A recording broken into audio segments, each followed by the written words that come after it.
caused quite a bit of a stir with her remarks, so much so that the trial was postponed not because prosecutors and defense needed time to look into stuff, but rather the crowd was PO'd to high heaven. Now, let's see what Emma now thinks of her sister's admission. I'm so sorry, Mr. Wright. I'm sorry for what my sister said. Drastic crimes require drastic measures. That's just the way it is. We did what we had to, in order for him to get the verdict he deserved. There has to be something more to the SL9 incident. I mean, could it be possible that this guy deserved death for killing 6 people, including a top prosecutor? Possibly. But if that were the case, why is the case still rubbing people the wrong way even 2 years later? So much so that even former investigators would be willing to, I wouldn't say outright say do illegal stuff, well, except in Jake Marshall's case, it was illegal stuff. But to do unethical stuff just to try and keep this case alive and give it the proper ending deserve. Let's find out. I didn't know. I never knew that the SL9 incident was just another name for the Joe Dark killings. She's only doing a little bit of crime, no biggie. Sounds like everyone heard about these killings but me. Lana wanted Dark convicted so badly. That's why she used me. That's why she used what happened to me. What do you mean, what happened to you? It's all here in the file. Joe Dark's last victim was Prosecutor Neil Marshall. When he murdered Officer Marshall's brother, he left behind an incriminating piece of evidence. But what did you have to do with those killings, Emma? On the night Prosecutor Neil was murdered, Joe Dark tried to kill me. Oh, Jesus. So it was not just 6 counts of what I guess would probably be first-degree murder, but attempted first-degree murder of a child, no less. What? He tried to kill you? Officer Marshall's brother, Neil, was only trying to save me. So that means you... Yes. I was a witness in the Joe Dark trial. I didn't see that one coming. It happened 2 years ago. It was right about this time of year, too. There was a terrible thunderstorm that day, unusual for the season. I was alone in my sister's office. We were planning to eat dinner together once she finished her work. Oh my goodness, the parallels to the second case here. Then suddenly, this terrifying man came bursting into the office. Joe Dark. It seemed like he was running from someone. He pulled out a knife and screamed at me. I didn't know what was going on. Just then, Prosecutor Marshall showed up. Jake Marshall's brother. Joe Dark tried to take me hostage, but before he could, Mr. Marshall tackled him. Then... What happened? I'll never forget it. Lightning struck, and the lights went out. Suddenly, a bolt of lightning flashed outside the window, lighting up the office for an instant. Very much like what the intro of this case was. What I saw then burned a permanent picture in my mind. I could still see it now. A permanent picture? I don't remember the moment when Dark stabbed Mr. Marshall. So you weren't able to testify about that? No, I was only asked about when I was attacked. That must be why she made up the crime. Made it up? You mean provided bogus evidence? The prosecutor's office wanted that guilty verdict so badly. Lana forged the evidence, and Mr. Edgeworth used it. Edgeworth? Yes, but I'm sure he didn't know anything about it. He couldn't have known he was being given false evidence. Even so, that's when it all started. The rumors about Mr. Edgeworth, I mean. It's all my fault. If I could have just testified properly, none of this would have happened. So it's true. Even though he may not have known about it, Edgeworth really was involved in falsifying evidence.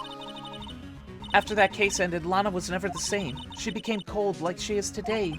She must not have been able to face up to what she did, especially not to Emma. What did you see in the instant that crime occurred?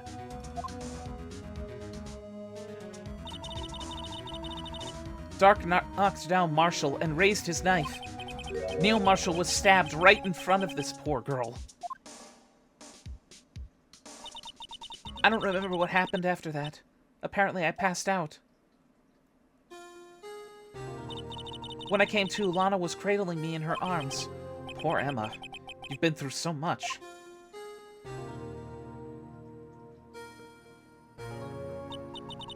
I couldn't bring myself to testify about that instant.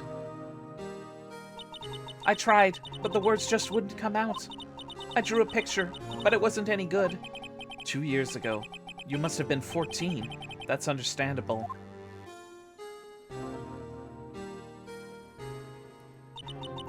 Once it was all over, I made up my mind. I decided that when I grew up, I'd become a scientific investigator. I wanted to be able to fight crime with my testimonies and find the evidence to make an airtight case. That way, Lana would never have to forge any. I see. I think I'm finally starting to understand what makes Emma tick. But there's still something that bothers me about that crime. There's something that's puzzling me, Emma. What is it? You said you were in Lana's office at that time, right? That's right. Why then would a serial killer come running in there? Not only that, but he was being chased by a prosecutor? Oh, there's no mystery there. Joe Dark had been taken in for questioning that day. Taken in for questioning? You mean by the police? Of course. This happened at the police department. He tried to run away halfway through the interview and fled into my sister's office. But why did he run all the way over to your sister's office? Because the detective offices in the questioning room are right across from the elevator. Across from the elevator? Something is off here. But Lana was the chief prosecutor, wasn't she? No, silly. Didn't I tell you? 2 years ago, Lana was a detective. She was the best in the entire force. What? That's news to me. After the Joe Dark case, she was transferred to the prosecutor's office and made chief prosecutor. Lana used to be a detective? I better have another talk with her.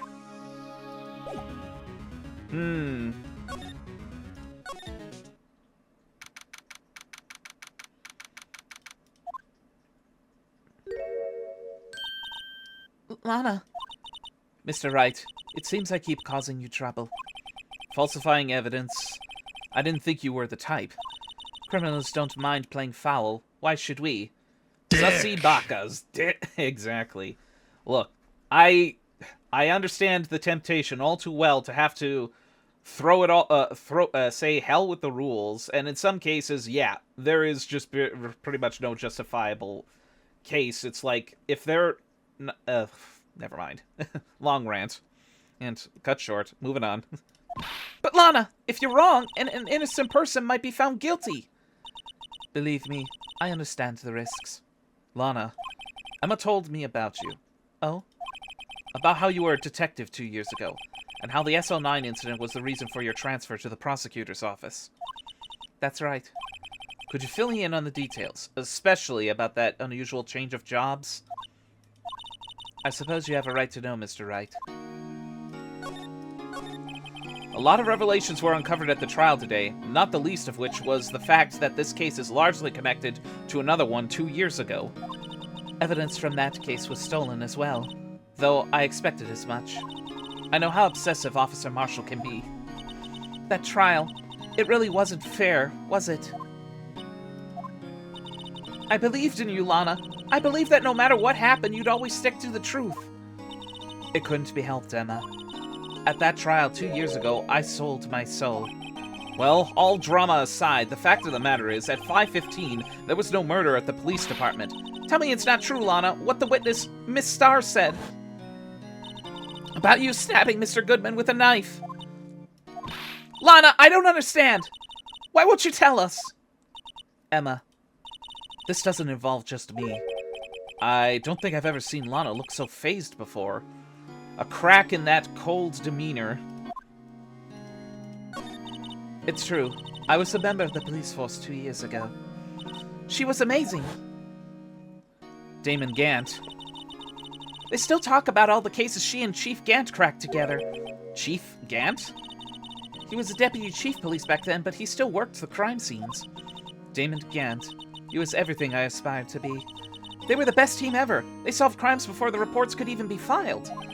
Emma really idolizes her big sister. But now you're chief prosecutor. What happened? I always planned on becoming a prosecutor. The reason I became a detective was to gain experience investigating crime scenes so you could use that experience in court, right? Gant's help in the SL9 case was crucial to its resolution. After that, he became chief of police and arranged my transfer to the prosecutor's office. Maybe I should ask more of this investigation of theirs 2 years ago. 2 years ago, I was second in command of the detectives investigating Doc. Second in command? That means the investigation lead was Damon Gant, right? Yes. Deputy Chief Gant and I shared the same office and the same investigations. Oh, his tie is different in this past picture. They even had the same office. We led a team... Oh, boy. We led a team of the best detectives on the force. Detective Goodman, whose case it was, Jake's, Marshall, and Angel Starr. The first time trial, Marshall worked with his brother. He was quite gung-ho. Yeah, that emotion and says a lot. Without a doubt, Joe Dark was the serial killer. We asked him to come in for questioning. We were desperate for evidence.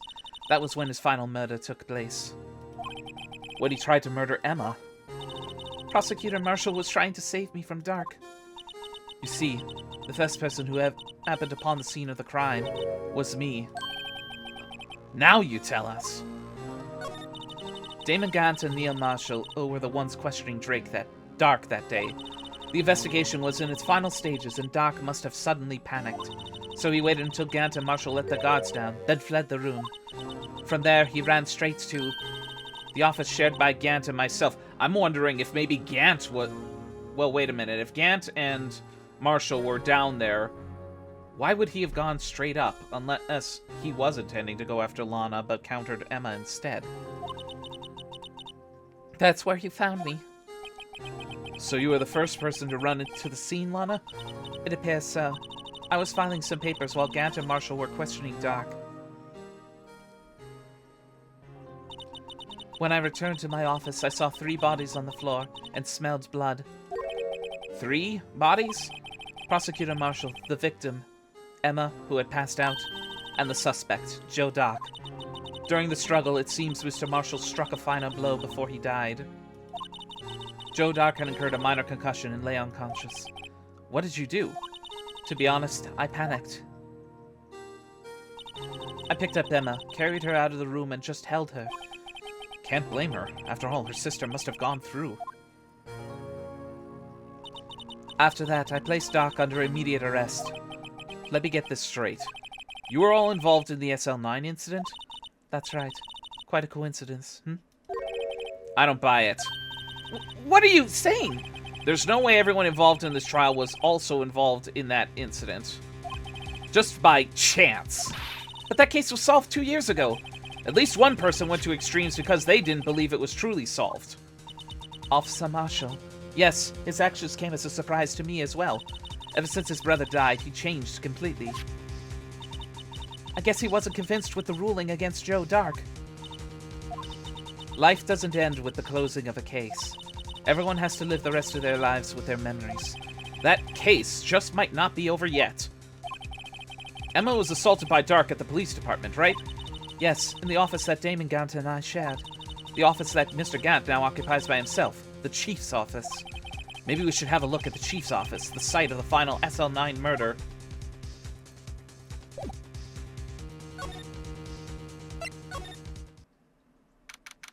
Boy, oh boy. I don't see Detective Gumshoe anywhere. Things seem kind of quiet around here today. You're right. The chief of detectives seems the same, though. Why don't we go look for someone other people to talk to? Right. We can come back here later.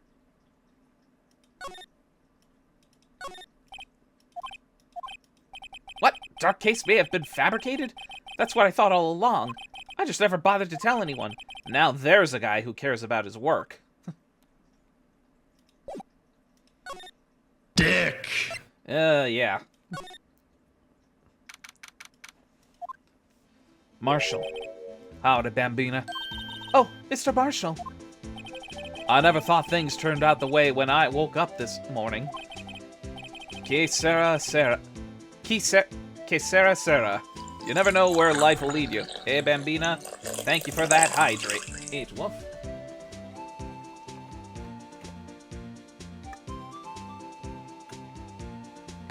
I should have known my luck would run out when old Billy cried up this morning. Thank you for the pets. Billy? Must be his pet cactus. Say, where are you headed? Just over to the prosecutor's office for a little interrogation.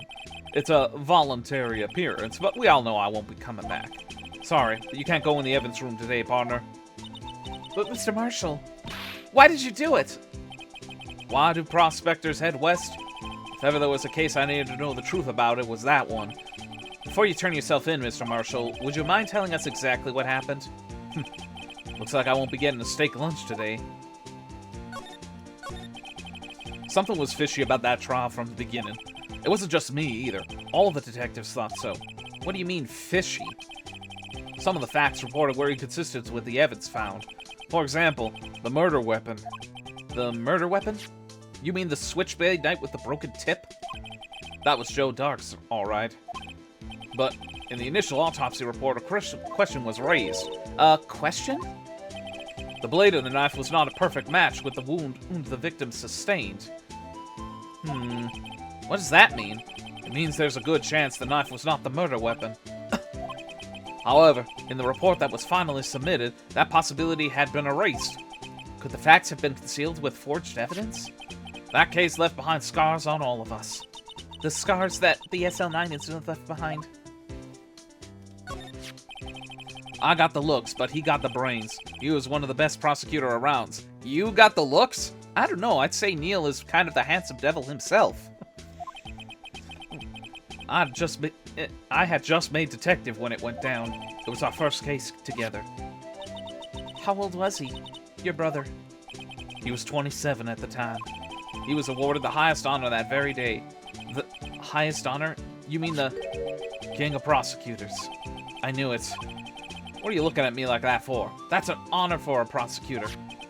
Mr. Marshall must have really been close with his brother. The day the SL9 incident took place, that wasn't the same day as... That's right. It was the day of the evidence transferal. Oh, boy. Interesting. It was drizzling that morning, and by nightfall there was thunder. I can't believe 2 years had gone by already. I tried to seal the evidence so the case wouldn't die. Apparently, someone tried to stop you. Detective Goodman was murdered, and the evidence locker was empty. There was something going on behind the scenes in that case. We all knew that later. Every detective involved in the investigation, save one, was taken care of. Miss Starr was fired, and I was demoted and boxed away in a tiny room. What about Detective Goodman? They did something to him, too. The commissioners would get suspicious. No, they were careful enough not to be too obvious. They? Who are you talking about? Don't get upset, Bambina. I mean Damon Gant and Lana Skye. The investigation led Damon Gant and his second-in-command, Lana Skye. There wasn't a person on the force who hadn't heard of that duo. The cat case was the biggest step in both of their careers. After the case ended, Lana transferred to the prosecutor's office, right? Yeah, Damon Gant, the new chief of police, arranged for that to happen. She's never been the same since she left. Everyone who knew her said so. Chief Prosecutor Skye was totally different when she was a detective.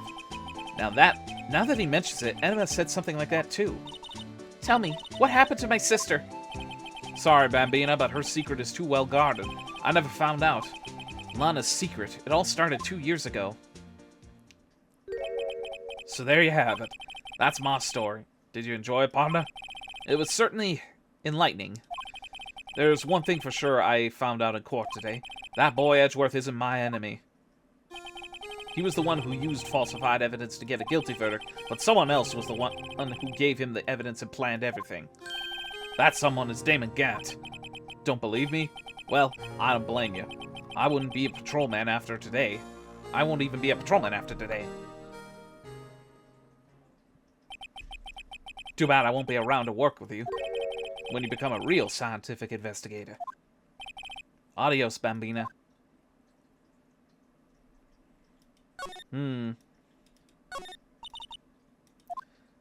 Blue Badger's still writhing around today. Let's give him the benefit of the doubt and say he's dancing. Speaking of dancing, the whole police department had been dancing around like crazy since the other day. Yeah, indeed.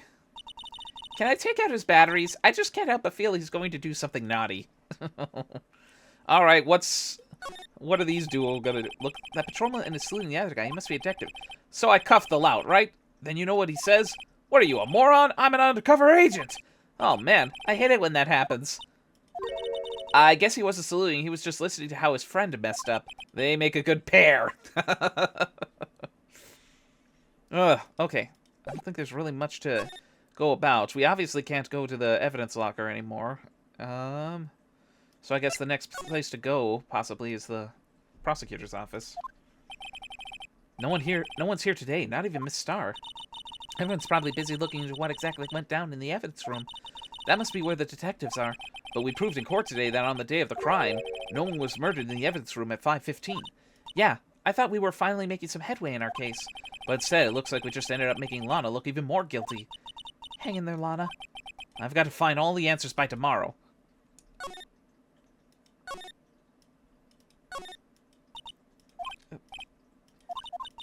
So, wait,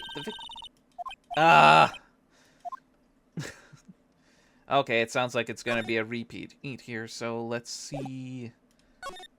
Yep. It's the High Prosecutor's office. Mr. Edgeworth isn't here. Maybe he's being questioned by an inquiry committee.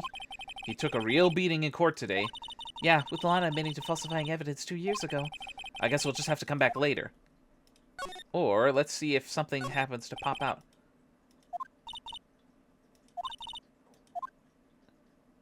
There's Dick! He's somewhere. Strange. Why did I just picture Detective Gumshoe? Maybe I'll take that name back. Don't. He'll sue you. Okay. Now can we probably head back to the Criminal Affairs Department?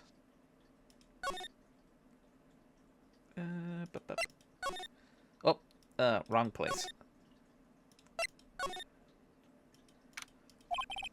This place is already pretty empty, but today it's deserted. That must mean everyone's busy solving crimes. Oh, if you're looking for the others, they're all in the conference room. Thanks. Wow, he actually talked to us.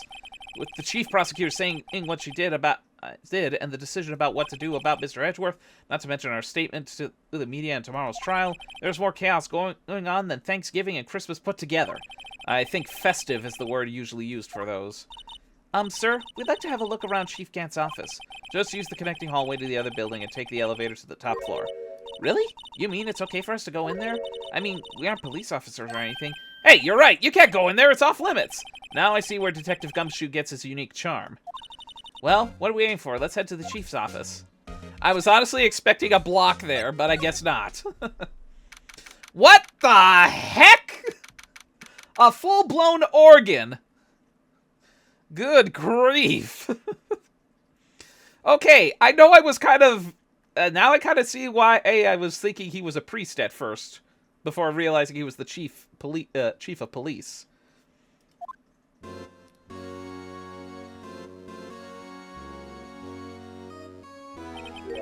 Whoa, where am I? And yeah, I remember, what was it, several weeks ago already? Miles, you asked what priest wears Naruto colors? I posed back the question, you do realize which game we're playing, right? Would your sister fall in love with that organ? Maybe. She's always had an ear or an eye for very unique grand classical instruments at that. Hell, she's an organist herself. In the chief's office, silly. At least that's what it said on the door. Check out that pipe organ. That's real, isn't it? Hey, I used to take organ lessons in kindergarten. They used to call me Little Miss Bach. I thought it was... Dang it, I missed it! I never could remember where the C was. Oh, for Pete's sake, Lana. I could tell just at a glance. You got the 3 black keys and the two separate there. The C key is right there. Well, one of many C keys. This room reminds me of how the police building Resident Evil 2 looked more like a museum. Oh, you have a point there. Hmm? Oh, it's you two. It's Chief Gant. He put that paper he was reading on his desk. So, Righto, have you been swimming lately? What is this guy's deal with swimming? No, I haven't. I've been kind of busy lately. I can appreciate that. I have my hands full, too, with Mr. Marshall's misconduct and Lana's provocative statement. She didn't see where the sea was. Boo! Provocative statement? Oh, you mean about the forged evidence? 2 years have passed since that incident. My, how time flies. See that big picture on the wall over there?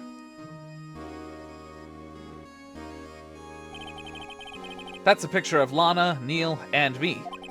So this is Mr. Marshall's brother, Prosecutor Neil Marshall. We took it to commemorate our work together. Something's not right with this picture. I can't quite seem to put my finger on it. Well, I've already figured out during my break a couple of things. One, the King of Prosecutors Awards here has not only a broken shield, but it looks like, what, a broken sword? A broken sword tip there? And yeah, the Prosecutor's Award nowadays does not have this sword. Second, there was this urn back here, the same urn I put together that had blood splatter. Oh yeah, and there's also that.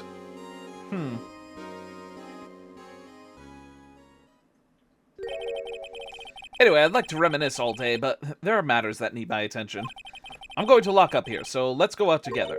Oh, but this office, it was a crime scene 2 years ago, wasn't it?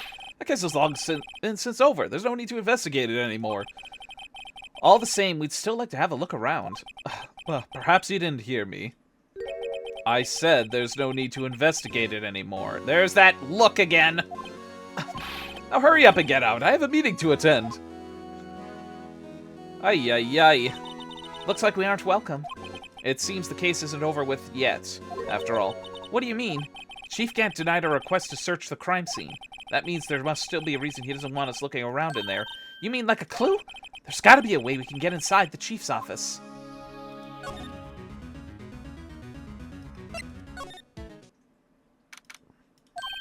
Dick!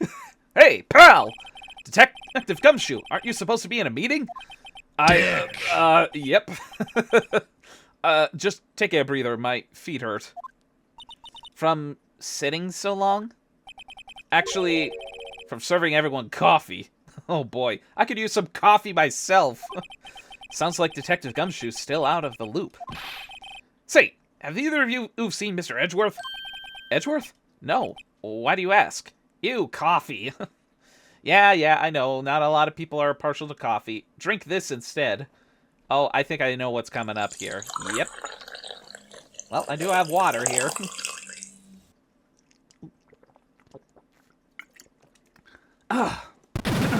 Hey! What was that for? You trying to make me choke?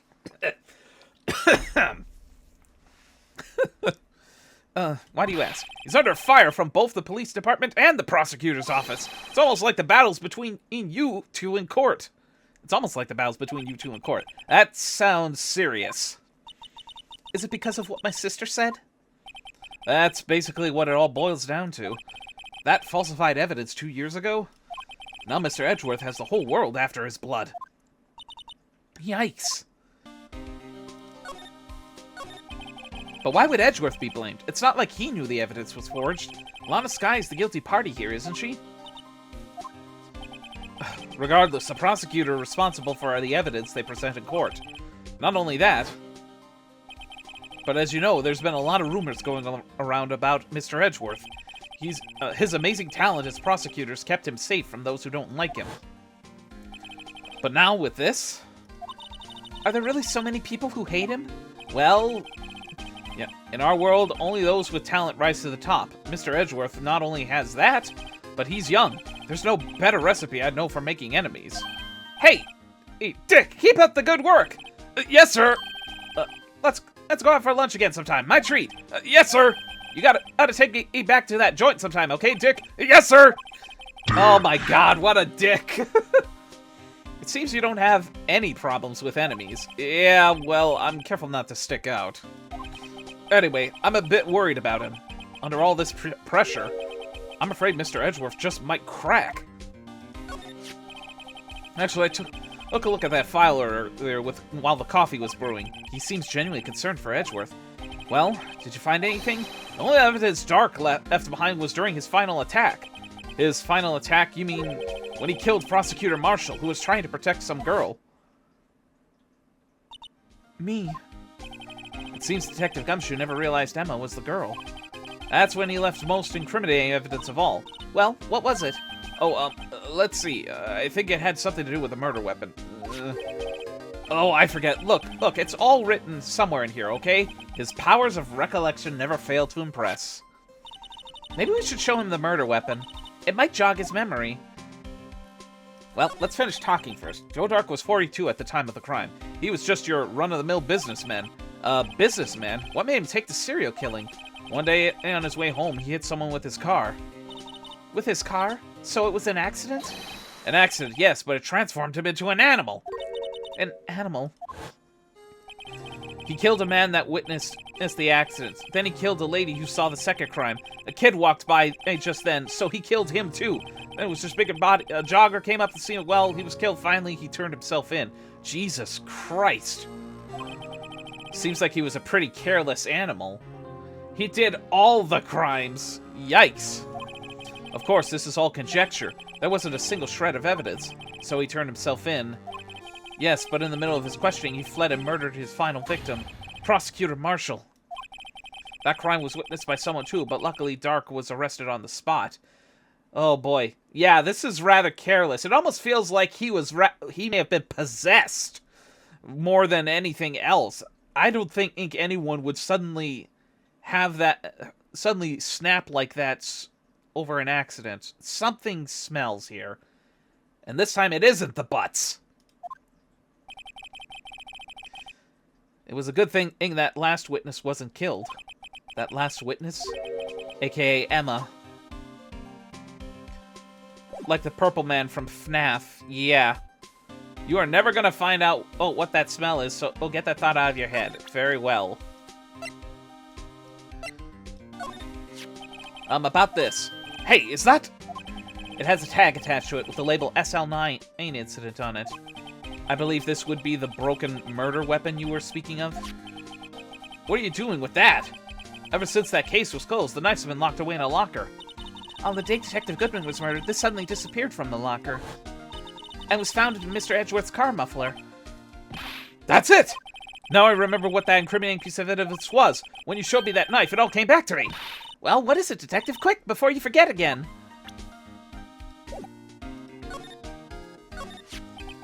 This knife, it was Joe Dark's, wasn't it? That's right. We traced it back to the store he bought it at, plus it had his fingerprints on it, too. But no one actually witnessed him use the murder weapon using it to murder anyone, right? That's where his luck ran out. When you take a good look at the knife, you'll see it's broken. You don't have to take a good look to notice that. Yeah, that's a very jagged knife pattern. Yeah, well, anyway... Take a guess where the broken-off tip in the knife was found. That's what did him in. Where was it? The victim, Neil Marshall, was carrying it inside his own body. Yeah, probably stuck in his spine. It was found deep inside the stab wound. Did it match Dark's knife? You bet. Down to the last fiber. That's pretty conclusive.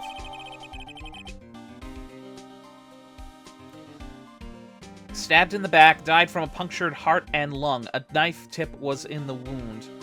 Wait a minute, I wonder if that knife tip might have been the quote-unquote forged evidence.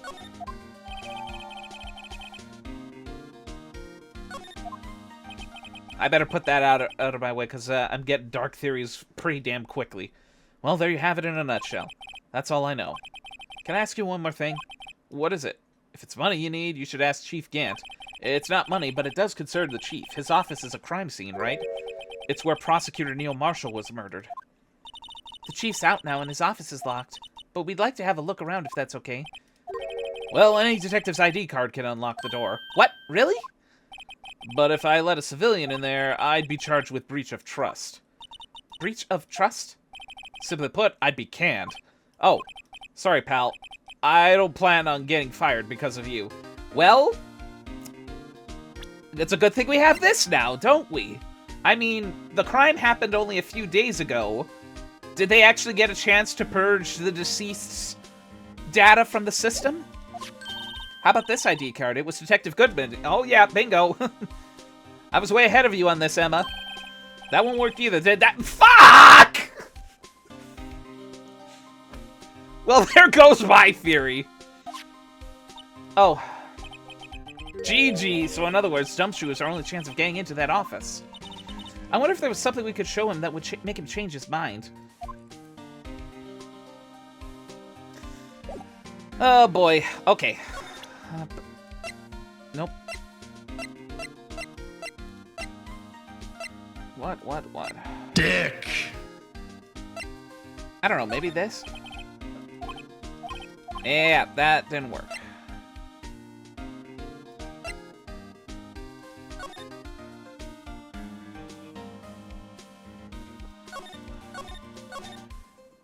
This is pretty much an elongated cover page for this, so presenting that's not gonna work. Wait a minute, what about the evidence room? Nope. That's the ID card record, isn't it? Yes. There's only one number left to investigate. At 4:20 p.m., the victim, Detective Goodman, must have entered the evidence room along with someone else. Someone with an executive officer number. 7777. Wait, 7777. 7, 2, 3, 4, 5, 6, 7. That's 1 7 too many, Dick! That's 1 7 too many, Detective. Ow! Hey, come on! An executive officer. I might have a hunch.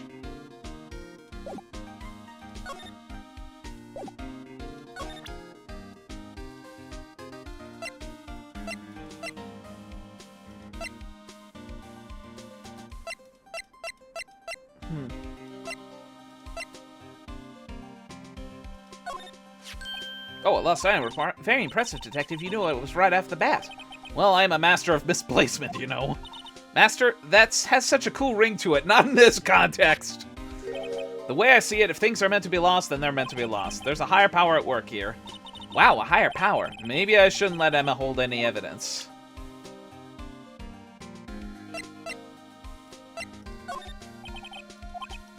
Nope.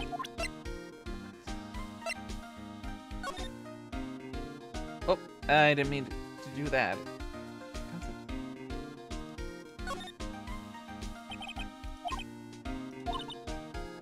Or tag, it's confusing. Huh? What's so confusing about that? Do you know how many other words sound like it? Bag, gag, nag, lag, zag? Zag? Is that a word? Or would it be pronounced cag? I don't know. Do you challenge me? What? Are we playing a word game now? Okay.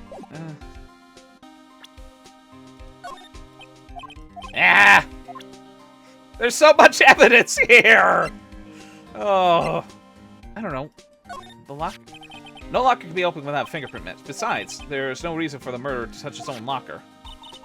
Hey, wasn't your locker the one with blood on it, Detective? The handprint of the real murderer's gloved hand without any fingerprints. Shh! If they come to arrest me, you'll defend me, won't you? The jar? That happens. I think you'll be... Oh, right. Yeah, because that... Shit. Yeah, because that jar was in the background of this photo. No, I don't need to check it.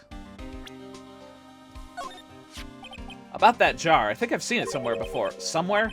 Or maybe it's one of those memories people have from previous lives. This must be the most uninformative detective I've ever met. Yeah, there, I said it correctly. I didn't say uniformative. Something about it makes me feel uneasy. It's like I'm in the chief's office and he's yelling at me. Chief can't... Ow! Hey! Come on! Where would I have seen that before? Oh, come on! I thought that would have done something.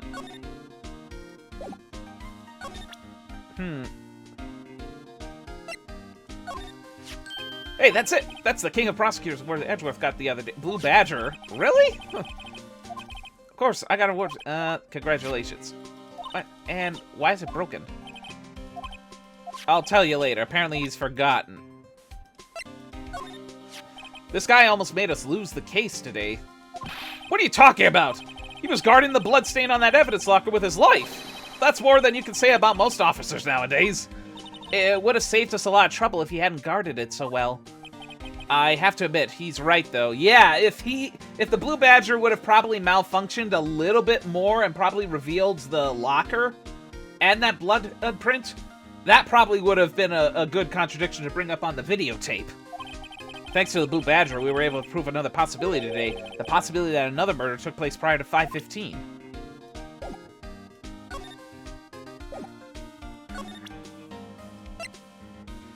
Oh my god, good grief.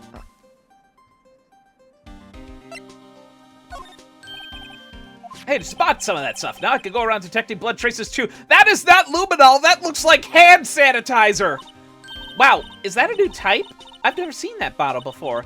Add 3 inches to your base height. Base height? Hey, let me see that. Okay, Looming tall, new and improved growth formula? You mean this can't detect blood traces? Well, it's not quite the same thing as luminol. Okay, I was way off on that. So that's why the lady at the counter had that smirk on her face. Okay, evidence. Evidence.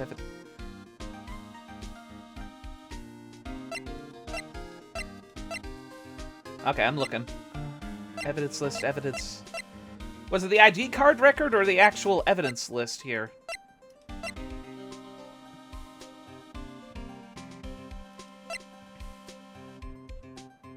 Never mind. Okay.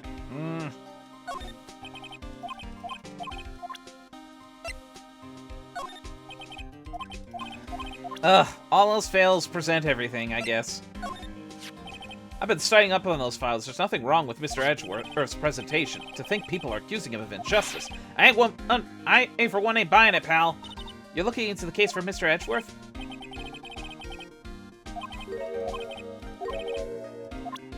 Oh boy. Okay, let's see if we...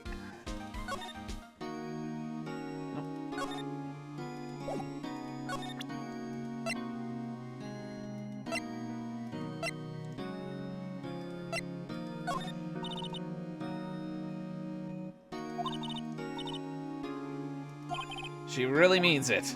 Lana. Ugh. Boy, she really is... Boy, she's really hard at that. Sheesh. Nope.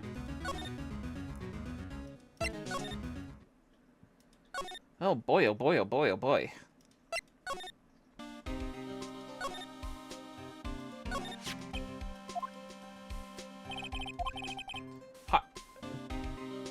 Yeah, that was a Freudian slip. Shush.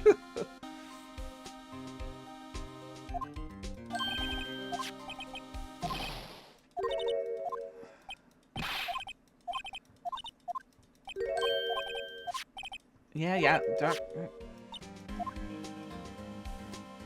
I don't know if that knife tip was added to the record, was it? No, it was not.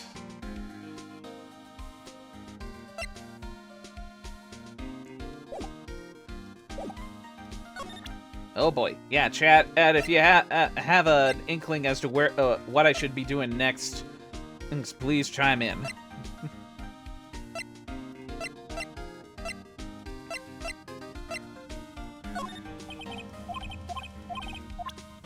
Something's got to jog his memory here. It's just reminiscing on 16.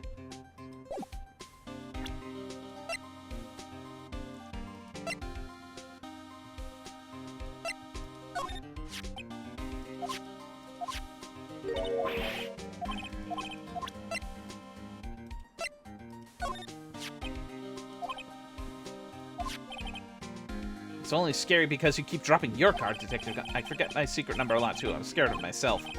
But I'm me, after all, what could be wrong with that? I think I'll stay out of this conversation.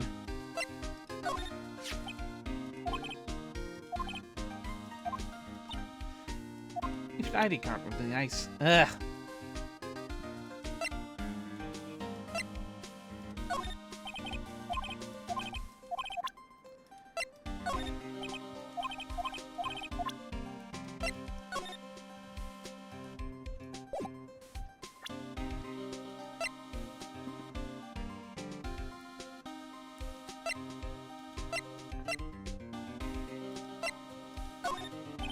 Can't believe Officer Marshall would do something like that. You know Officer Marshall? Of course I do. He was like a mentor to me. When I first started out, he even gave me a small cactus. What a... Oh, boy. He said, Dick, she'll listen to all your troubles. Note to self, Detective Gumshoe talks to a cactus. A dick and a prick. How about that?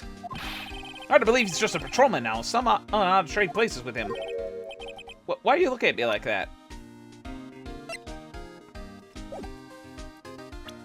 Dick! Well, I guess I might as well save at this point.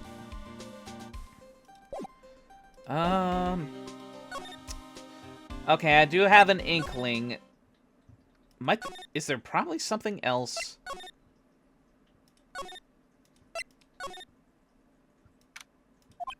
I wonder if Edgeworth is back yet. There he is. It looks like he's writing something.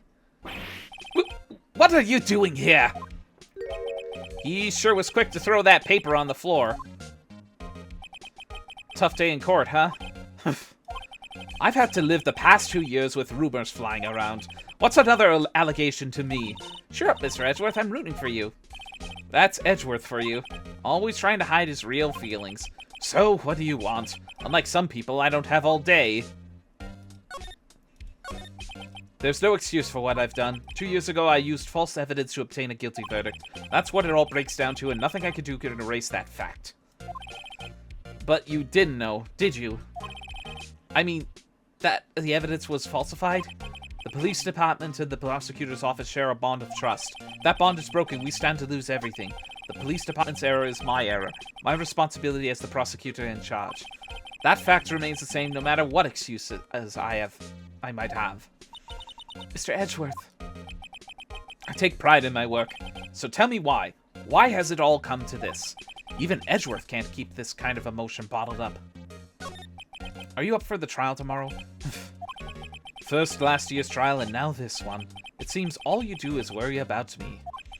To be honest, you're getting on my nerves. But Mr. Edgeworth, you can't just walk out of the trial. Tomorrow is the last day. It's too late to change prosecutors. I bet that's why my superiors are banking on. I never thought that case would come back to haunt me like this. What do you mean? The list of evidence. It seems too short. Most lists run twice as long. It's only half as long as most lists? That's odd. After Neil Marshall was murdered, I became prosecutor for that case. I may not have been part of the investigation, but I knew what I had to do. Use the evidence I was given to prove the suspect was guilty. That was really the only thing on my mind at the time. Say, we just saw a picture taken around that time. That picture, something seems strange about it. Tell us about what happened. The day Goodman was murdered, you were participating in a ceremony over at the station, right? I never cared for ceremonies, but I had to attend that one. Because you were awarded this? Those receiving awards can't exactly skip out on the ceremony. I finished up at the office in the morning, then drove over to the police department.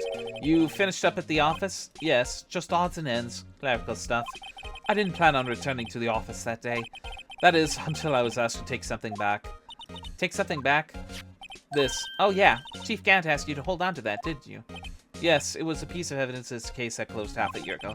He asked me to bring it back to the prosecutor's office. That's the story we heard yesterday. So you came back here to the prosecutor's office because the chief asked you to? That's right.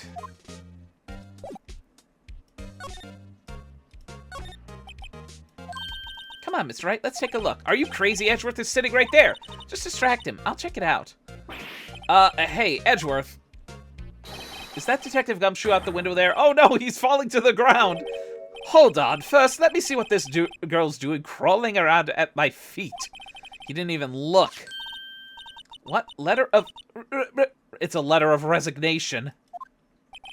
If you're having trouble reading, I'll read it for you. It says letter of resignation. Resignation? Edgeworth, you don't mean... I'm tired, Wright. I feel as if something inside me has died. But Mr. Edgeworth, none of it is your fault. I know the path I've walked. You don't need to tell me. And the path I've walked hasn't been a just one. I can't forgive myself for what I've done. And no one else should forgive me either. Uh-oh, I think he's serious. Mr. Wright, please, you have to do something. This letter of resignation, I wonder if I could use it for anything. Well, I mean... I suppose after 2 years dealing with the rumors and almost validating them to a degree.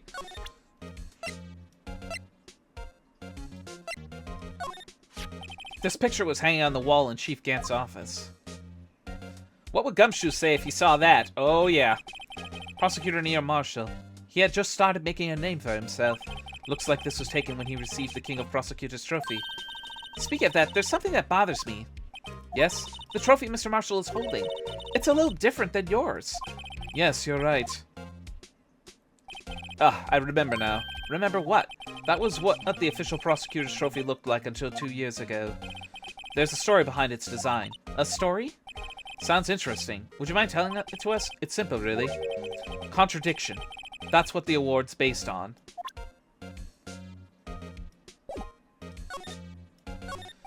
Well, that's an interesting background.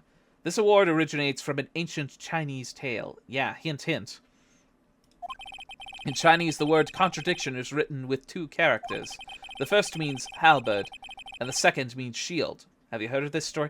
Oh, halberd. Yeah, that's basically a bladed spear.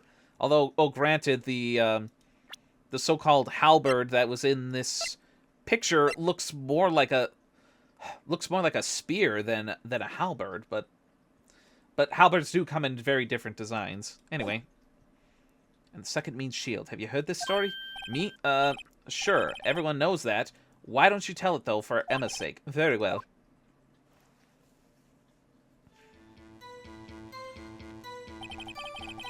Long ago in the kingdom of Chu, there was an arms merchant. One day he presented the king with 2 items. The first was a halberd he claimed could slice through any shield or armor. The second was a shield he claimed would withstand any weapon. Oh, I think I know where this story is gonna go. Wait a minute. Those claims contradict each other. Very perceptive. But then again, you've heard this story before, right? Anyway, as you mentioned, the very descriptions of these items discredit them both. When the king pointed this out, the merchant was left speechless, and thus the Chinese word for contradiction was born.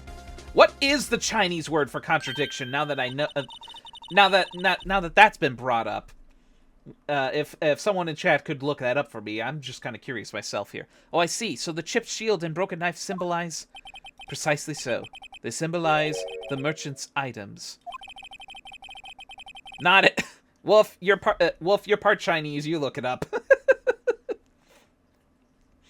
The ancient tale ends with the merchant at loss for words, but it is in our nature to pursue matters to their conclusion, even if it results in something as ugly as this. Wow, thanks, Mr. Edgeworth. I learned something new today. That's funny. If that's so, then why are we only given a shield? You'll have to ask Chief Gant. 2 years ago, he had the halberd part of the award abolished. Chief Gant.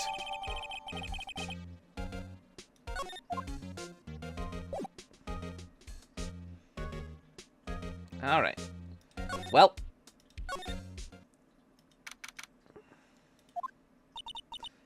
Excuse me. Would either of you care for a quarter pound of roast beef? Miss Starr, I guess you're out of lunches. You certainly are the curious sort, aren't you? Kind of like the first person who sucked a cow's nipple to discover milk. Oh, let's see here. Till, that the Chinese word for contradiction, consisting of the characters for spear and shield respectively, is said to derive from an old tale in which Chinese merchant proclaimed... Interesting. Well, thanks for looking that up, Rebel. Everyone in this trial was involved in the SL9 incident. Not only that, but the murder occurred on the very day the evidence in that case was due for a transferal. This can't be all be attributed to mere coincidence. Aren't you forgetting something? You know that little scene I happened to witness? The instant Lana stabbed Detective Goodman with a knife. Oh, thanks for that thanks for that additional shout out there for that.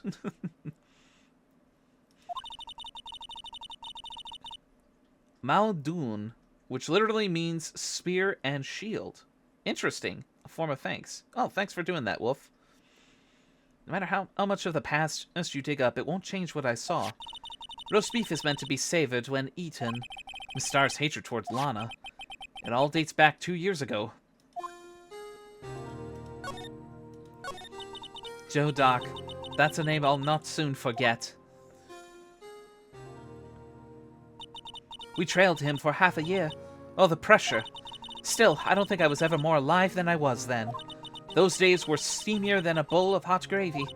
Poor old Jake Marshall, though, must have been going through hell. You mean, because of his brother's death? They were close, those two. After Neil died, something took over Jake. He became obsessed. Seeing Jake like that made her all the more desperate. Her?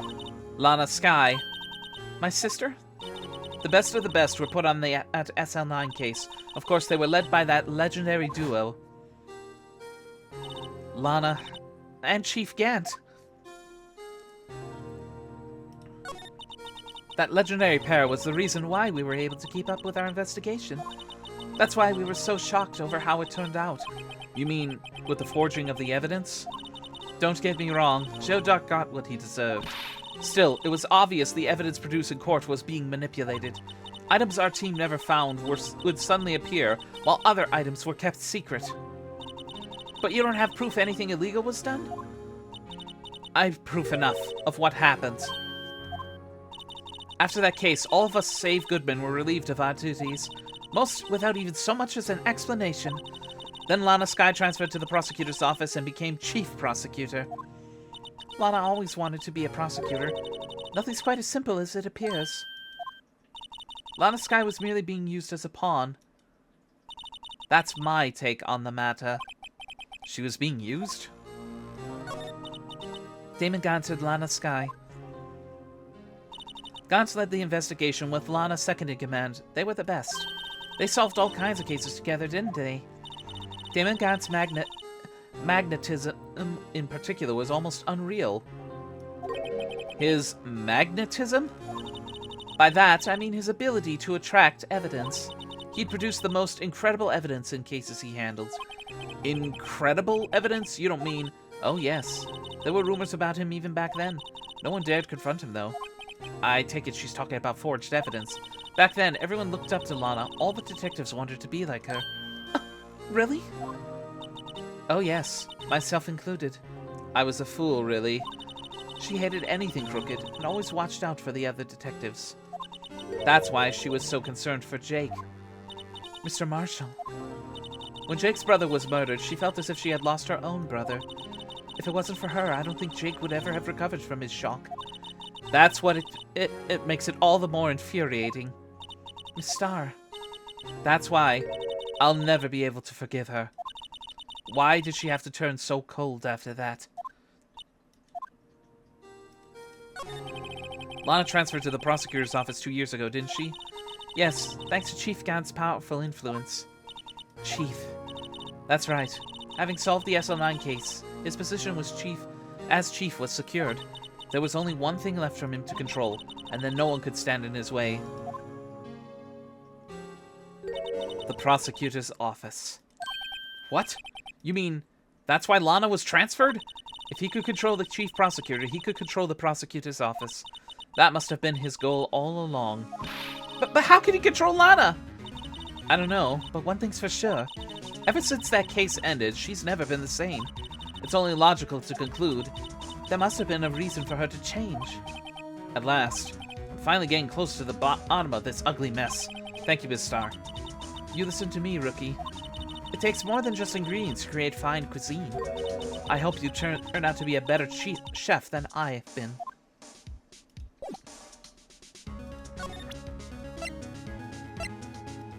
I'm just kind of curious here. I don't have anything else to tell you, Miss Starr. The only thing I can give you now is a poppy seed rice set. Talk about cheap. Eat this and maybe you'll be able to tell black from white in court tomorrow. Okay, so that had no no effect there. So, let's head... Oh, you're back. You're still here? I gotta make 150 copies of these files. Brewing coffee, copying files. I'm turning into a regular DJ! You're a DJ as well? If I'm not mistaken, I think he means desk jockey. Yeah. Oh, that DJ. I gotta admire your persistency, but my answer's still no. I'm not letting you get in Chief's office, period. It'd be my neck on the line. That office is the last scene of the SL9 incident. I have to take a look in there. There's gotta be something we can do to make the detective change his mind. Yep. What's this crumpled up piece of paper? Oh my god, his... No way! Mr. Edgeworth can't be serious! Is he ever not serious? I can't believe they pushed him this far. Mr. Edgeworth really feels responsible. When I first met him, I thought he was as cold as ice too. But I know different now. He trusted us detectives to provide him with sound evidence. Yeah. But we betrayed him. Detective. That's it, I've made up my mind. But, here, take my ID card. You can't do that. If someone found out, they would let you off with a hook with another lost item report. Look at me. It's no secret I'm already out of the loop. After all, I'm friends with Mr. Edgeworth. Depending on how this case turns out, I may already be good as terminated. What? So at least let me do this. For Mr. Edgeworth's sake. All right, detective. Thank you.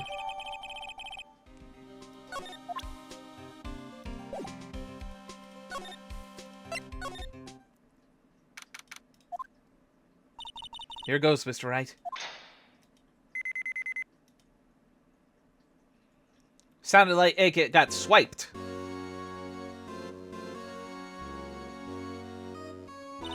We're in. If anyone finds us now... Detective Gumshoe's a goner. If that happens, I'm counting on you to bail me out. And slap! Sorry, I thought you were a ghost. I didn't even know you could slap a ghost. Ah! Detective Gumshoe! What are you sneaking up on us like that? I wasn't sneaking. I was just worried something might go wrong. So I came too. If you're here, then what's the point in giving us your ID card?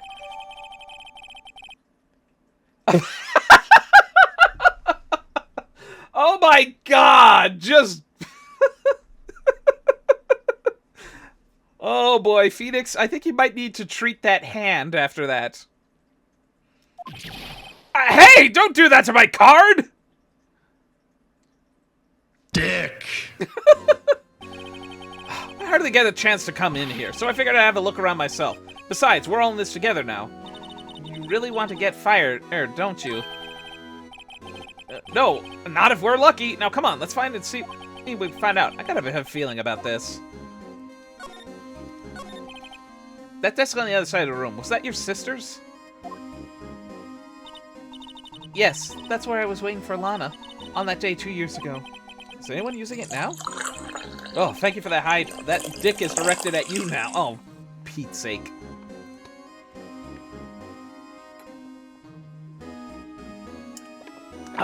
Okay. No, sir, this is entirely Chief Gant's office now. He practices a strict policy of preserving the crime scene. That's a strange reason to leave it there. He leaves it as a warning to everyone else. He wants us to always be alert. He told us so himself at our New Year's party. Of course, he was pretty intoxicated at the time. I see. So ever since Lana left, no one ever touches that desk? No one except Chief Gant and the cleaning ladies who... No one except Chief Gant and the cleaning lady who's in here each morning. Still, 2 years have passed since that incident. There can't possibly be any clues remaining. Can I ask you something? Sure. You only came here to look around, right? Because it's one of the SL9 crime scenes. I mean, that's your only reason for coming here, isn't it? Why do you ask? You don't think... Nah, you wouldn't be, no. Oh, there's no way. Never mind. Don't worry about it. Okay, now then, let's look around a little bit more. Hey, hold on. Not so fast, buddy. Huh? What is it? When someone tells you, ooh, don't worry about it, it's supposed to start bothering you, pal. You don't just let go of that. Sorry, this guy's starting to get on my nerves. Okay, what's bothering you? You two don't think Chief Gant might be a suspect, do you? What? He's right, Mr. Wright. What do we think of him? Chief Gant. So it's finally come to this. What do I think of him? Perhaps it's best I don't divulge my feelings. Yet. There you go, ignoring me again.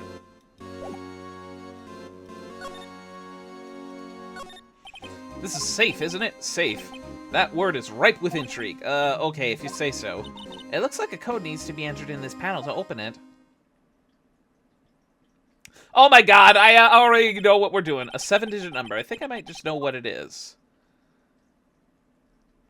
Okay, hold on. Was there something by chance? Oh, fuck. It can't be, can it? Do you know what it is? I have a hunch. Oh, I know. You want to try my birth date. It's... I have a better idea. Here goes nothing. Yeah, there's only one number that comes to mind. Oh. Can I just click?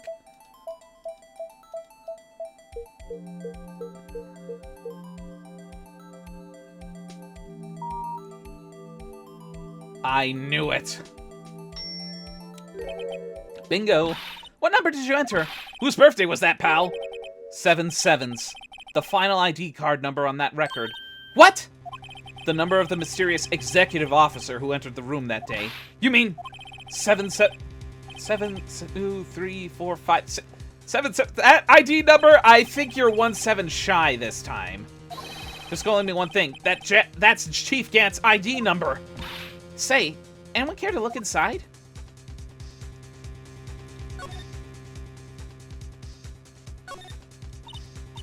Besides, speaking of that, when we were here earlier, he put that paper he was reading in his desk. I wonder what he was reading. This looks like a list of evidence. A list of evidence? In most cases, the lists run twice as long as this, though. Just like what Edgeworth said. Hey, look at the case name. Huh? SL9 incident. I wonder what this is doing here. Hold on, Detective. What did you just say? I said, I wonder what... No, about the evidence list. Normally they're twice as long? That's right. I guess there wasn't a lot of evidence. A half-size list of evidence. The list of evidence, it seems too short. Most lists run twice as long. What would the other half of the list be doing in here? I knew it. The chief must be hiding something about that case. It would appear so. It was ripped in half, so this part is all I've got. Is there any money in there? How much money he has stashed away? God damn it, Gumshoe! Look, it's it's the other part of the urn! A shard from a broken cup. It somehow looks familiar. Where have I seen this before? There's something else in here, too. What's this? It looks like a piece of leather cloth. This is a handprint, isn't it? Hey, I saw someone wearing a shirt like that once. You think the chief's made up the design? I don't think so. Oh, well, it's just a thought. Is that it? This is all that was in the safe? Apparently so. It's empty now. Piece of cloth with a handprint on it, a broken shard from a cup.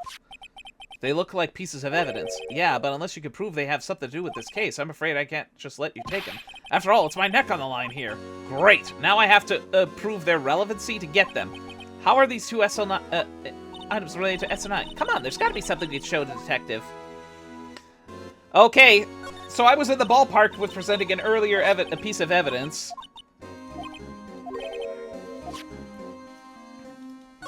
Let's see if there's anything. This is the real deal, isn't it? The armor and these weapons? Sure is, pal. The chief doesn't care for imitations. First the pipe organ, now this armor. Do you know how many taxpayer dollars must have gone into this room? What? You mean we're paying for this? That's it. I'm not paying 1 cent of my taxes. You don't have to have any taxes to pay. Shh, be careful what you say. Who knows? The chief may be hiding in this armor as we speak. I don't think he'd fit in there. Even if he did, he'd never be able to get back out. Cut it out. You guys don't know how scary that guy can be. I got an inkling just by his stare. Chief's organ sure is a sight to behold. Occasionally we'd hear him playing it from the Criminal Affairs Department. That's on the 2nd floor, and this is on the 15th floor of an entirely different building. When a detective screws up, the chief calls them to his office and makes them listen to organ for hours. What's so bad about that? Music soothes the soul. After that, The detective can't hear anything for days except for the ringing in their ears. Oh my god, he induces tinnitus with that organ? So it's an instrument of punishment, literally. But aren't the chief's ears affected? He never listens to anyone anyway. That's beside the point.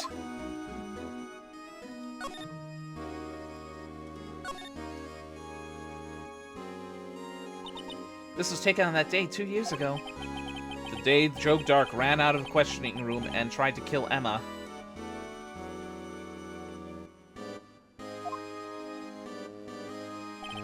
After receiving his award trophy, Mr. Marshall took a picture here, then went along with Chief Gant to question Dark. I bet he never knew he'd be dead just a few hours later. Gee, you think? It's always been a meticulous cleaner. There's not even any dust on it. Looks like someone's still keeping it clean. Yeah, I know. I know the broken pot is all in that pick. I noticed that during a break. No, Chief Gant must still keep it clean in memory of her partnership. They were stuff of legends are made of. Does he keep it in memory of her or memory of the crime? Clean them out when she transfers to the prosecutor's office. Small picture frame on the left shelf. Hey, this is when Lana and I went to that theme park. Look at that giant window. Makes you want to crash through it and jump outside. Oh, what the hell, Dick? This is the 15th floor. I know, I was just saying. Saying what? Ever since making Detective, I always dreamed about doing something like that. Note to self, Detective Gumshoe has a lot of dreams, so long as he doesn't go crashing through that window. When he gets fired. Defenestration. Don't say that! Okay, I'm curious here.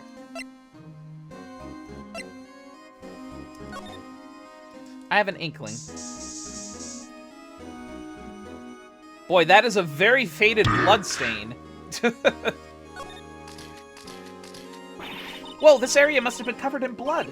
Is this from that incident? It must be. When Prosecutor Neil Marshall must have murdered. 2 years have passed, so the reaction's kind of dull. So a murder really did take place here.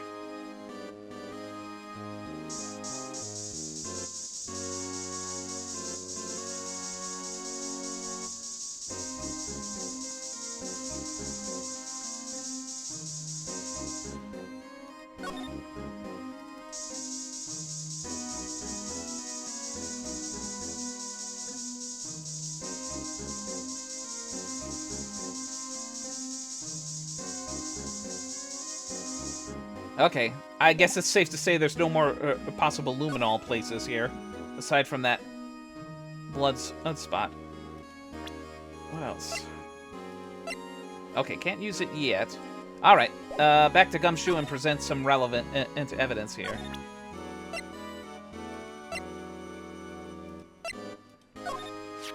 Detective Gumshoe, could you have another look at this jar?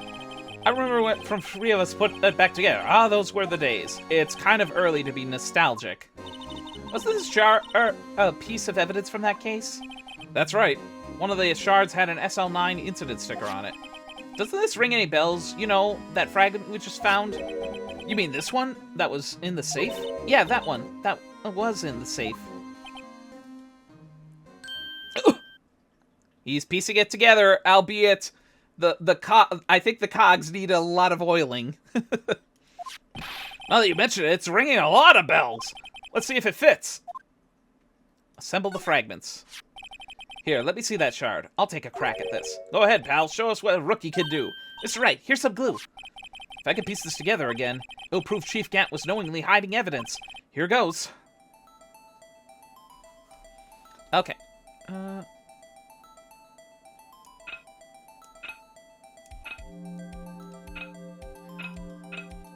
Oops. Combine. By George, I think he got it. There! It fits like a charm.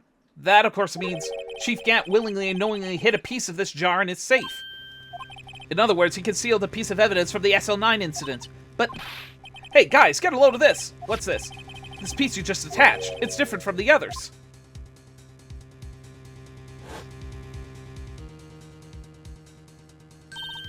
There's a reddish line on it.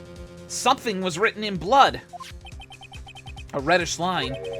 That's blood. I don't get it. Why would Chief Gant hide this in his safe?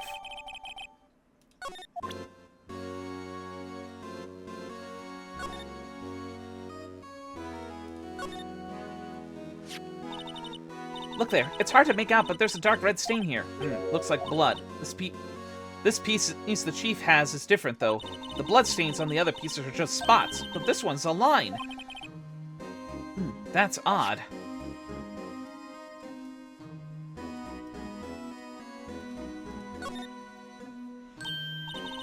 Doesn't have a bottom. That's weird. I wonder which side is up. Better yet, what's the purpose of a bottomless jar? At least it doesn't collect dust inside, right?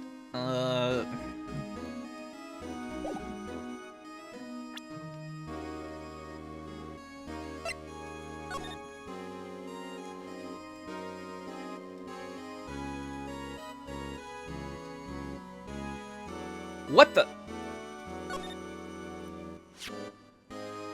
That must be Emma's drawing. I wonder what this is. This looks like someone drew kind of sketch here. What is it? Did you find something? I can't make it out. I'd better keep quiet about it for now. Huh? Oh, it's nothing. Why are your eyes moving about like that, Mr. Wright? I better not forget about this picture. That must be Emma's sketch of the incident.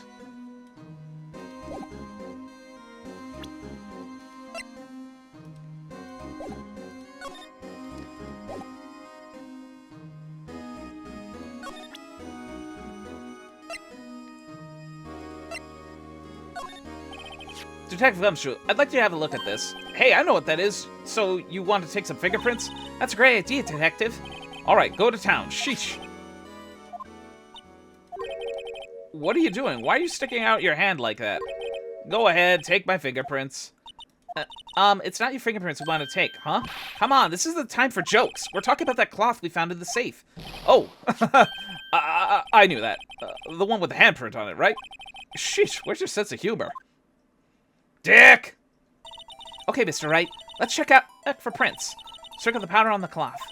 Then once they've been absorbed into the prints, blow the rest away. What are you, my mom? I don't have to be told a million times. Alright, let's get this over with.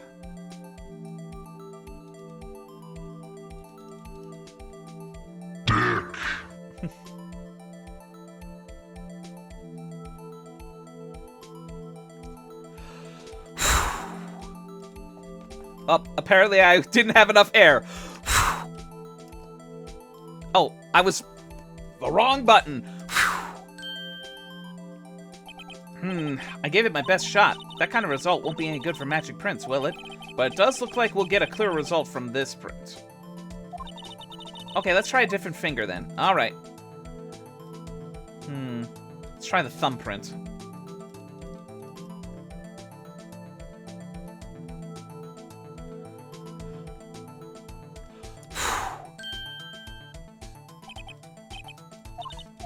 Nothing there.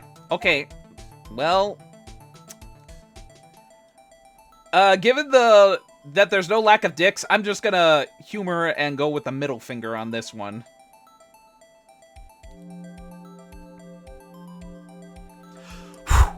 Aha! Not done yet. There we go. Doesn't match Gant.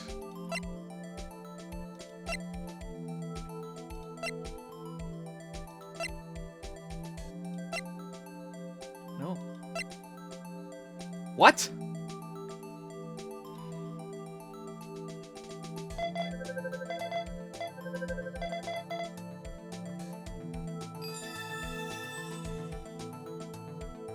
No. How could this be? What are Emma's fingerprints doing here? Hey, you found a match? Whose fingerprints were they? Huh? Oh, it seems the prints are too old. They aren't clear enough to get a match. Oh, that's too bad. I thought they'd be Dark's prints. Psst. Hey, you two, over here. What's going on here? What are that kid's prints doing inside the chief's safe? Don't ask me. Let's just keep this information from Emma for now. Here, maybe you should hold on to this.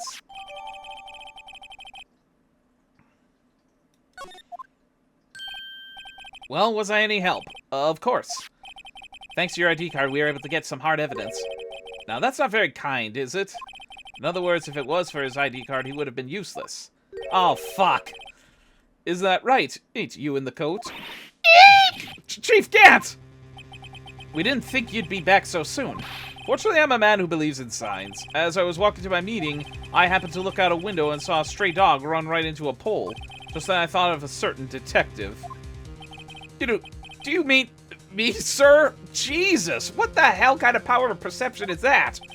Now then, I'm afraid I'm going to have to ask you all to leave. Yes, sir. Sorry. Oh, you in the coat. Me, sir? Drop off your ID card on the way out. You won't be needing it anymore.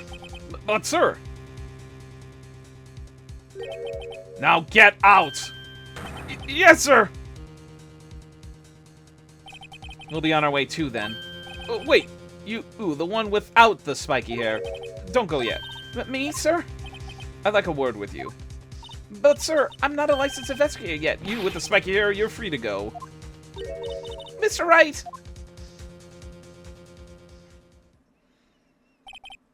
Look, pal, if I told you once, I told you 1,000 times. The chief's office is off limits. But no, you just had to go sneaky in there like that, didn't you? I thought you said you didn't care anymore if you were fired.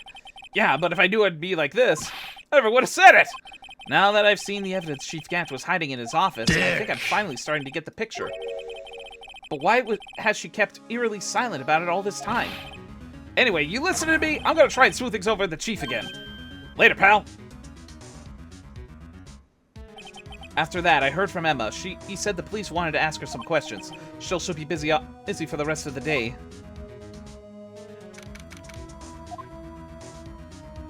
I see. So the chief asked Emma to come in for questioning. It's no use thinking about it. Tomorrow's the final day of court. I'm committed to doing everything I can to defend you, which is why I'm here. But I've already told you all I can. What you've told me over these past couple of days is absolutely nothing. Not a single useful thing. Really? I believe I did mention something quite important. Something I told you right at the beginning. I said that I was the one who stabbed Detective Goodman. You know, I think I finally figured it out. I know who it is that's lurking behind your words. Mia did a good job mentoring you. I'm rather jealous. It seems Edgeworth was right. Edgeworth? Once you're convinced you know something, no one can persuade you otherwise. Thick-headed is the term he used, I believe. Now's my chance to get her to tell me the rest of the story. I have to admit, I was more than a little perplexed at first. You insisted you did it, yet there was no incriminating evidence. That's when it hit me. It's not that you're unwilling to tell the truth. It's that you're incapable of doing so because of a certain individual. What an intriguing notion. A certain individual, you say. So you think I'm protecting this person? Protecting? No. I think afraid of is more like it. If I'm not mistaken, the person in question may have persuaded you to silence. For argument's sake, Mr. Wright, whom may I ask you this person you're speaking of? The one I'm supposedly frightened of. What's this person's name? Isn't it obvious? Well, Miss Skye? Mr. Wright, you are addressing the chief prosecutor. Do not forget your place. I take it she's still not ready to spill the beans. My apologies. Could you please tell me a bit more about what you think you know? We were partners until 2 years ago.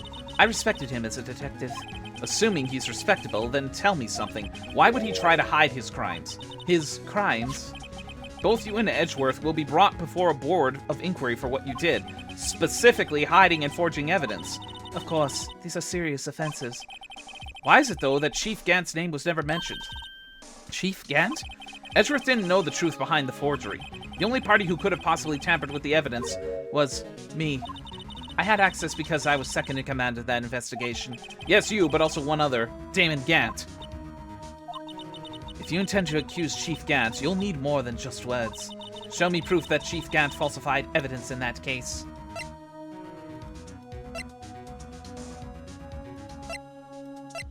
Well, it's come down to 2. Well, 3, possibly.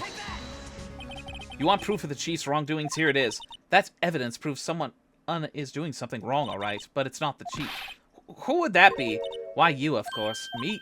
Yes, you seriously believe what you're saying? Now, don't you have that scary? You seem to have the makings of a criminal in you, what with all your fallacious acts. Care to spend tonight in the cell next to mine? If you ask me, you're the scary one. Okay, it's gotta be the urn, then.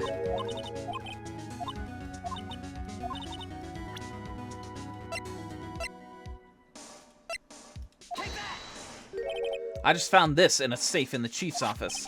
This jar piece and this piece of cloth. Do you know what these are?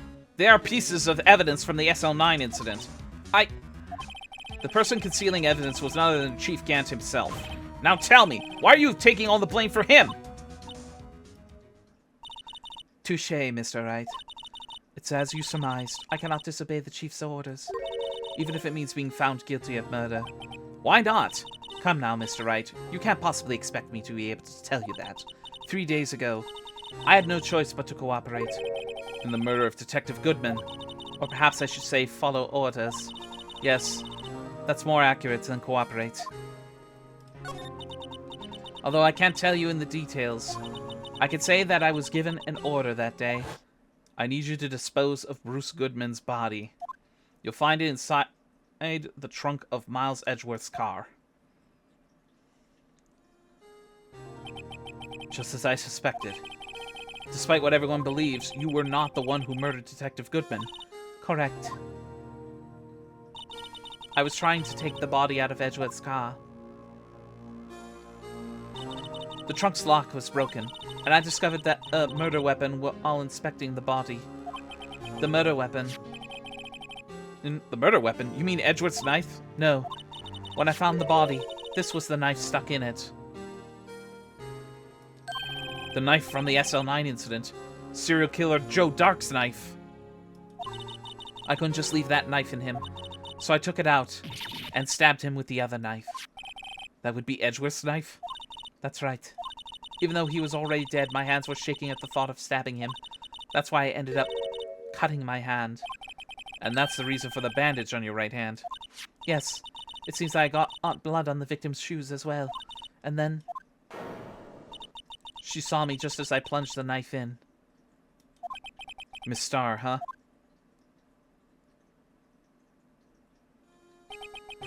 Why did you need to hide Dark's knife so badly? It took a lot of work to finally close the Dark case 2 years ago. It was over with. I didn't ever want it to be opened again. My intent was to prevent that, by whatever means possible. So, you hid Dark's knife. The weapon used to stab the detective was evidence in the Joe Dark case. If word got out, which it would, the reporters would have a field day with that.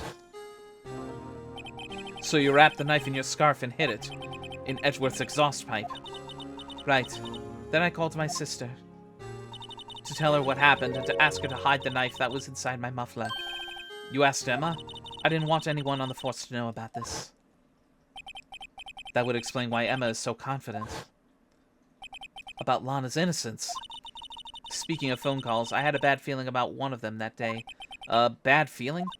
The truth is, after I received those orders from Chief Gant, the first thing I did was make a phone call. A phone call to Patrolman Jake Marshall. To Marshall? Why on earth would you call him? The lead investigator for the SL9 incident had to have been murdered.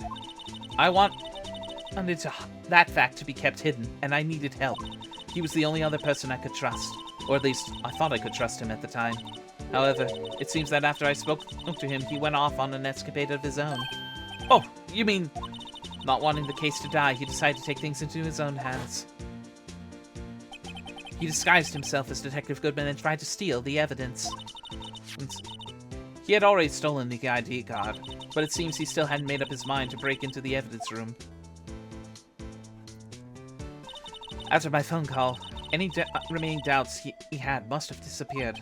So your phone call caused the incident in the evidence room?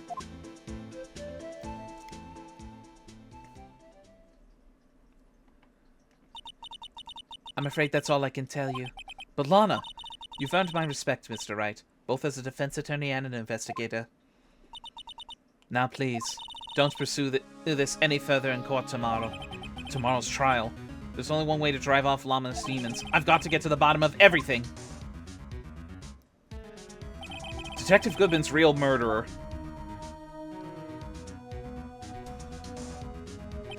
And what went down in Chief's office 2 years ago. To be continued.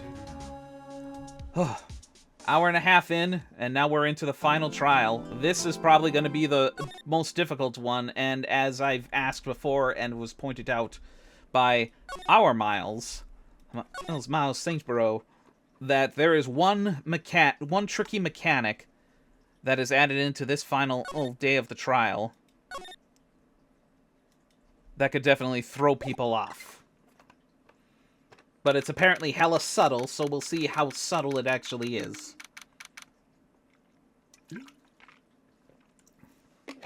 February 25th, 9:47 a.m. District Court, Defendant Lobby number 2. This is the defendant lobby, alright, but there's no defendant. I've been trying to reach Lana all morning. Where could she be? And where's that? Yep, another hydrate there.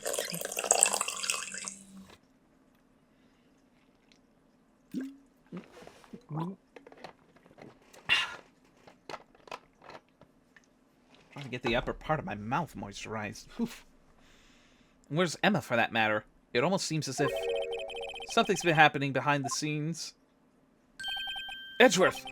Knowing you, you've already figured it out. Who the owner of the 77's ID number is, that is. Well, I have a pretty strong hunch.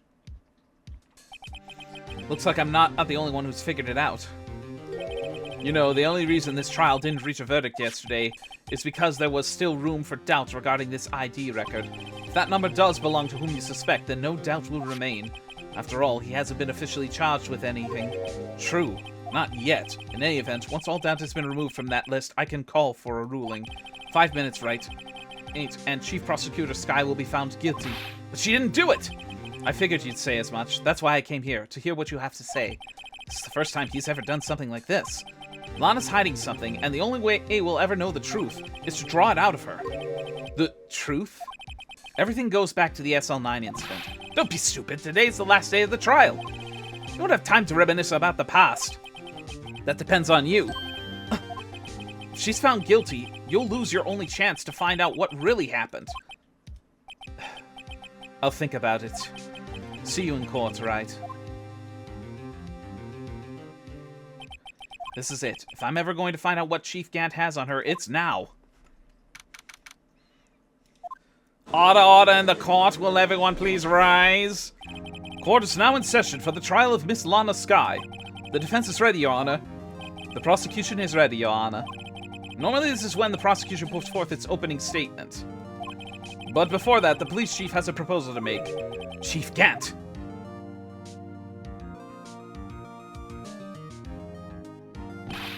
Morning, folks. How's everyone doing? Hey, Udgy. Been back to the pool yet? No, I've been drowning enough as it is in my work.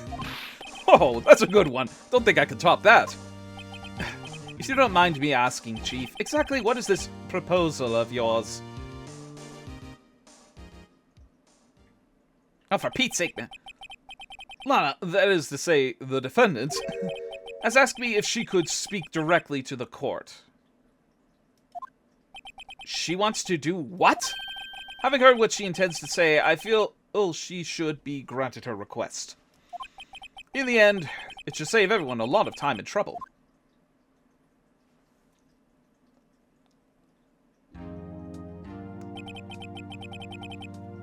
What's this all about, defendant? I'd just like to make one simple request and I'll be finished. Well then, what's your request? Your Honor, I'd like you to put an immediate end to this trial. Huh? I confess to all charges against me. On February 21st of this year, I murdered Detective Bruce Goodman in the underground parking lot of the prosecutor's office. No! Lana!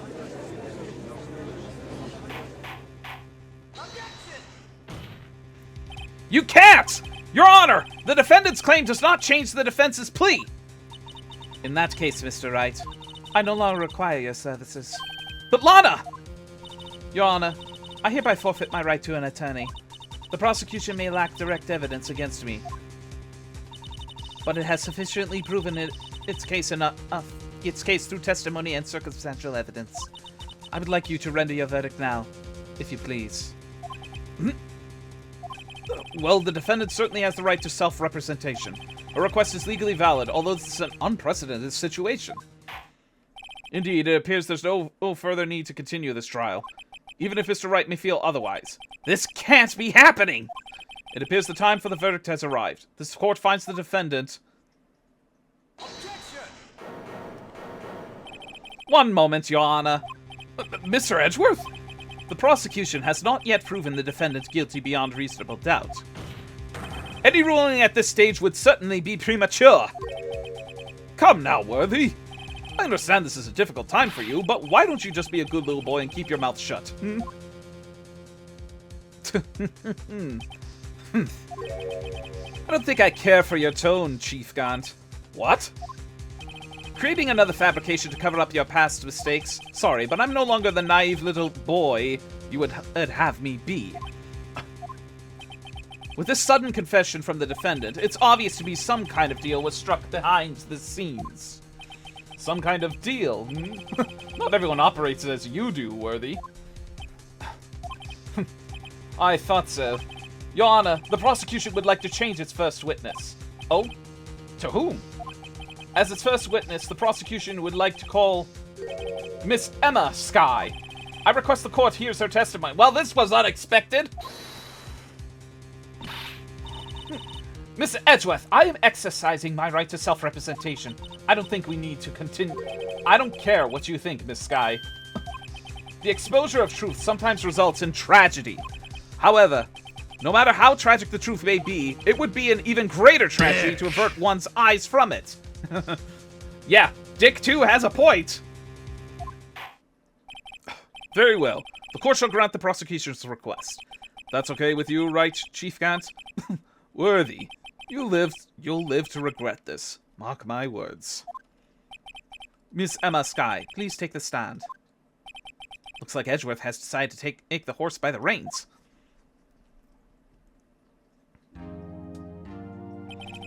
Now then, witness, please state your name and occupation. My name is Emma. Emma Skye. My occupation? I'm Lana's little sister, and I want to be a scientific investigator. 2 years ago, you encountered the serial killer Joe Dark of the Joe Dark killings. Is this correct? Yes. I'm trying my hardest to forget about that, though. I'm sorry, but I'm afraid I'm going to have to ask you to recall those events one more time. Mr. Edgeworth, please remember this trial concerns the murder of Detective Goodman. Is an incident like that was resolved 2 years ago really all that relevant? Yes, it most certainly is. Well, okay then. He sure gave in fast. Now, please testify about what happened to you 2 years ago. The trip to yesteryear has finally begun. It's bound to lead to the truth behind this trial.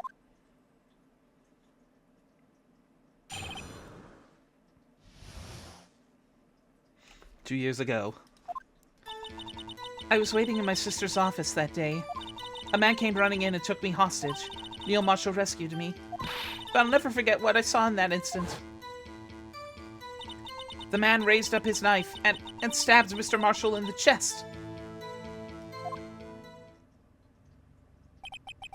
It's a good thing you weren't harmed. I passed out. I don't remember much. That's understandable. However, please tell me, Mr. Edgeworth, what does this testimony have to do with Detective Goodman's murder? That will soon become apparent, Your Honor. You've got to admire him for his courage, considering he has no evidence. Somewhere, this is probably whether her handprint on the cloth comes to play. I have another idea in mind. Very well. Defense may begin its cross-examination.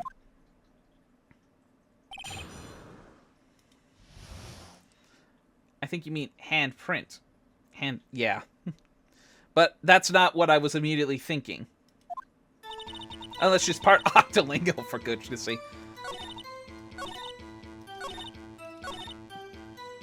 Stabs Mr. Marshall in the chest. But if that's truly the case, the autopsy said he was stabbed in the back. I think that's already the immediate contradiction. Alright, let me just go ahead and save. I'm gonna be saving often here because...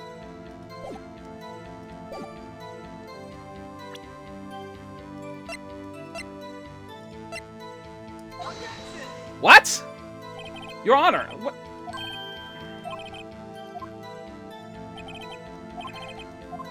Okay, so it's not as straightforward as I thought it would be. But that was a clear... Stabbed Mr. Marshall in the chest. If that was the case, then why did the autopsy report say that He was stabbed in the back. Cool your jets, rookie. Yeah, I'm trying to cool. Let me try pressing on this detail. That must have been a real shock. Even now, when I close my eyes, I can still see it just as clearly. Tell us, what were you doing that moment? I believe you just testified that Joe Dark was holding you hostage. When lightning struck and the lights went out, Mr. Marshall jumped on Drake. I was thrown aside and the two began wrestling each other. Ow! Come on. I'm pretty sure that's what I was watching. Emma doesn't have any reason to lie, but Lana sure does. I need to get Emma to tell me as much as she can. That's for jumping the gun. Oh, come on. I'm pretty sure I wouldn't have been the only one.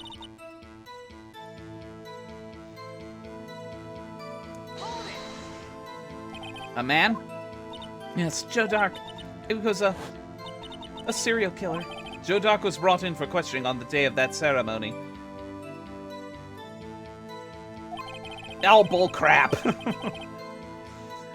We were desperate to get anything on him that would lead to an arrest. When he saw this chance, he fled the room, right? Upon fleeing the room, Dark proceeded to take the elevator.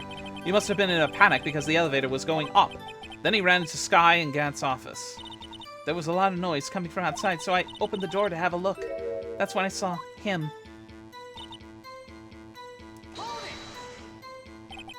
Was that the... What was the prosecutor doing there? That day, there were two people present during Doc's questioning. Deputy Chief Damon Gant and Prosecutor Neil Marshall.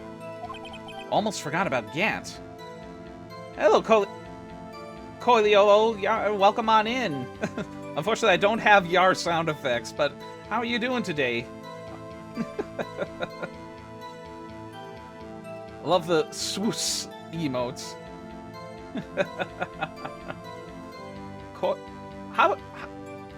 How would I pronounce your name? Is it Koyo-Leo or Leolo? Oh boy. I will yar with or without how to do so.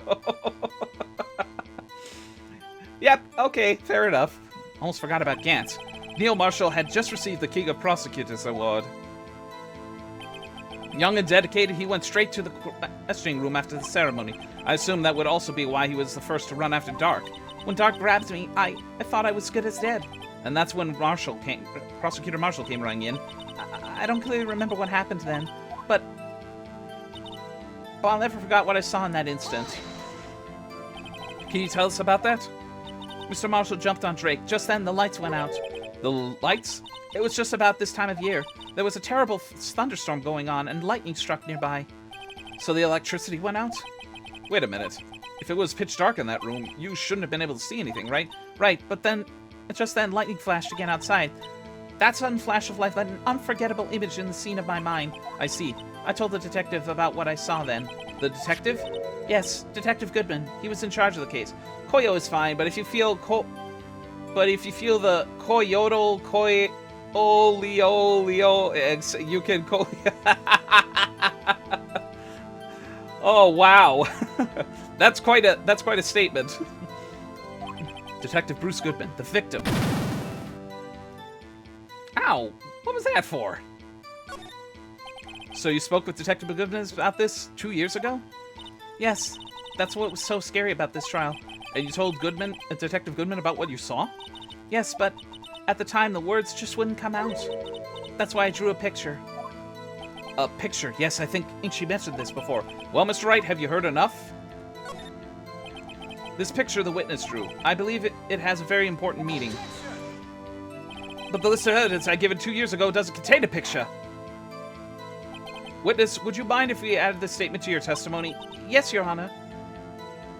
I drew a picture of that scene once, but it seems to have been lost. There we go. I think that's it.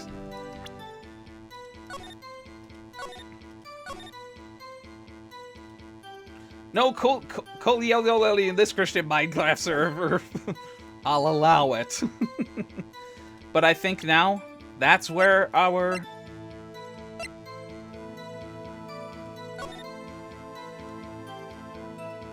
That's it.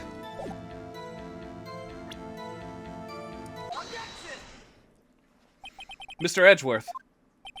This little girl put all her heart into drawing that picture. And yet you would insist on denying its existence? Huh? Hey, I'm not the bad guy. All I'm saying is that as the prosecutor for that case, I wasn't handed such a picture. That may well be. But that doesn't mean it doesn't exist. Behold, this is the evidence list for the SL9 incident. Mods try to stop me, sits on. Mods totally can't. Okay, calm down, kiddies. Please turn it over, Your Honor. Turn it over? Turn it... Oh, what's this? Ow, come on. Yes, what is that? I will not be calmed. Skippy volume level 3. Hey, that's it. That's the picture I drew. Indeed. Two men appear to be wrestling in here. What's the meaning of this? What are you doing with that list? Me? Only the prosecutor in charge should have access to that list. Huh? These lists, they're different from each other. What? It would appear, Mr. Edgeworth, that the evidence list you were handed 2 years ago was incomplete. These two lists fit together to form one. You can see the marks here where they were torn apart from each other. So you see, Mr. Edgeworth, it's quite obvious what happened. 2 years ago, only half of the evidence in that case would ever reached you. What? What?! Order, order! Miss Skye, why did you draw your picture on the back of such an important list? Because that's what Detective Goodman handed me in the questioning room, Your Honor. Wait a minute. If this list was torn in half, then that means... Your Honor, are you alright, Mr. Wright? Your eyes are bulging from your head! If the evidence list was torn in half, then there might be more of the drawing on the back of Mr. Edgeworth's list. Huh? Yes, that's quite conceivable. Mr. Edgeworth? It's possible. Let's see. He just immediately keeled over in shock! God damn it, I accidentally clicked another stream and now I got an ad coming. Okay, calm down. We're still in the midst of it. I think pre-rolled ads only go for about 30 seconds. I intentionally set it that way. It's possible. Let's see. And he immediately keels over at the realization. That's 30 seconds too many. I'm sorry. That's the least I could possibly set it to. I wish I could set it to I wish I could set it to less. Let's see. Let's see. Is something wrong? Did you even have to ask? I'm a pirate the stream, or you can sub, one of the two. Do you even have to ask? And he regained his composure quickly. Sorry, Your Honor. There is indeed something drawn on the back of my list. It's that thing.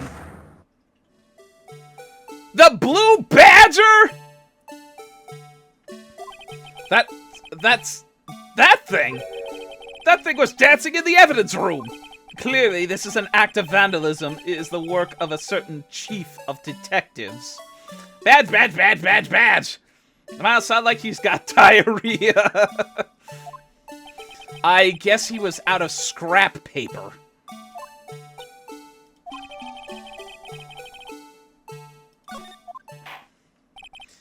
Very well. Oh, witness. Okay, before we proceed, let me just see the completed list here. If it'll say anything. Oh, no, it just shows the drawings on the back. What? Okay, there has to be something significant about the Blue Badger being in the window. And it kind of does tie into the fact that this thing randomly showed up in the introduction to this case. So, make a mental note of that, chat. Very well. Witness, will you please testify about this picture you drew 2 years ago? Huh? Oh, yes, sir, Your Honor. What's wrong with Emma? She seemed to be thinking about something when she was looking at the picture.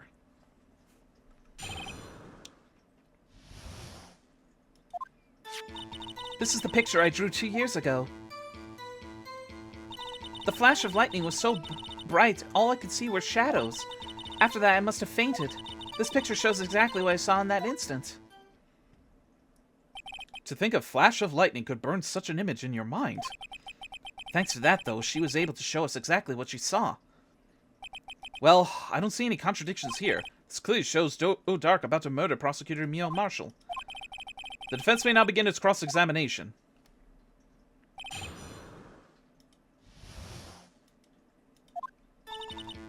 Alright, save again.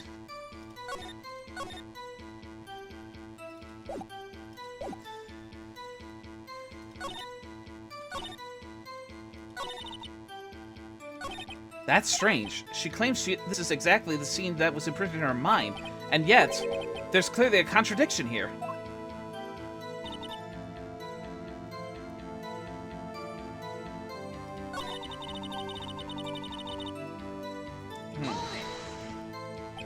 So at the time you didn't even know it was Mr. Marshall who had come to your rescue? No, I couldn't see him clearly. The lightning was so bright, and I was knocked to the floor. You were knocked to the floor? Dark had a tight grip on me, but when Mr. Marshall jumped on him, I was knocked away. I turned around. And that's when the lightning flashed. Poor Emma, I'm glad she wasn't hurt. What happened after that lightning flashed?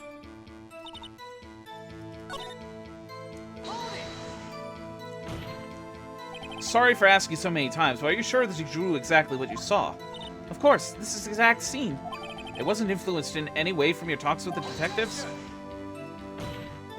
Are you insinuating we somehow manipulate her memory, Mr. Wright? No, no, of course not. I better watch it, or it might find some way to cut my salary. I drew this picture before I heard anything from the detectives, so I don't think anyone's story would have influenced me. Mr. Wright, is there something that's bothering you about this picture, huh?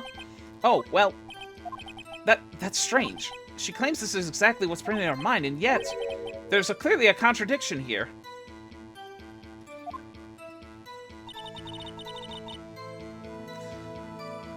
I don't know why, but for some reasons, let's look at that picture again.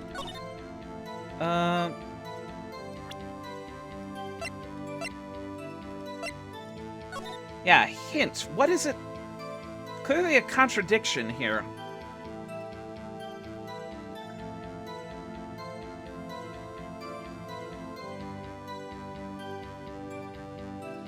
Hint, what am I supposed to be seeing? Yeah, chat chime in. What am I supposed to be seeing? There's something...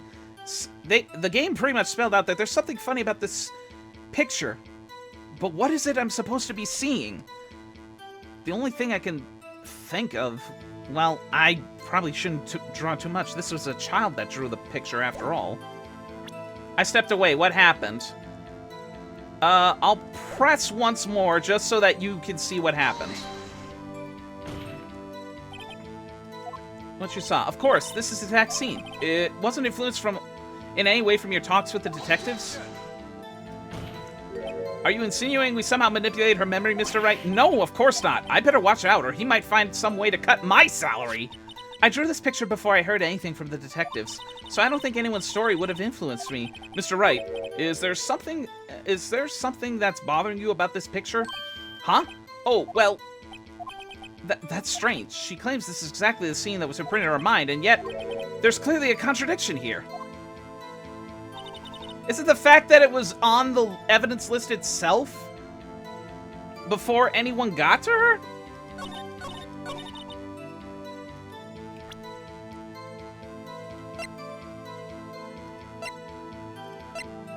Boy, this is really racking my brain.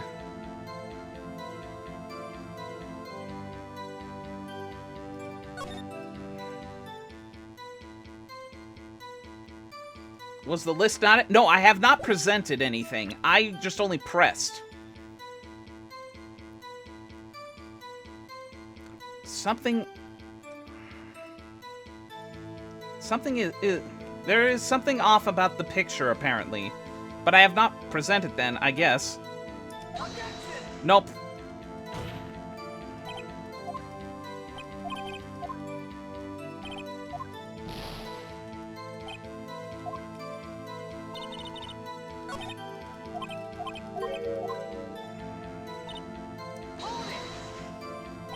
Did you draw this picture right after the incident? I think I drew it 2 or 3 days later. At first, I was in such a state of shock I couldn't do anything. During that time, the investigation team was reorganized. Detective Goodwin was placed in charge, under the direction of Damon Gant and Lana Skye. 2 or 3 days later, the memory should have been fresh in her mind. Excuse me, witness. But can you please tell us why this picture is painted all black? The flash of lightning was so bright, all I could see was shadows. So at the time, you didn't even know... Oh, yeah, I already pressed on this.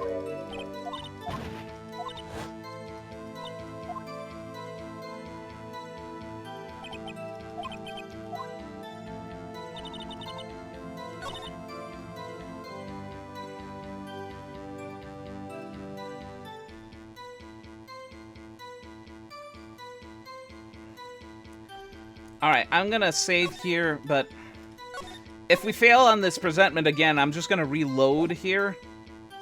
Because I can't afford to be just meaninglessly waste my chances here.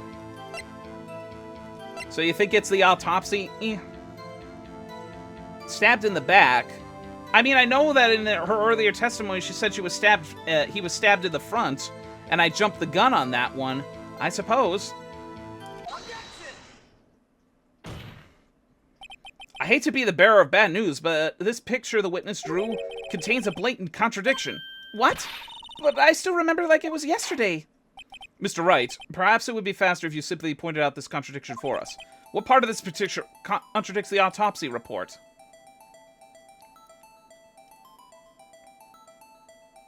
I feel like it's gonna come down to the chest here, because he's covering his chest.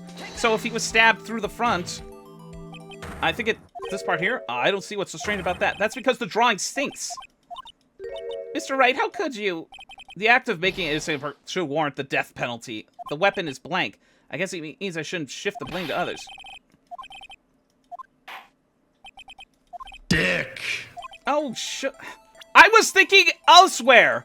Because if he was stabbed through the chest, and he was apparently covering his chest, he would have a knife wound through, not only in his chest, but also through his hand, but he was stabbed in the back.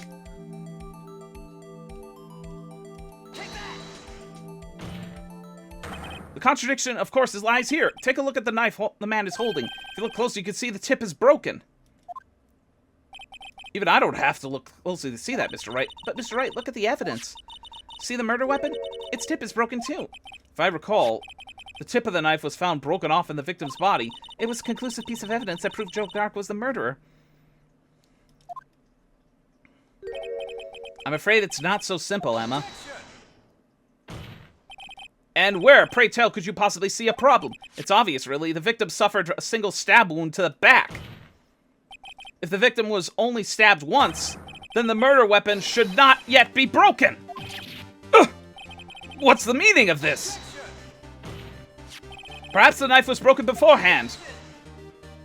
Sorry, but I'm afraid that's not possible. The tip of the knife was found inside the victim's body. If it was broken beforehand, it couldn't possibly wind up there. That's right. But what does that mean? The tip of the knife was undeniably discovered within the victim's body. The only possible explanation is the witness's memory is mistaken. That's why I asked her so many times if she was sure she remembered correctly. I believe you were annoyed at that time, but she was sure she remembered correctly. But there's no other way to explain this inconsistency.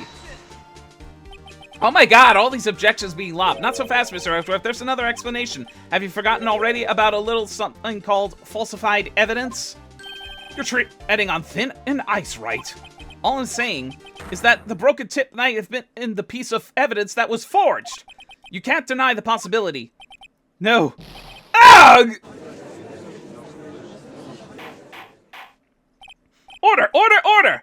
Are you saying the investigation really was corrupted? Your Honor, please allow me once again to go over the events that took place the day of the murder. The police department and the prosecutor's office were holding a ceremony that day. After receiving the King of Prosecutors Award at the ceremony, Neil Marshall questioned Joe Dark along with Damon Gant. During his questioning, Joe Dark fled the room. Prosecutor Marshall chased after him and was killed by Dark. It is my belief that somewhere in this story, there is a lie. I'm not lying. The man really was holding up a broken knife. If that's true, then there's no other way around it. This could not have been the actual murder weapon. There must have been another broken knife. What are the chances of there being 2 broken knives? Another broken knife besides Joe Dark's? Could there have been one? Okay. Obviously wouldn't be Edgeworth's knife.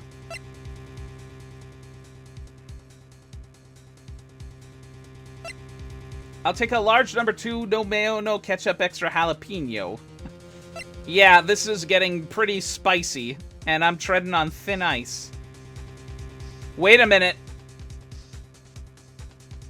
It's clicked! Yes!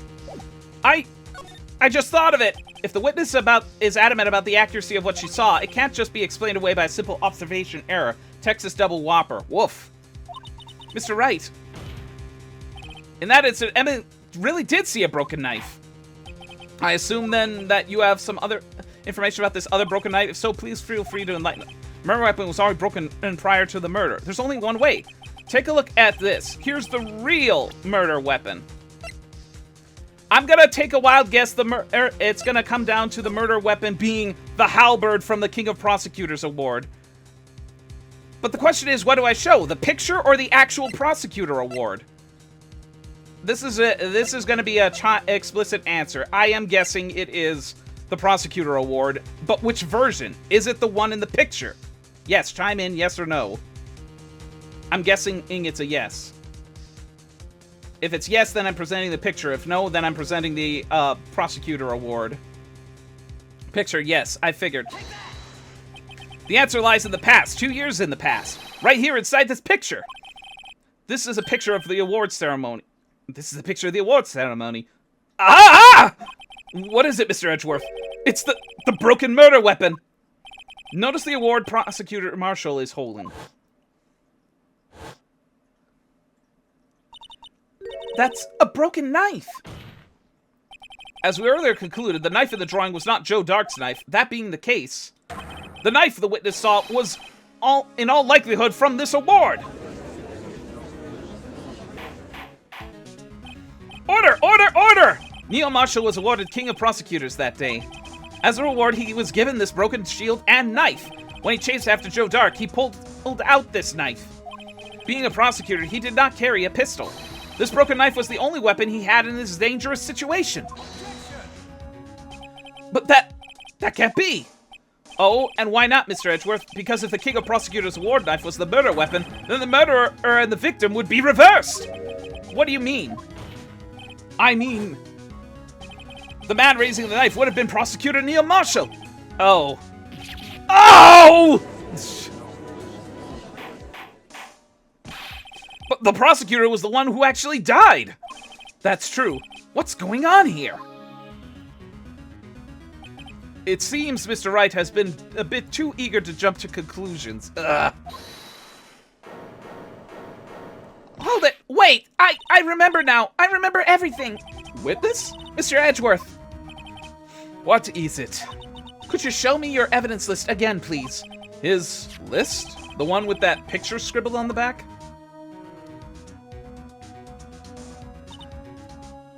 I knew it. This picture.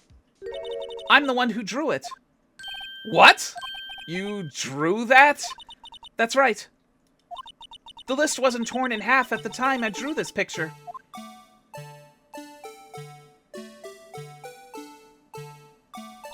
All this time I've been trying so hard to forget.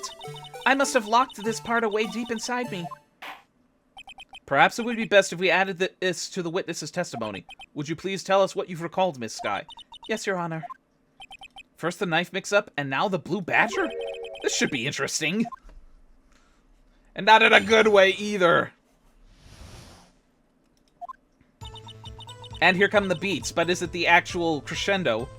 When I saw that man raise his knife, I panicked and rushed towards the both of them. I think I knocked away the man with the knife. Just then there was another flash of lightning, and that's when I saw the blue badger. He wasn't in the room, but I'm sure I saw his shadow. This is certainly most unusual. Objection! Try impossible! The chief of detectives haven't even designed him until this year. That would mean he didn't even exist 2 years ago. Yes, well, the defense may now begin its cross-examination. Stop! Please, don't pursue this any further! Lana! What's the meaning of this? Please remain seated in the defendant's chair. Did she knock away Emma?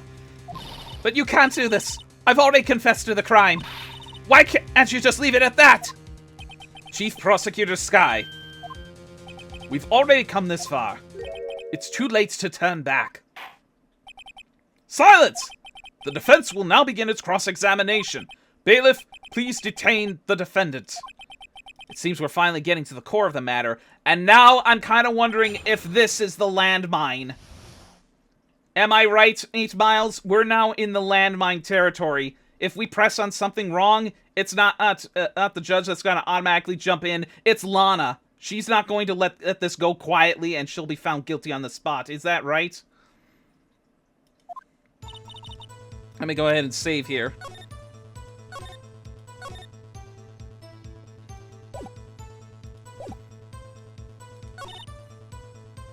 Panicked and rushed towards both of them. Tread lightly. Yeah. I think I knocked away the man with the knife. Just then, there was another flash of light, and that's when I saw the Blue Badger. He wasn't in the room, but I'm sure I saw his shadow. The Blue Badger didn't even exist 2 years ago. So what exactly did Emma see? I've gathered all the evidence. All that's left now is to put the pieces of the puzzle together.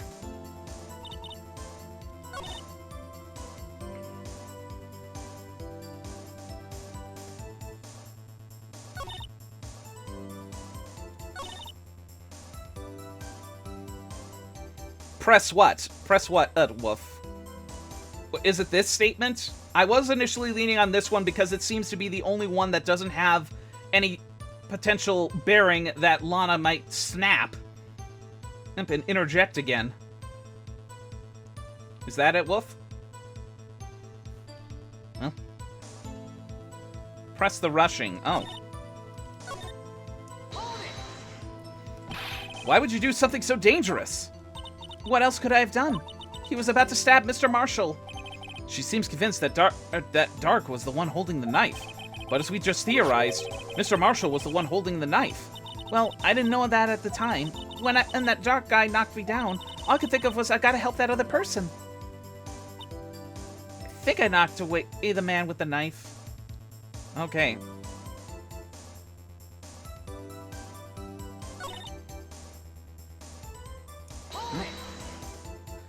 Are you sure about this? Of course. See? I even drew a picture of him here. But it was the chief of detectives who brought up this hideous beast. And that was just this year. The Blue Badger didn't exist 2 years ago. It's all quite verifiable.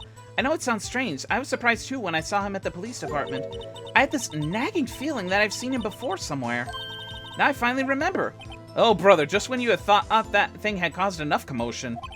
Tell us, where in the room did you see him dancing?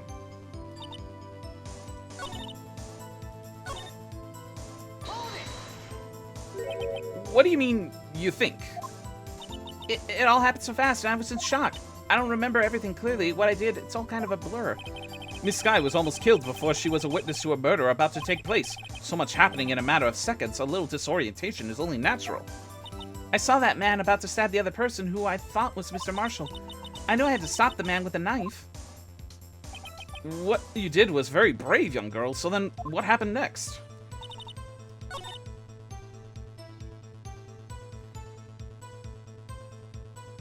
Alright. Gonna save again. Yeah, the shadow. That was gonna be my next instinct to press on, because it, again, wasn't a, his shadow. So you mean you didn't actually see his face with his winning smile and all? That's right, but I still remember it. He had 3 creepy horns. This is pointless! That thing couldn't have possibly existed 2 years ago. The witness must be mistaken. That may well be. But what's important is what caused her to think she saw what she did. Oh, and I suppose you have an explanation? If so, by all means, please tell us what this shadow really was. What was it when that lightning... What was it that Emma saw when that lightning flashed? Who is this Blue Badger really? I have a feeling... Hold on, let me look at something. I'm just kind of perusing the most recent stuff here.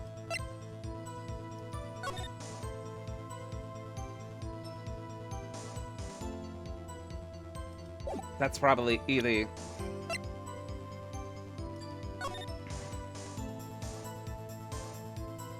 If there's only...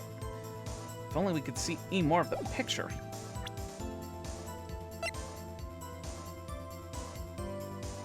Okay, let's look at the profiles.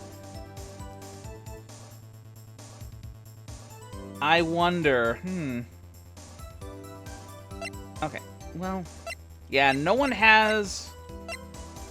Yeah, no one has enough, and apparently according to the scuffle... Okay, let's take a look at the, urn again. Whoops.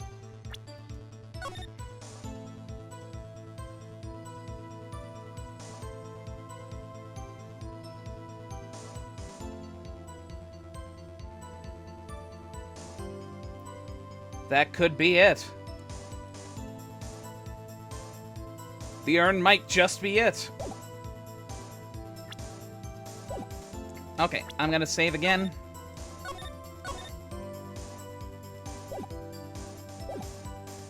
I just might know.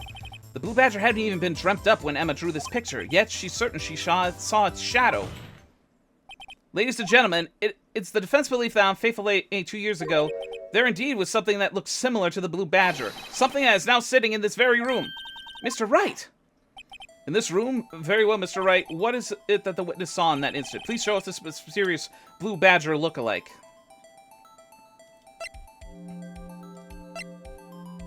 Well, this is it.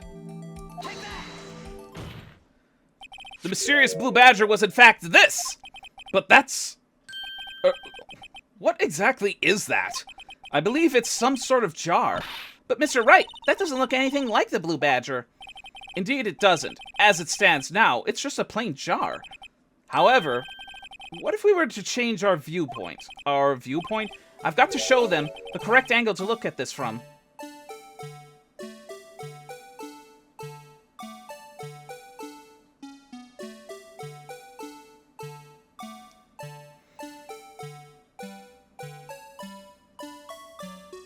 Oh boy. I do have the general angle in mind. The question is it the right one? No, I didn't want to present this isn't right. I've got to make it look good. I'm under the fence. This case hinges on witness drawings. Cannot accept his claim. I've got to find just the right angle. Maybe I should rotate it. Come on, Miss Wright. You can do it. Okay.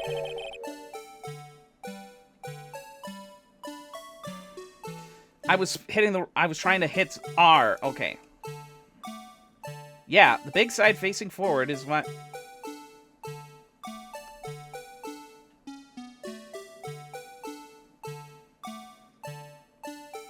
That might have been it.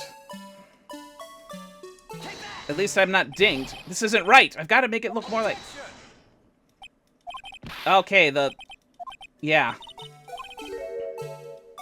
At least I'm not being penalized on this.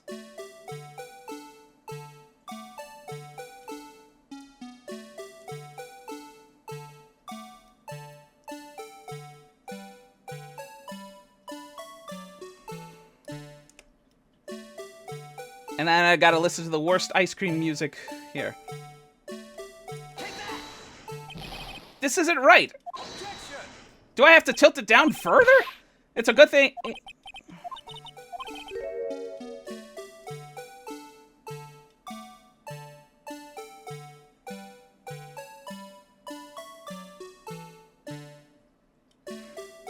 That's gotta be it. If I get dinged, if this doesn't accept it again, this is gonna be really weird.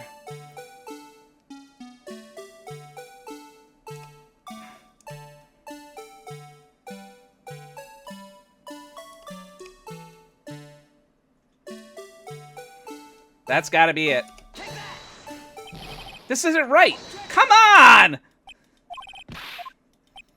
Do I literally have to turn it upside down almost to make it work? This is really picky. I mean, come on. I like good context as much as the next person, but this is starting to get absurd.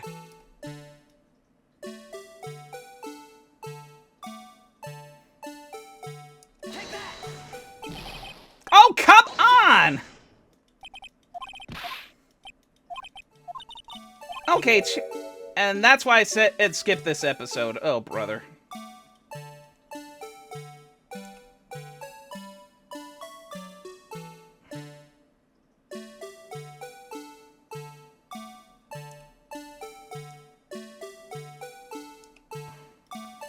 Maybe it was this angle instead.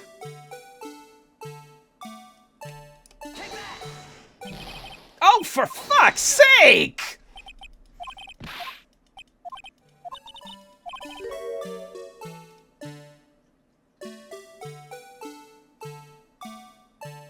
That is supposed to be... what I just did is supposed to be it?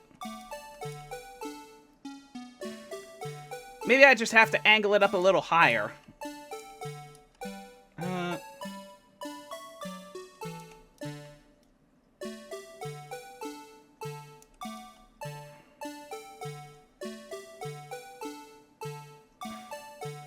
This it?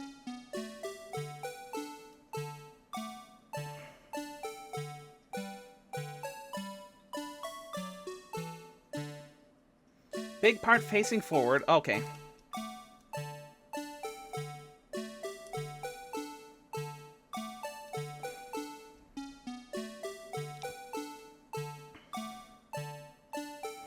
I mean, from forward, back, or whatever, the fact that you would get such a close facsimile of the Blue Badger from this...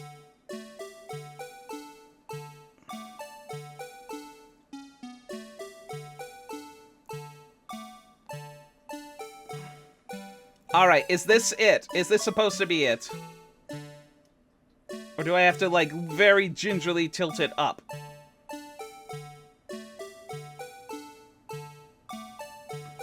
Yeah, chat, you feel free to chime in, because this is now less me not tilt it lightly up a bit. Okay,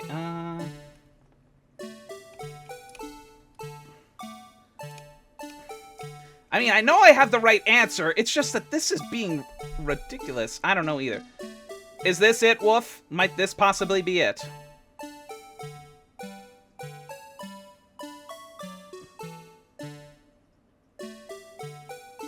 Well, I mean, we're not being dinged, but I'm like, this is really getting kind of... Okay. Finally? Well, is this a miracle or what? No one can possibly deny this jar's resemblance to the Blue Badger. No! It can't be! Order, order! The defense has proven its claim. The mysterious Blue Badger witnessed on that day of the crime was actually this. Although we all enjoyed Mr. Wright's dramatic performance, one question remains. What's your point? What do you mean? So that Badger thing was actually just a jar. That doesn't change anything. I'm afraid that's where you're wrong, Mr. Edgeworth. You see, this changes everything. Indeed, very well, please tell us. What's different now that we know the witness saw this jar?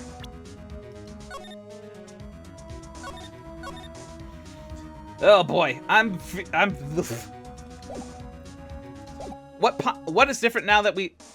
It is the location. Yeah, I'm at this point. It's like, chat, feel free to chime in, and if I feel like I'm very, very, very stuck at this point. Location, probably the angle. Allow me to take these in turn. At the moment of the murder, the witness saw this jar. At a very specific angle, I might add, Mr. Wright. Yes, well, knowing where could she have seen this jar? Where? The location of the jar is shown in the picture taken the day of the crime. I knew it was going to come in sooner. It's on the shelf of the office of Damon Gaunt. But the body was found lying near Lana Sky's desk. The witness testified so herself. Yes, and it is these two facts that reveal what actually transpired. You see, the struggle between Dark and Marshall did not take place in Lana Sky's office. It happened on the other side of the room, in Chief Gant's office. Are you implying the murderer moved the victim's body from Damon Gant's office to Lana Sky's office? Yes. Why would he do that? There's no reason. Exactly. If there wasn't a reason, he wouldn't have gone through the trouble. The only logical conclusion is that there was a reason. Do you know what that reason was, Mr. Wright? I finally figured it out, so this is why Lana tried to stop the trial. It's too late to quit now, though. Please recall the witness's testimony. She said she knocked away the man who was holding up the knife. In the next instant, the jar was hit and flew through the air. Now tell me, what could have sent the jar flying? That would have been the impact of the man, and impact the man made when he was knocked into the wall? Ladies and gentlemen, if I may draw your attention to this picture once more. If the man was knocked in the direction of the shelf the jar was sitting on, what would he have hit? The suit of armor, holding a very sharp and dangerous-looking sword. Yes.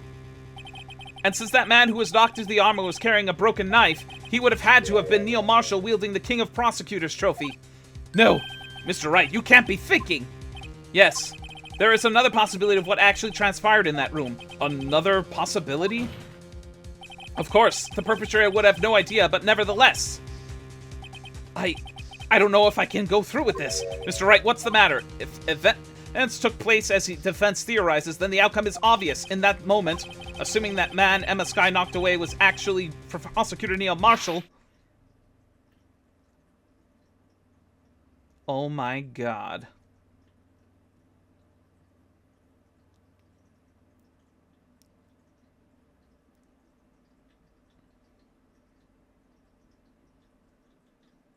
You mean Mr. Marshall died because of me?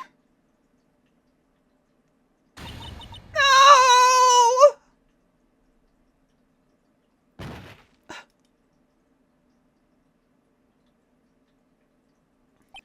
I've never imagined her testimony would lead to this. So it was the witness who took the victim's life, and then proved so with her own testimony. This is unprecedented.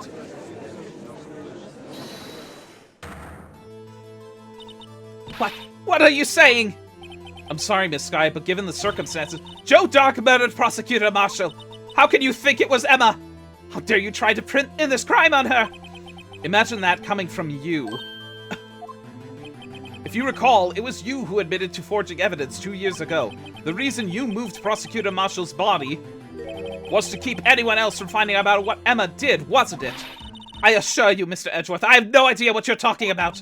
If you hope to have anyone believe your insane allegations, I'm afraid you're going to have proof. Tell me, do you have any conclusive evidence that proves my sister killed Neil Marshall? Evidence?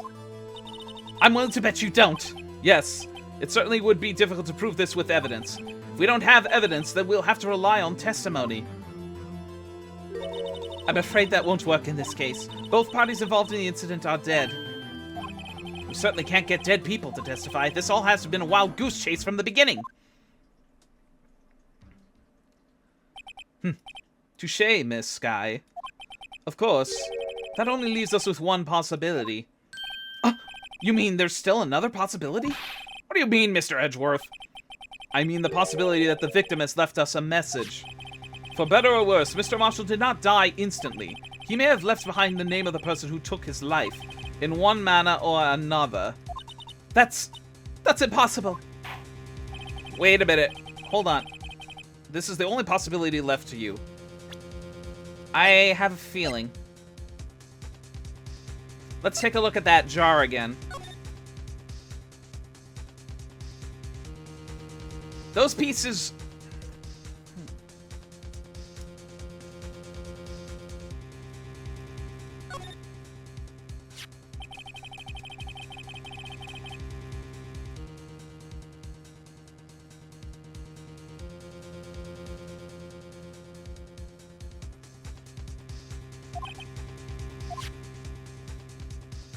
What was Neil trying to write?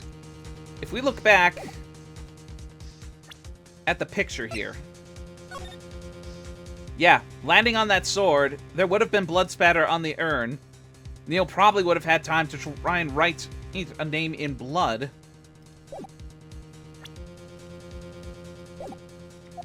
A message from the deceased. Does such a message exist? I've got to think back to the court record. The real name may have left behind. Let me save here.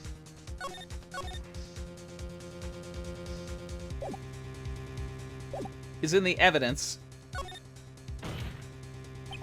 This message from the deceased is already in our possession. Mr. Wright, will you stop at nothing to prove my sister a murderer? Do not be mistaken, Miss Skye. Our purpose is not to accuse Emma of any crime. There is only one thing we seek, the truth. No matter how painful it may be. Now then, Mr. Wright, please show us the evidence that conveys a message from the deceased.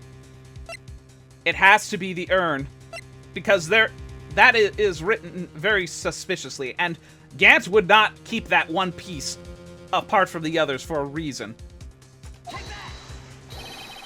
This is the message left by the deceased. This is that Blue Badger from before, right?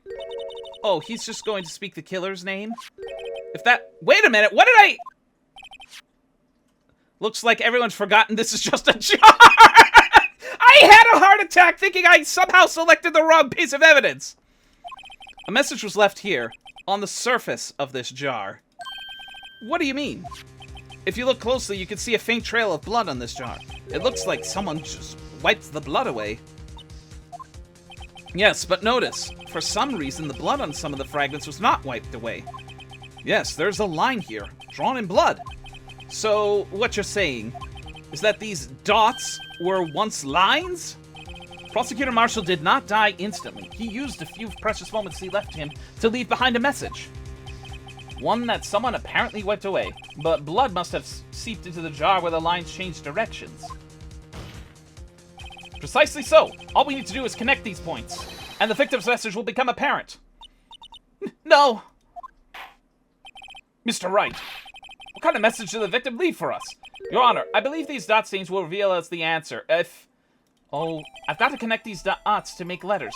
There's only one thing the victim could... one thing the written would have written, given the circumstances. His murderer's name.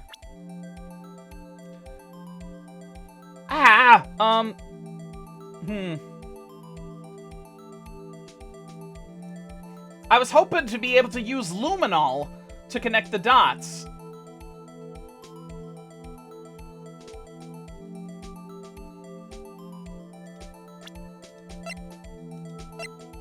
I can't use it.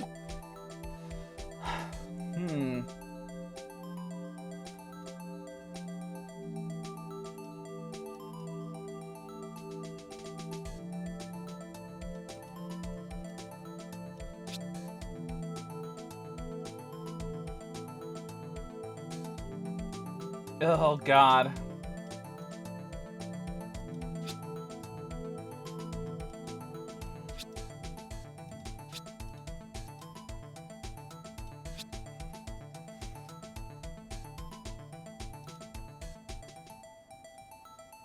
This is really going to the extreme with General Hospital assumptions.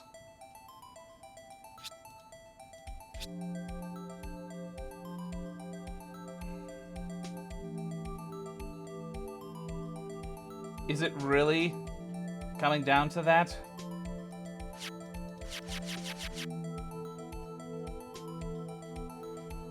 It really is Emma, isn't it? I mean, I know it was an accident, but he probably...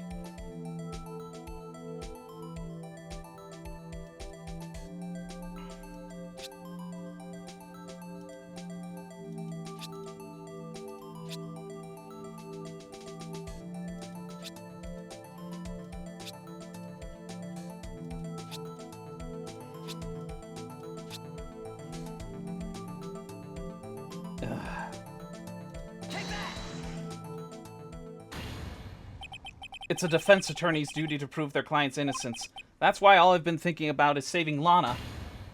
After all my efforts, I never thought it would turn out like this. Emma, So this is the final message Prosecutor Marshall left behind.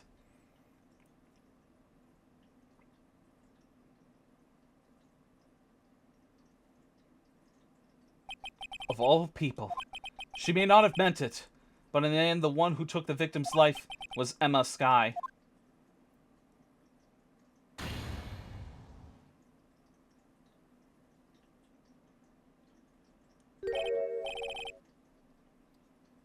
See? Worthy can't say I didn't warn you. Chief Gaunt, do you understand the implications of what you've done? What? What are you talking about? 2 years ago, Joe Dark was sentenced to death. He was convicted because of his final murder. I believe you were the prosecutor in that case, were you not? Yes, Worthy. Because of you, an innocent man was sentenced to death. Not only that, but you used forged evidence to ensure his conviction.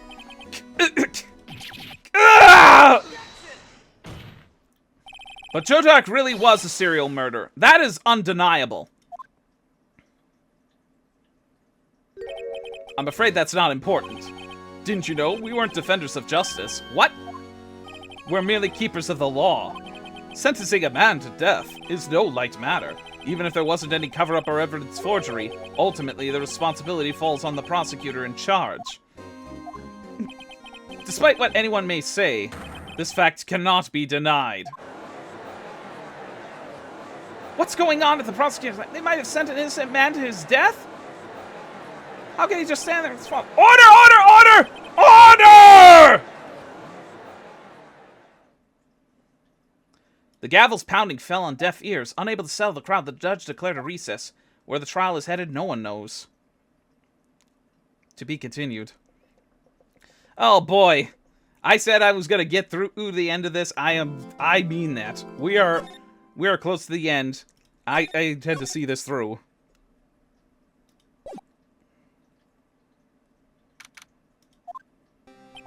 Sorry, Edgeworth. I didn't mean to get you in trouble. Don't worry about it. This is my problem, not yours. I'm not interrupting, pal. Dick! Oh, yes I am. I'll come back later. Wait, Detective Gumshoe, what is it? Is it another retrieval thing? You got a launder, pal, make it all around while on duty? Oh, brother. And to top off, you called me here. I've seen happier people at funerals. I take it Lana's having you run errands again? Let me tell you, this is the last time, pal. Here, she asked me to give you this to you if there was a break in today's trial. Evidence law?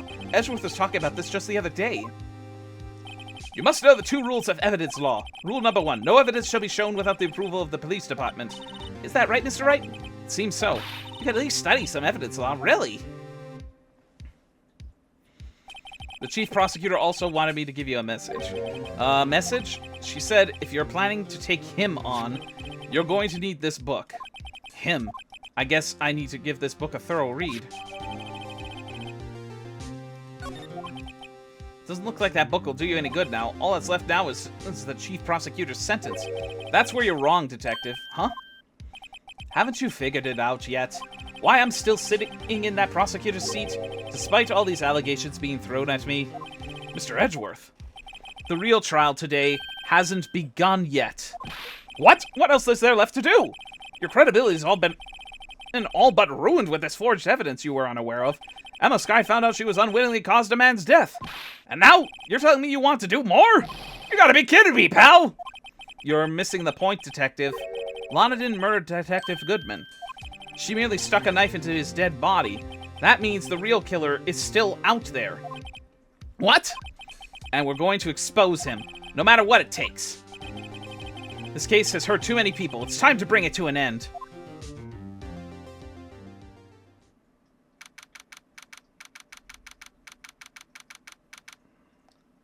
Yeah, I am. Order, order in the court! Court will now reconvene for the trial of Miss Lana Skye.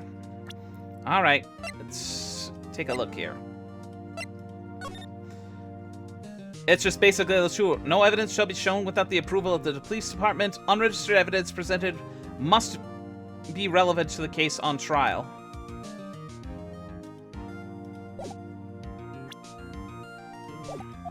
Mr. Edgeworth. Yes, Your Honor? The Inquiry Committee is planning to impose harsh penalties for your actions. thank you for the news, Your Honor. Yes, well, normally this is where the prosecution calls for a witness, but this isn't easy to say. You see, there is some concern that you, Mr. Edgeworth, may have struck a bargain. You think I may have manipulated the witness. I didn't say that. It's just, you see, everyone's been talking and... Very well, Your Honor. I have a solution. A solution? That being the case, the prosecution will allow the defense to call forth all further witnesses. What? But there's no precedent for what you're proposing. Undeniably, this is an unusual arrangement, but a very effective one. It would prove that I haven't struck any deals with the witnesses. Well, Mr. Wright, what do you have to say? Unbelievable.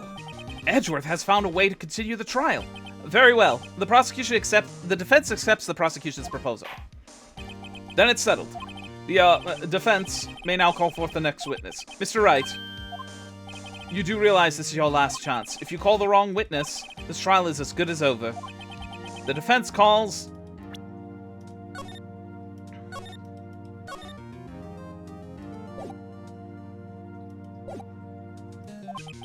Time's finally come to bring out the real murderer. Damon Gant! The defense calls Damon Gant to the stand. Damon Gant? What does this have to do with anything? As the defendant's partner 2 years ago, Mr. Gant has first-hand knowledge of the crime. I feel we should hear what he has to say about it. As luck would have it, he should still be in the courthouse. He would also be the least likely to have been manipulated by me in any way. Wouldn't you agree, Your Honor? True. All right. Bailiff, please escort Mr. Gant to the stand. Witness, please state your name and occupation. What's this, some kind of practical joke? I was just on my way to lunch. Your name and occupation, sir. Worthy, are you sure you want to do this? Your name and occupation. So, you want to play hardball, huh? Please, Mr. Gant. Fine. My name is Damon Gant. I'm the acting chief of police. Now then, Chief Gant, the court requests to hear your testimony. Oh, righto. What's with the grim face? First, let's clear up this SL9 incident. Oh, you mean that time when Lana's sister murdered that prosecutor? Personally, I think it's been made pretty clear already. There are still some things unaccounted for. Oh, like what? Like the role you played in all of this. Son, either you're very brave or you're very foolish. You are aware, of course, that the police chief has all kinds of weapons at his disposal. Weapons? Uh-oh, I think this is the true landmine. Sure, take my testimony, for example. I don't have to give it if I don't want to. What? Is that true? I'm afraid so. The chief of police has the right to refuse to testify. Of course, such an action carries with it certain risks. Don't worry, I'm not here to hinder your trial. Just remember, if this turns out to be a big waste of time, don't say I didn't warn you. Very well, the witness may now begin his testimony. I had a feeling this guy was going to be the one that would push it. As I recall, Neil and I were questioning him that day. To make a long story short, we slipped up. That power outage didn't help either. When I went to my office, I found Lana there. Apparently, she had already arranged the crime scene. As you can see, I had nothing to do with the forgery. So that when Dark was arrested. He was lying on the floor unconscious.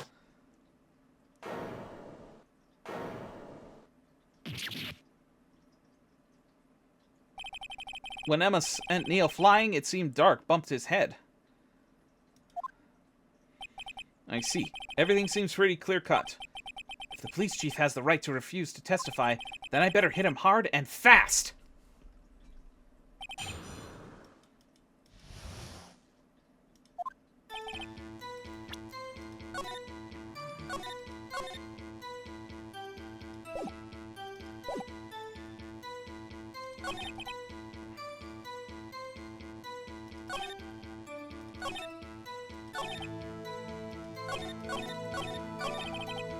Alright.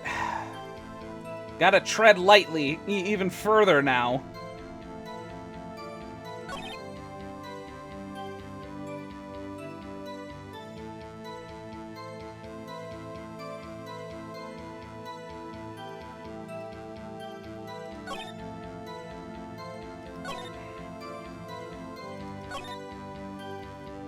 Yeah, that's pretty much a given. I'm not gonna press on that.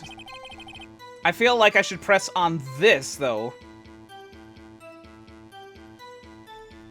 I mean, I'll save again, just... I almost feel like saving after every press, just in case. So the two of you ran immediately after him, right? That's right, but Dark made it to the elevator first, so Neil and I split up. He went upstairs, I went downstairs. I guess you could say he got lucky. What's this about a power outage? Well, the elevator stopped all of a sudden. I got the shock of my life. Well, probably not as shocked as Neil and that night went through his heart, though. That's not funny.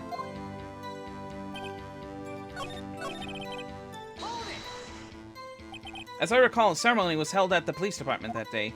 Yes, that's right. I guess you could say I'm a workaholic. After winning his award, Neil was all fired up, too. That's probably what spooked Drake and made him run away like that. Was the defendant Lana Skye also present in the room? I don't quite remember. At the very least, she wasn't there when Dark ran for it.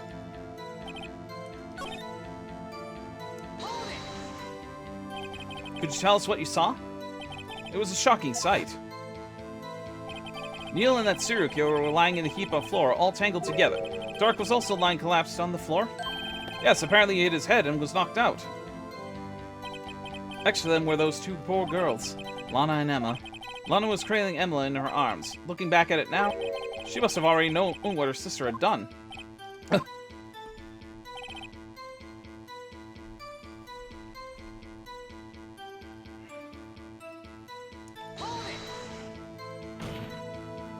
How can you know that? Because of the victim's body. It had already been moved. So that means you found the body near Lana's desk. That's right. I think you said it earlier. It was my suit of armor that really stabbed the prosecutor. Yes. Anyway.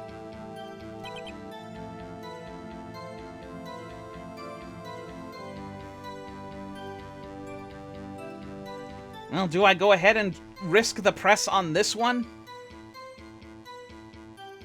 I feel like this would be the statement that he would refuse to say, and if I press further, that's game, set, and match. Thoughts? Chime in? Whatever. What's your thoughts?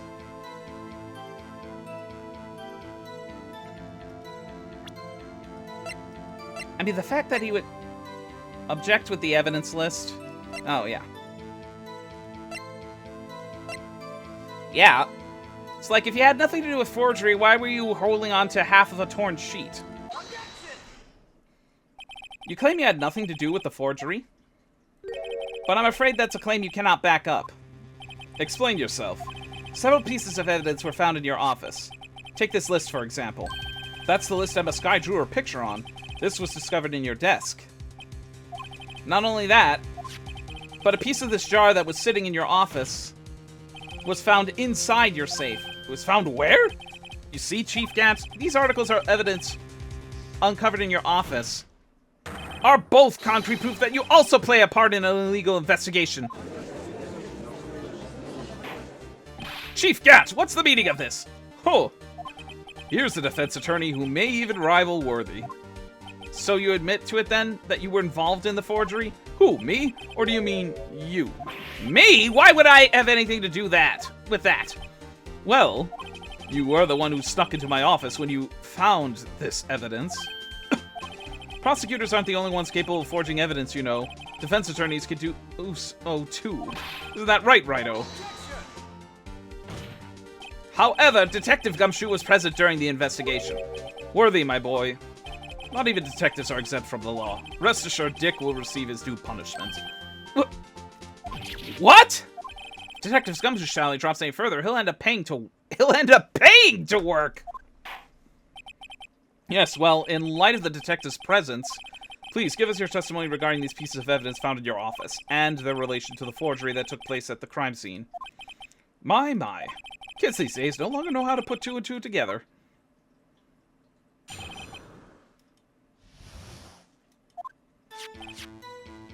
Ah, shit, I skipped that first one.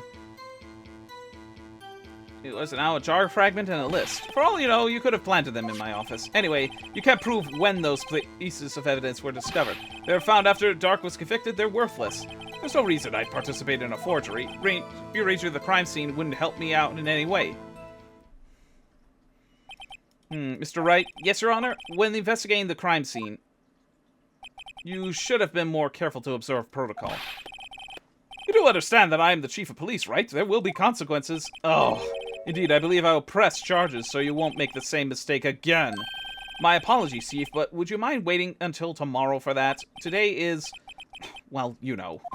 All right, Unji. In return, though, I know. That place, right? Huh? What are these guys, telepathic?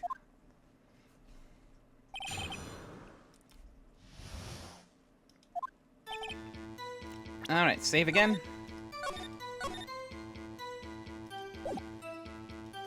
Press again, okay. I appreciate you stop making these ridiculous allegations. Yes, you do have a point. You wouldn't have the guts to do something like that. What? I'll have you know, back in the day I once broke into a cattle ranch and tipped. Mr. Wright, what are you saying? Anyway, you can't prove you didn't carry evidence, can you? If you have proof of the contrary, you're going to need it later. Later? What are you talking about? What else? I'm talking about when Righto's prints are found. Yes, if they're found inside my safe, they would prove his investigation was illegal. I've never faced anyone as slimy as this guy. Can't prove when those pieces of evidence were discovered. Hang on, something is clicking in my mind here.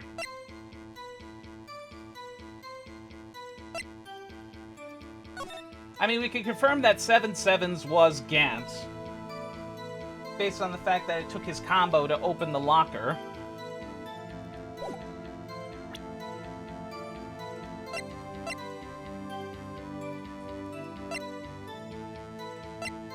Keep pressing first. Okay. What do you mean by that? This is all purely hypothetical, of course, but suppose I did place those items in my safe. Such an act wouldn't necessarily constitute forgery.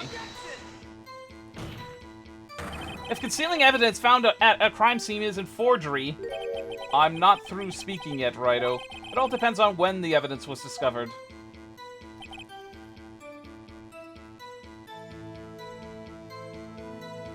Not necessarily. Let me press on that. Are you saying this jar fragment wasn't discovered in the initial investigation?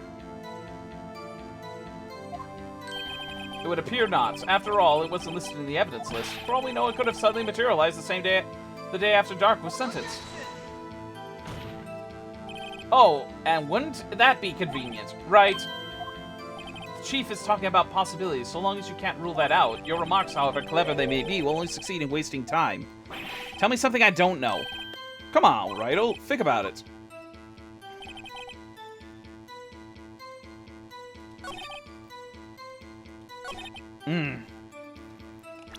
I'm just kind of thinking here.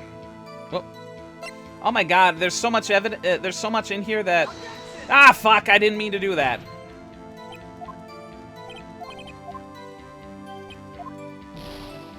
I was trying to check something, not present something. Check. Not that one.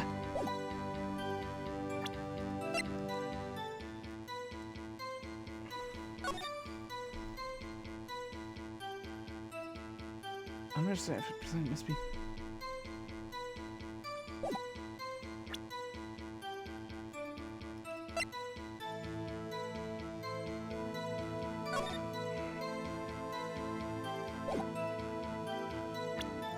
You're better off using your keyboard instead of trying to click. Noted.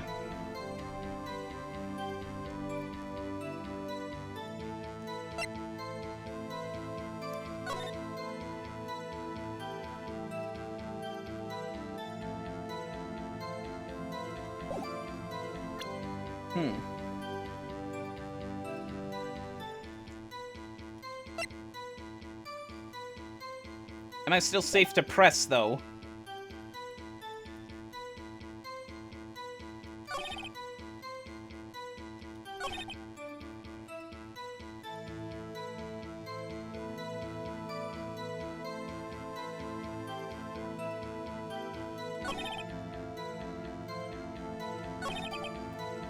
So, still clean sweep here.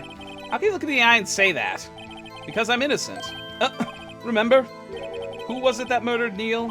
I'm not sure I care for the word murder here, but in the end, the person responsible for Mr. Marshall's unfortunate demise was Emma Skye. Well, now do you see? Really, Chief Gant? At the very least, there's one very large benefit you've reaped from all this. Oh, I wasn't aware. What is this benefit? That would, of course, be the position you have. Chief of Police. Oh, the resolution of the SL9 incident secured your promotion to Chief. That, in itself, is a sufficient motive. Oh, that's a good one. Huh? Do you really think I'm that incompetent? What do you mean? Even without that case, I was already in line to become the next chief. The resolution of SL9 merely sped up the inevitable a little. Is that true, Edgeworth? Yes, he was going to be made chief anyway. Get! Be careful when pointing that finger, or you might wind up being the one pointed at. So that means there's only one possible motivation for you to commit forgery. If you didn't do it for yourself, then you did it for someone else. Don't be silly, Worthy. You know me better than that. There are only 3 people I could look out for. Me, myself, and I. There. It's out in the open now. Budgie, would you mind if I change my testimony a little? By all means, please do. I wouldn't be anyone's accomplice if there's anything for me. Is this now the... Keep pressing? Okay. Nothing in it for you? Sorry, but the only person I care about is yours truly. That girl, Lana's little sister, was it? If you think I felt sorry for her, you better think again. You're right. You don't feel sorry for anyone. Be tough on crime and tough on people. That's how I was raised. You seem to be lax enough on yourself, though. Ho, ho, ho, ho! Oh, that's a good one, Worthy. Could there have been something in it for him? Given his selfishness, would he have helped someone out?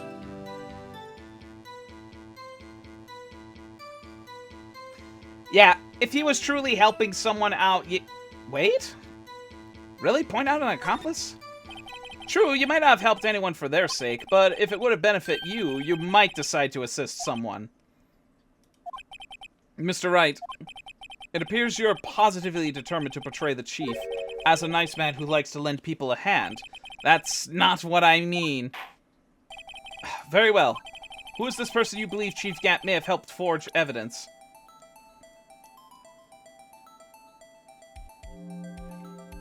Well, given Marshall and Starr's involvement, it wouldn't have been them, for sure. It's a toss-up between Goodman and Skye.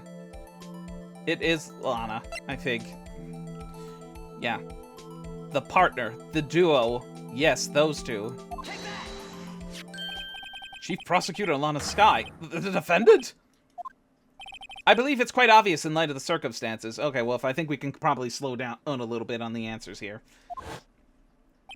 Emma Skye fell victim to an unfortunate series of events. Who would want to help her more than her own sister Lana? And as for Chief Gant, he would also have reason to help Lana if she asked him to. That reason, of course, is self-profit. Self-profit? What do you mean? After the SL9 incident was resolved, Lana Skye was appointed Chief Prosecutor at the prosecutor's office. The person who arranged this job change was you, Chief Gant. But how would he profit from all this? He would be able to use the Chief Prosecutor as his puppet. Essentially, he would acquire unchecked authority over all investigations. You don't mean to tell me that despite the Chief's formidable appearance, he plays with puppets? Oh, wait. You must mean puppet is in someone forced to do his bidding. Never mind. Christ's sake, Your Honor! Admit it, Chief. You assisted Lana Skye in forging evidence. Your motive, to appoint her as Chief Prosecutor so you can control her! Righto, my boy. You have quite the imagination. Let me ask you something. What? Do you have any proof of this? That I controlled Lana? For example, is Lana testifying that I've done such a thing? Lana. She's keeping quiet to protect Emma. There's no way she'd testify against Gant. I'm afraid without any proof, this all amounts to nothing more than mere conjecture. Unless that is also What happened in this incident? This incident? Which one would that be? Of course, I'm talking about the murder of Detective Bruce Goodman. The chief prosecutor has been acting strange throughout this entire trial. Almost as if someone has been controlling her. Worthy, you'd better watch your tongue. I wouldn't want you to get hurt. Just what do you mean? What he means, Your Honor, is that Chief Gant is involved in the murder of Detective Goodman. Not only that, but the chief is now making Lana take the rap to cover up his involvement. What? What?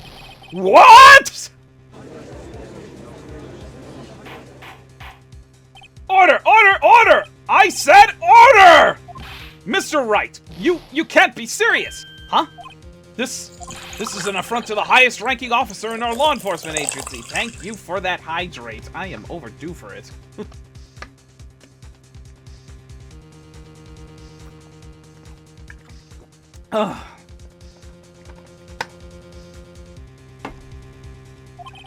To accuse the chief of police of blackmail and murder? That's... it's possible!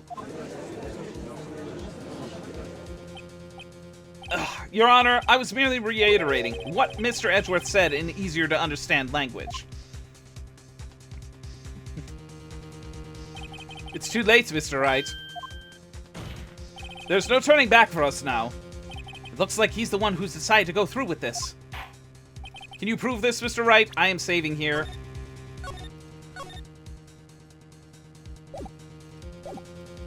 That the chief, is involved in this murder? Good question. Regardless of his rank or title, Chief Gant is just a man. The question is he a criminal? I believe the evidence will tell. I see. Alright then, let's see what Mr. Wright's got, and it better be good. Show us this evidence that ties Chief Gant to the murder of Detective Goodman. There's only one thing that comes to mind. 7 sevens. And it's only gonna dig me once, so if I'm wrong, I'm wrong. This is the ID card list. Yes, the one that shows who entered the evidence room on the day of the crime. There was one ID on the list we couldn't determine the owner of yesterday. 7 sevens. Sorry, but there's no way you can prove that's my ID, my card number. It's your number. What? How do you know that? The safe in Chief Gant's office requires a code to open. A 7-digit code. 7 digits? You don't mean... I'm afraid so, Your Honor. The code was 7 sevens. The same as the remaining ID card number on that list. Chief Gant, you entered the evidence room on the day of the crime! Order, order, order! Chief Gant, what do you have to say? Oh, nothing.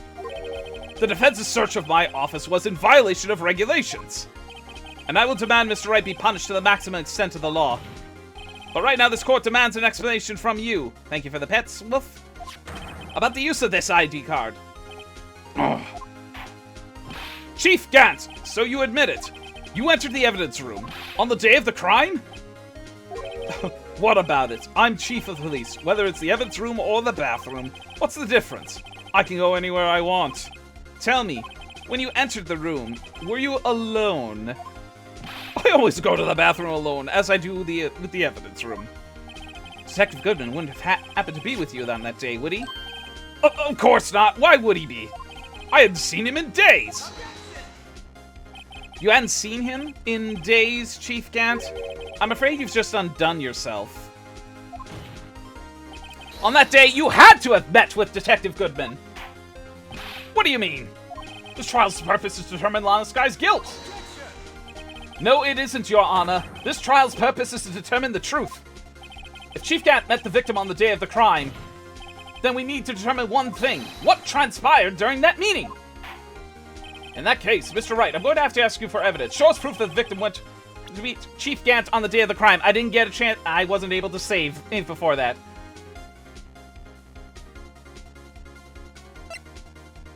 The only thing that pops to mind is the lost item report. Since he did not complete the report, that must have meant he must have thought about maybe asking for help from Chief Gant or whoever may have had an ID card at the time. But that's my conjecture. Whether it's the actual proof, I don't know.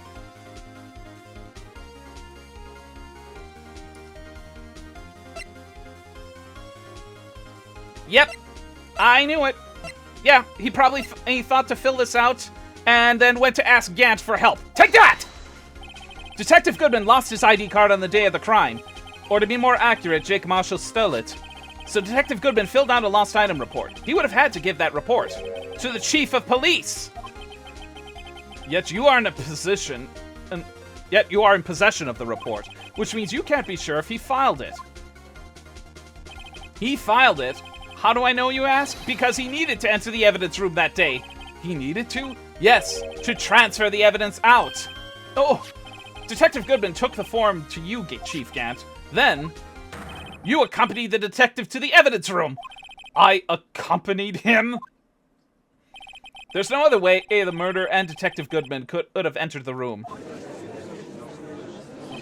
Hold on, let me guess what you're going to say next. I, the chief of police, murdered poor Goodman? Exactly. But wait! The chief didn't necessarily need to accompany him to the evidence room. He could have just lent him his ID card. Yes. Now that you mention it, I believe I might have done something of the sort. Sorry, but that's not possible. I'm saving now. According to the record, your card was only used once. Yet you showed us your ID card earlier. If you had really lent it to Detective Goodman, it would have been found on his body! Oh my God! Did someone jolt him with holy lightning? What the hell was that? Chief Gant, you didn't! The murder was most likely a spur-of-the-moment crime, for no one in their right mind would choose the police department as a place to commit murder. After the murder, you contacted Lana at the prosecutor's office. Why? To dispose of Detective Goodman's body, of course. You're forgetting, Mr. Wright. That victim's body was discovered in the prosecutor's office parking lot. How did he manage to move it there? I was at the police department the entire day, you know. And everyone's aware that Lana stayed at the prosecutor's office after the ceremony. Everyone except me, it seems. Still, you're the chief of police. You have an entire police force at your disposal. Oh, so you think I just ordered an officer to do it? Hey, you, take this here dead body over to the prosecutor's office. I don't think so. Chief Gant, you left all the evidence we need to prove how you moved the body to the prosecutor's office. All this time I thought it was a useless clue, just taking up space. Aha! How could the chief have moved the body? Mr. Wright, show us this evidence. To move the body, Chief Gant used this. This is how he moved Detective Goodman's body. What's that? A screwdriver? But what does it have to do with this case? Mr. Edgeworth, think back to the day of the crime. What is this screwdriver doing here? It's here because... Ah! I was asked to go, by Chief Gant, no less. He told me he wanted me to keep it here in the prosecutor's office. In any case, on the day of the stabbings, I brought this back here. It was a decoy. After the ceremony ended that day, I didn't plan to return to the prosecutor's office, but you did, because Chief Gant asked you to. You mean The body was found in the trunk of Mr. Edgeworth's car. I think it's obvious what happened. The body was moved by that car. Detective Goodman's body was carried in the trunk of Mr. Edgeworth's car? Yes. Unless, of course, you have another explanation, Chief. Why else would you have asked Mr. Edgeworth to transfer evidence from a closed case? There's only one plausible explanation. To transport the body to your accomplice, Miss Lana Skye. Order! Order! Order! What is going on here? Is there no room for rebuttal to the defense's outrageous accusations? Think back to the photograph Miss Starr took at the prosecutor's office. It was not a photo of the body being stuffed into the trunk to be taken away. It was exactly the opposite. It's a photo of the body being taken from the trunk. Chief Gant, please say something. I believe Your time's up. My time's up? Sorry, Righto, but I'm having lunch with the District Attorney General after this. Have to get going if we're to make it in time for the early bird special. But the cross-examination isn't finished yet. Remember what I told you earlier? A police chief has all kinds of weapons at his disposal. What a self-righteous dick! Alright, I saved there. Weapons? Like the right to refuse to testify? I'm invoking that right now. What? That's not a right to be casually invoked! Exactly. There are certain risks to be considered. So you're going to just run away after all this? Run away? Don't make me laugh, Worthy. You need a dick routine. Not a literal dick! That's as close to a dick as you're gonna get. I stabbed old Goodman. That's what you're saying, right? But if you had any conclusive evidence, you would have presented it by now. A new one, I mean. Oh, yeah, I do have some in mind. Well, You think I had Lana dispose of the body? If so, then show your proof and get it over with. I'll say it again, Mr. Wright. Damon Gant is the current chief of police. This court will not tolerate any accusations against him without concrete proof. Well, Mr. Wright, Your Honor, do you have any concrete proof?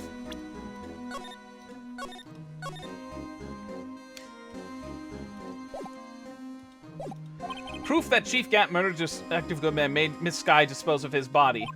Do I have any concrete proof? None yet.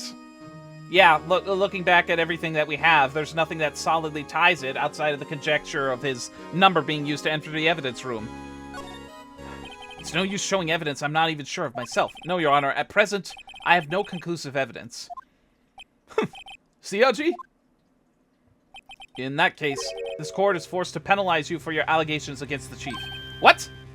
Here's a tip. Never gamble what you can't afford to lose, Righto. It seems that Lady Luck was on my side again today. Okay, Aji, I'll leave the rest to you.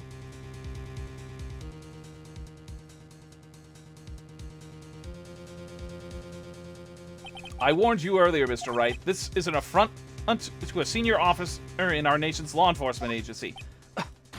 Wah! Lady Luck, Maybe we should have a word with her. Mr. Edgeworth, what do you mean? There's one lady who knows the real truth behind this trial. We haven't yet had the honor of hearing her testimony. A lady who knows the truth. Another witness! In absence of conclusive evidence, the only other method of proof is testimony. But Chief Gaffett has voted his right to refuse to testify. There's still someone else. One more witness who can answer all the questions raised in this trial. Someone right in this very room. Mr. Edgeworth, who is this person? Why are you asking me, Your Honor? Have you forgotten? The defense is the one calling the witnesses today. I'm telling the truth, but we can't just stop now.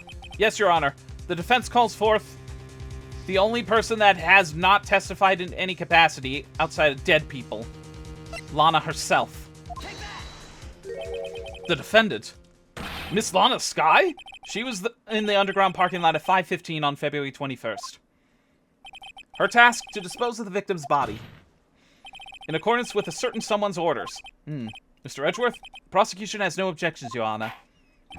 Very well, the court will now take its final recess for the day. In 15 minutes, we will reconvene to hear the defendant's testimony. This court is now in hold on! Huh? Chief Gant, I thought you were going to eat! Listen good, Lana. He's talking to Lana. I don't think you need me to tell you this, but if you accept Mr. Wright's claims, there will be terrible consequences. That's right. Your sister will be found guilty for Neil Marshall's murder. This isn't good.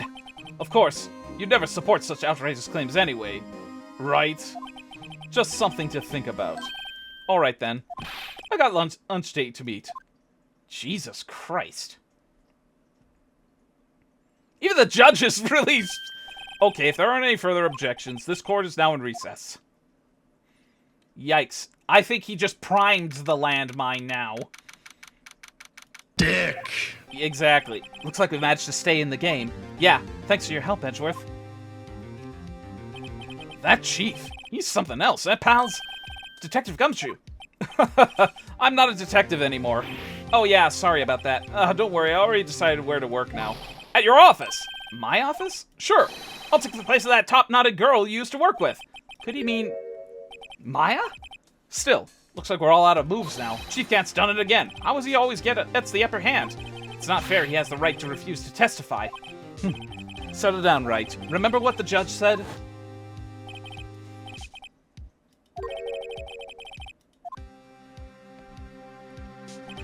Risks. What do you mean by that? It's simple. If the chief refuses to testify, the opposite also holds true. You mean he forfeits his right to say anything too? You mean he forces... Emma, are you okay? Yeah. When I came to, I was in the medical office. I've been listening to the trial from the gallery. So she heard everything that's been going on. Emma, I'm sorry for what I said before. No, don't be. It was the truth. You know, it's funny. I almost feel somehow relieved.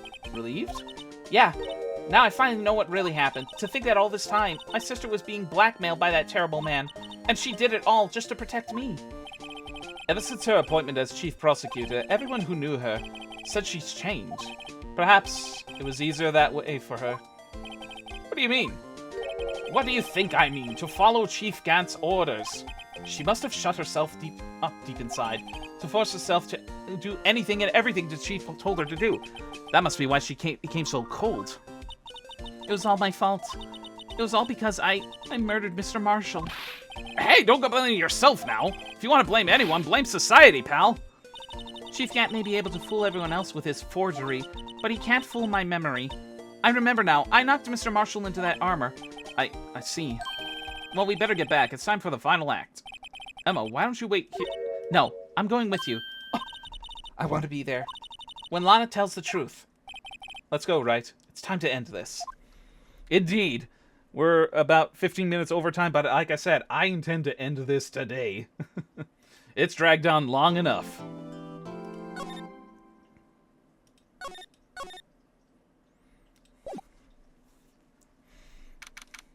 (2:21 p.m. courtroom number 9). Order in the court. Now then, will the defendant, Miss Lana Skye, please take the stand? Miss Lana Skye, you are the chief prosecutor. I'm sure you are aware of what is required of you. But Mr. Edgeworth, you already know everything. You all know that I've done all that I've done these past 2 years. Please provide the court with your testimony, Miss Skye. And remember, you are under oath. We want to hear the truth. Of course. The truth. Lana, no matter what happens, I'll always be your sister. Now then, your testimony, if you will. First, tell us about your relationship with Chief Gant. Everything hinges on your testimony. You're the only chance we have to get Gant.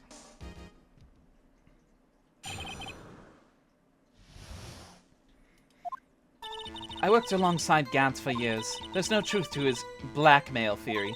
I fabricated the evidence 2 years ago all by myself. When I found Prosecutor Marshall's body, I rearranged the crime scene.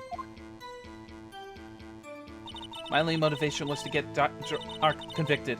It had nothing to do with Emma.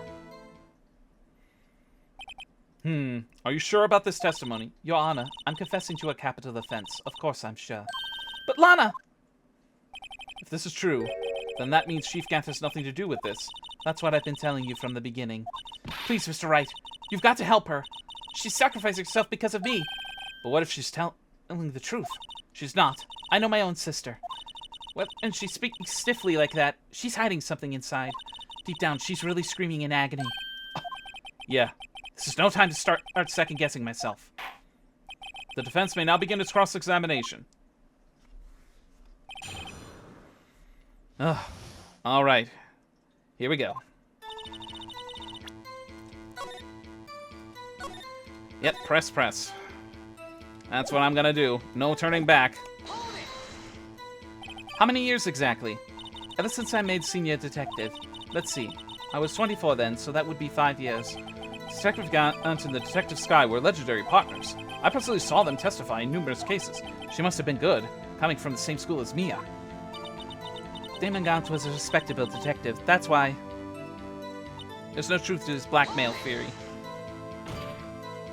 But think about it, Miss Skye. You didn't murder Detective Goodman. You told me as such yesterday in jail. You still don't get it, do you, Mr. Wright? Any testimony you cannot present in court is as useless as idle gossip. I stabbed Detective Goodman with a knife. And... do you do so to help your sister? Joe Doc was a serial killer. My sister almost became his last victim that day. I didn't want that incident to ruin her life. But what she did was justifiable self-defense. She wouldn't have been charged with anything. That's not the point. She was traumatized that day, all because of that creep. That's why I couldn't forgive him. Lana. So that's why you fabricated the evidence 2 years ago. When I found Prosecutor Marshall Bay, I rearranged the crime scene. You say you did this all by yourself? Yes. Would you mind telling us what you found when you arrived at the crime scene? It seems I was the first person to discover the scene. The broken prosecutor's award knife was stuck in the victim's body. What? The prosecutor marshal died from an unfortunate accident. That's only a situation you dreamed was possible. The reality is, it wasn't my sister who took the prosecutor's life. Fantasize all you want, Mr. Wright, but I'll never change that statement. You mean, Prosecutor Marshall wound up being killed by Dark? Something like that. If that is so, what happened to the other murder weapon? Dark was carrying a switchblade knife. Oh, that was lying on the floor a little distance away. It was probably knocked away in the struggle. That's not how it went down. She's trying to cover up her lies with more lies. All just to protect me. So when you found the scene like this, what did you do? After all, this is what everything boils down to.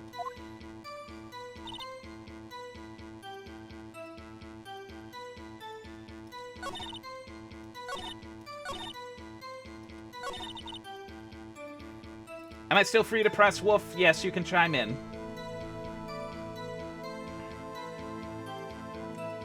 Yep. You planted the tip of Dark's knife in the wound, and then you moved the body? But why? Why would you do that? You of all people should know, Edgeworth. You've always had a good head on your shoulders. My head isn't that bad, but maybe I ought to ask for the sake of others.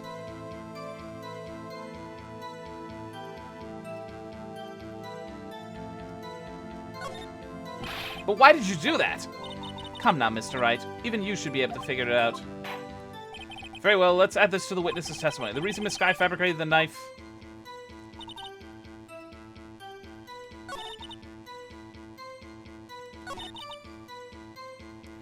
I feel like this is now where I can present something with a contradiction, because she said in her earlier or do I keep pressing? Why move the body?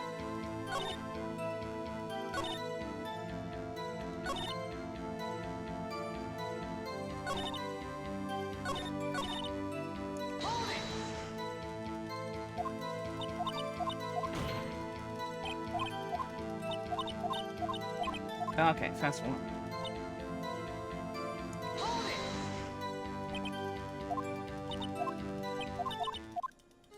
Okay.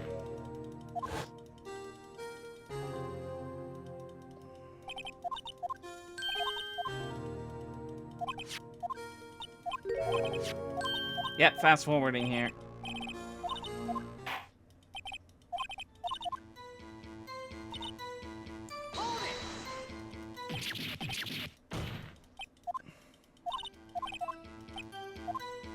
Why did you move the body?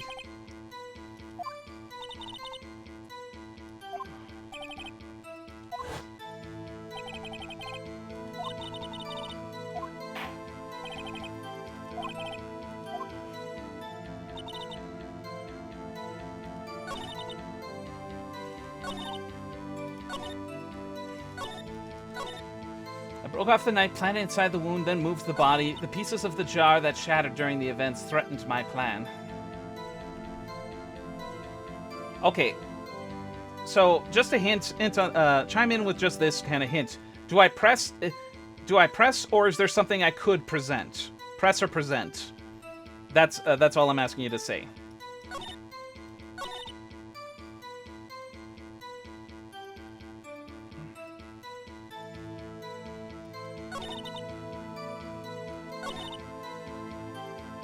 Pieces of the jar that shattered during the events threatened my plan.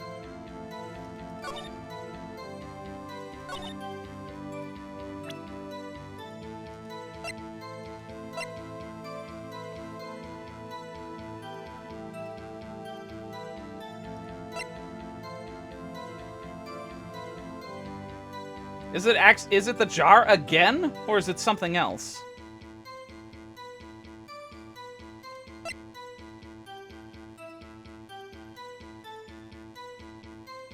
Yeah, I thought so. Miss Sky, I understand how you feel. You committed that crime 2 years ago to protect your sister. You mean the forgery at the scene where Neil Marshall was murdered. If that truth were to be exposed now, the past 2 years of your life will have been in vain. Even so, I'm compelled to bring to everyone's attention a significant contradiction within your testimony. A contradiction in my testimony?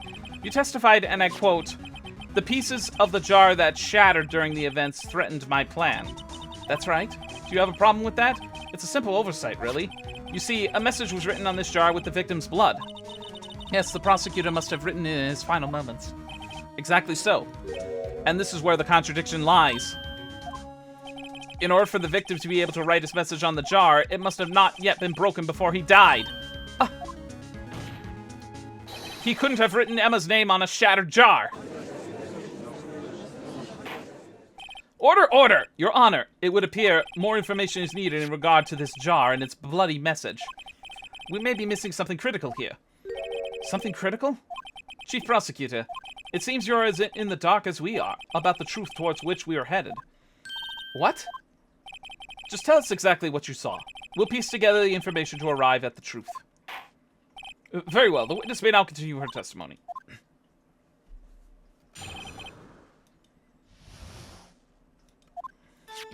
I immediately noticed the blood traces on the jar, but it was dark in the room and I didn't have time to check it out. To be safe, I wiped away the blood. The fragments were large, so I'm sure I got them all. All I could think about was wiping them clean before they were discovered. You mean you were the one who wiped away the message in blood? I wasn't chief prosecutor at the time. She didn't think Dark was the real murderer. That's why she tried to erase the real evidence. Very well. The defense may now begin its cross-examination. Whew.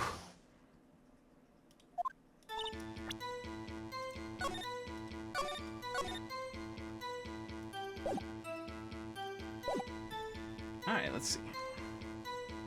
Notice the blood traces on the jar.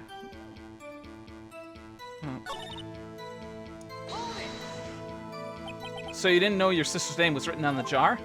No. If I had known, I would have gathered all the pieces and ground them to dust. Well, that helps my case. Lana, you do that for me? It seems you two might make up yet. Anyway, I just barely had enough time to move the body as it was. If someone happened upon the scene, you lose your chance to erase the evidence. You must have been in a hurry. I was. I knew I had to destroy the evidence before anyone came. This is rather shocking. I'm afraid this action of yours reveals what really happened. What do you mean? If you really thought Dark killed Prosecutor Marshall, you wouldn't have wiped away the blood. What else could I have done in this situation? Lana, I only had a few moments. There wasn't enough time for me to do anything else but gather up the pieces. But how could you see with the power out? It should have been pitch black in that office. Detective is always prepared, Mr. Wright. Even now, I always carry a pocket light and a camera with me. Even I carry a bottle of emergency luminol where I go.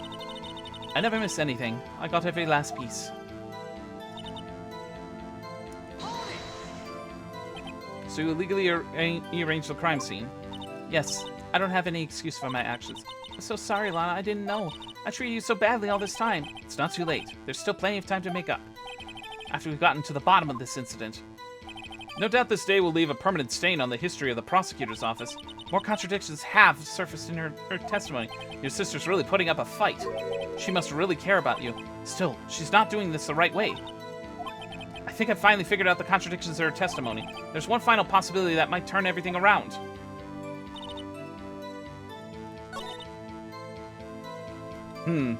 Obviously, it's presentment time. The question is, what here?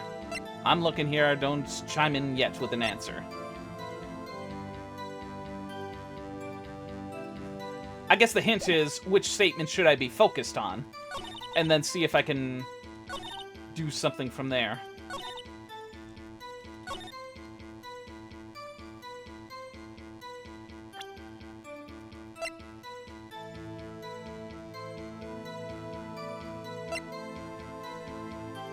The fragment statement.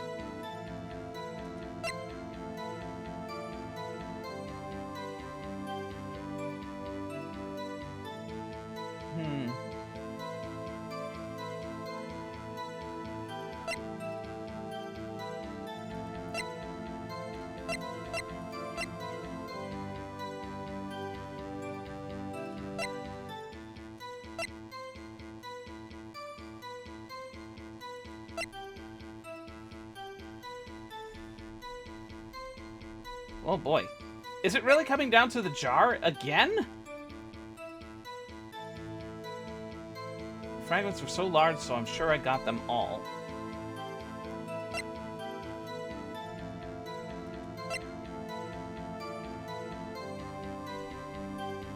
Alright.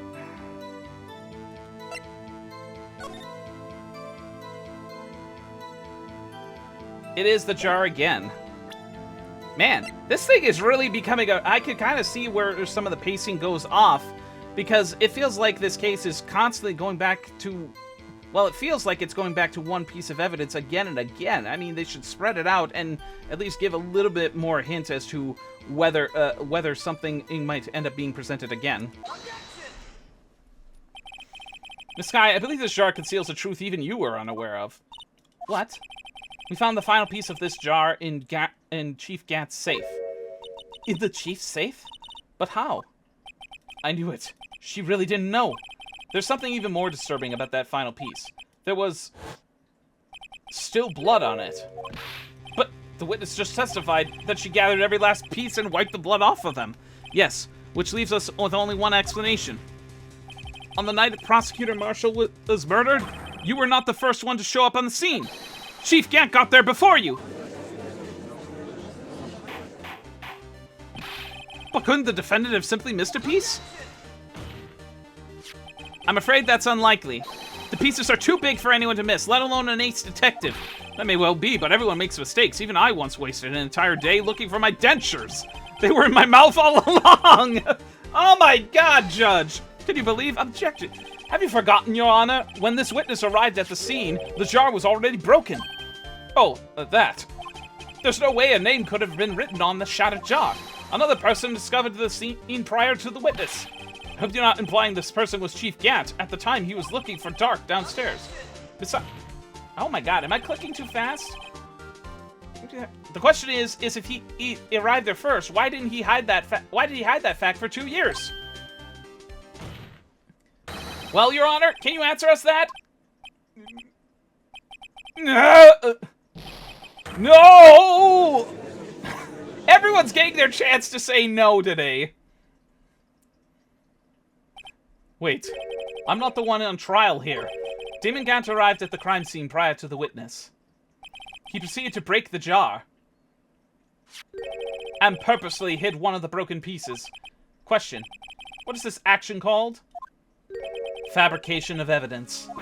But why would Chief Gant do that? In light of what happened afterwards, isn't it clear? What happened afterwards? Discovering the scene, Lana Sky believes her sister Emma killed the victim. Determined to help her sister, she sought Gant's aid. Lending her his aid, Gant helped her create evidence that incriminated Dark, sparing Emma. And therein lies the reason why Miss Sky became the Chief's puppet. She bit her thumb! No, I did it on my own. Please, sis, stop trying to protect the Chief. I can't watch you suffer anymore for my sake. No, you didn't. It wasn't you, Emma. You didn't kill anyone. Don't believe anything Mr. Wright says. Defense attorneys make up the most foul lies to defend their clients. Foul lies? Imagine that coming from my own client. I guess you do seem the type who likes to twist the truth. Wait a minute. What if we're still smack dab in the middle of Gant's trap? Is something wrong, Mr. Wright? Lana, may I be right after all? What do you mean, right? So, do you tell foul lies then, Mr. Wright? Miss Sky, please testify once more. But if evidence was fabricated behind your back, then Emma's accidental killing of Prosecutor Marshall might also be a lie. But I do remember knocking over Marshall. Miss Sky, if you will. I can't. There's nothing to be afraid of anymore. This cross-examination may not change a thing. However, there is a possibility that it will, if you tell the truth. Very well. I'll testify about what I really saw.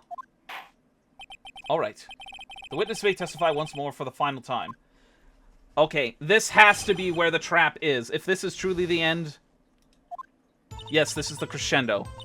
When I arrived, I found Mr. Marshall's body impaled on that suit of armor's sword. Emma and Doc were lying unconscious on the floor nearby. When I saw what happened, I thought she did it. That's why I erased all the evidence that linked her to the murder. I had Chief Gant help me remove the body from the sword and carry it. But if it all really was a fabrication, Emma might be innocent. Unbelievable. The body was impaled on the armor's sword? You were the only one who saw that. If only you had proof. Actually, I do have proof. I gave it to Mr. Wright just this morning. What? To me? It is a picture I took of the crime scene as I encountered it. I thought it might be needed. But I don't remember receiving a picture like it's in the book! Lana must have known. See, Mr. Wright, she really does have faith in you. Very well. Mr. Wright, please present this picture. I don't remember receiving any pictures from Lana. Lana said she gave it to you this morning, right? I seem to remember her getting something from her then. Let's check that evidence again. There must be a picture somewhere.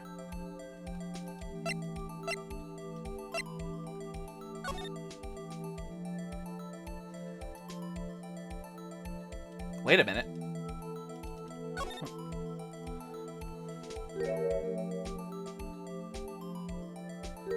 Hey, there's a picture here.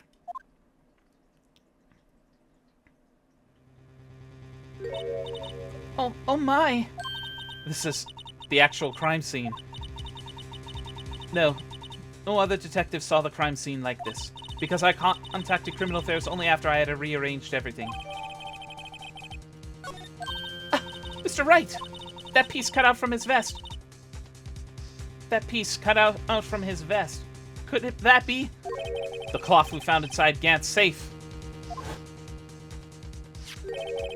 What's this? This is a handprint, isn't it?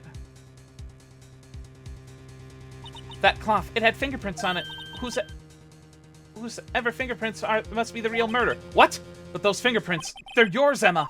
Why are your lips turning all purple, Mr. Wright? It could be a further cover-up. Anyway, let's get on with the cross-examination. So long as you tell the truth, we should be able to flush out the real murderer. Very well. The defense may begin its cross-examination. No, it's clearly a footprint.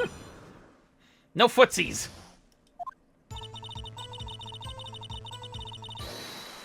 What? Gant! Come now, Udgy. I barely got a chance to do cross-examination. I was like, why isn't it letting me save here?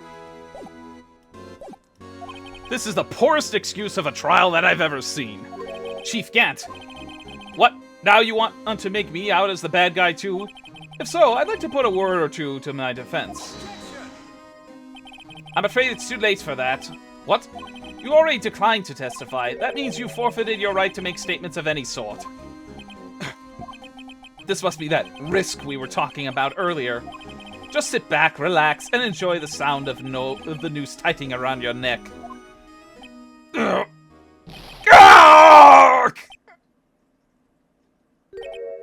So what? You think I'm worried? You look pretty worried to me there. So, sorry to disappoint you. But I don't need to make any statements. What do you mean? The evidence will do all the talking for me. Even if I can't testify, I can still present evidence. Yes, that's true. Wait, you mean you still have some conclusive evidence? No, I don't, but someone does. Someone? So, what's your excuse, Righto? Why have you been keeping quiet about it? You do have something to show us, right? Something that proves who knocked over Neil Marshall, causing his death? Conclusive evidence that leaves no room for doubt. Is this true, Mr. Wright? If I show that piece of evidence now, Emma's sure to be made out as the murderer. Mr. Wright, if you have any more evidence, present it now. And if you try to conceal anything, you will be the one appearing before the Board of Inquiries. What do I do now? I better think this through carefully. I can't afford to make the wrong decision. Should I present that piece of evidence? The one that shows who really killed Ma...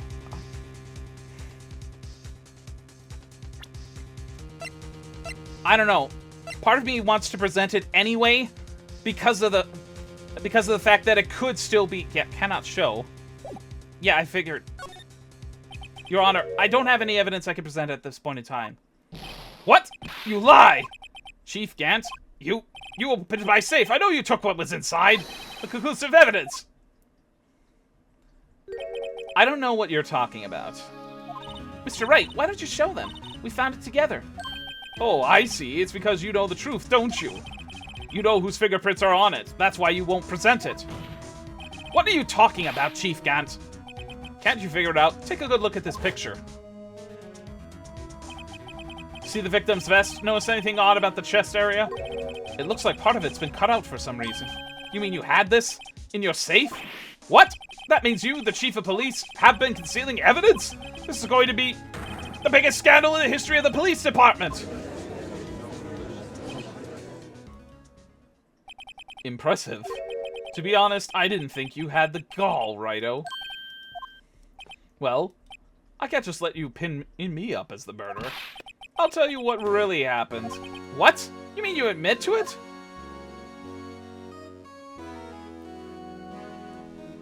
Oh boy. I was the first person to arrive at the crime scene that day. It then occurred to me that I could use the situation to control Lana.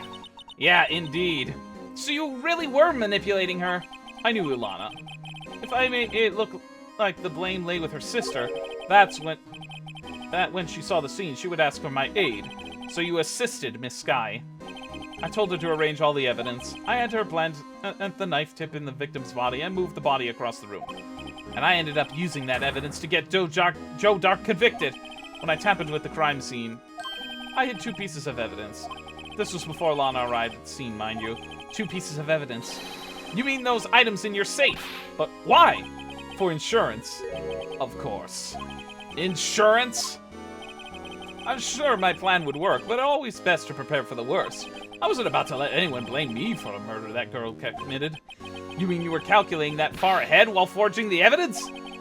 What do you take me for, a fool? I didn't make police chief by dumb luck. See this jar fragment? I hid the most legible part of Emma's name. I didn't expect Lana to go and wipe the blood off all the pieces. But if you fabricated all the evidence, what's to say you didn't fabricate the message on this jar, too? Some people just don't know when to quit, do they? That's why I kept one more item for insurance. You mean that piece of cloth? Come on, Righto, cough it up already. I know you have it. What are you waiting for, Mr. Wright? So you admitted to the Chief Gant that you were hiding the cloth you cut off from the victim's vest in your safe? Yes, I admit it. I didn't want to have it I didn't want to have to do that, being chief and all. But it's a lot better than being portrayed as a murderer. Well, Mr. Wright, what do you have to say for yourself? Just a moment ago, you said you didn't have any evidence you could present. Foolish move, Righto. You should have shown it before it was too late. It's been a long battle. But the moment of truth has finally arrived. As long as I don't mess up here, the victory is mine.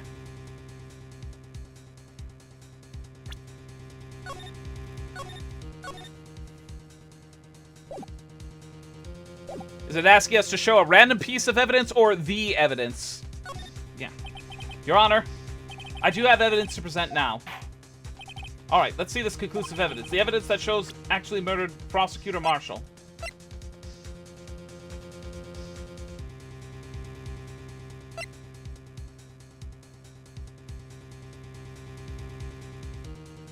Is it the picture or is it actually the cloth?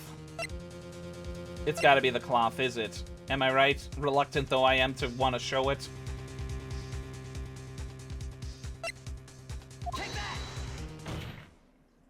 Let me verify this once more. On the day of the crime, you personally cut this piece out of the victim's vest? Oh, yes. At last you finally brought it out to the open. There's a handprint on this piece of cloth. Your Honor, the prosecution requests that it be immediately sent to the lab for analysis. This handprint on the leather. There must have been a strong impact for it to be left so clearly. You mean, it could not have been forged. It must have been authentic, conclusive evidence. Ho ho ho. You're as slow on the uptake as ever, Worthy. What? Think about it. Righto had all this time to present evidence. Yet he was reluctant to do so. Why would that be? You mean you already know? You know whose fingerprints are on that. Mr. Wright, do you really know? Whoever the fingerprints belong to must be the real murderer. Whose fingerprints are they? Very well. I'll tell you. It should be okay now. Everything's proceeding as predicted. The person whom these fingerprints belong to is... Emma? Emma Sky? What? They're mine? I'm sorry, Emma. But why? Why didn't you tell me? Oh, ho, ho, ho! You're really something, Righto. You knew this girl did it all along, and you still tried to pin the murder on me? So it's true. Tragic, but true. This girl really did shove Prosecutor Marshall to his death. How could you? You monster! Miss Skye, you knew whose fingerprints were all along, yet you acted like he really didn't? Miss Skye, it's not over yet. What? I said this trial isn't over yet. I'm afraid it's over, boy. Not only this trial, but your career, too. You purposely concealed this conclusive evidence. That, my friend, is a serious offense. I'm looking forward to pressing charges after the defendant is convicted. I'll have your badge, boy. What's the matter? Cat got your tongue? Are you going to tell us how it feels? How it feels to be the one who single-handedly turned a poor little girl into a murderer? Before I do that, there's just one little thing I have to clear up. Oh, and what's that? Who really killed Prosecutor Neil Marshall? What? Chief Gant, you are absolutely right. This piece of cloth proves who the real murderer is. Who killed Neil Marshall, you ask? It was Emma Skye, wasn't it? I'm afraid that's not possible. You see, this piece of cloth contains a critical contradiction. What? A contradiction? What is this fool babbling about? I'm talking about a contradiction, one that proves who the real killer is.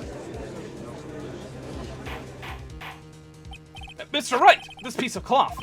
What could it possibly contradict? Chief Gant, your tyrannical reign ends here. Behold, the piece of evidence that contradicts this cloth.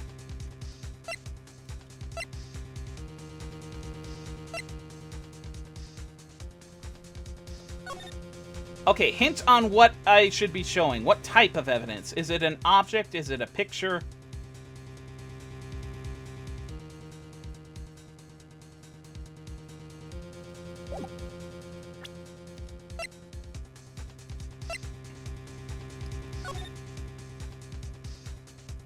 Wait, there might be something in the evidence. Hold it.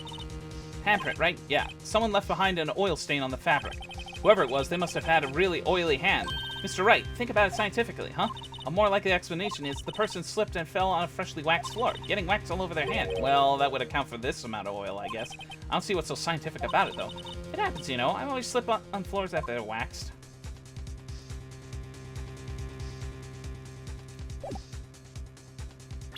The photo itself. It's this photo? No. And what exactly is this supposed to be? This is the picture Miss Skye took. Take a good look at it. See where the piece of vest was cut out? Yes. His shirt is showing underneath. Wait a minute. Was there something more about that picture?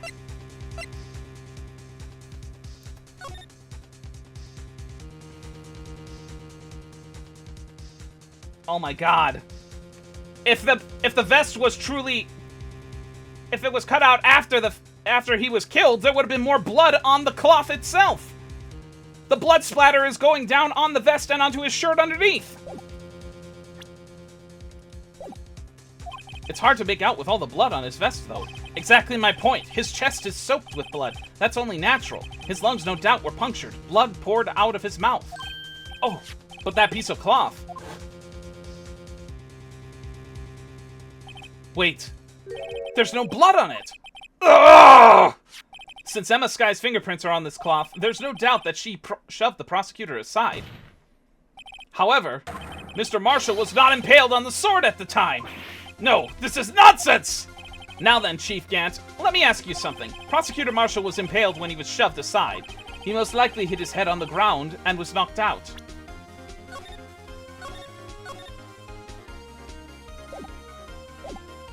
If so, tell me, who could it have been? Who could have arrived at the scene before Miss Lana Skye, picked up the unconscious prosecutor, and impaled him on the armor's sword?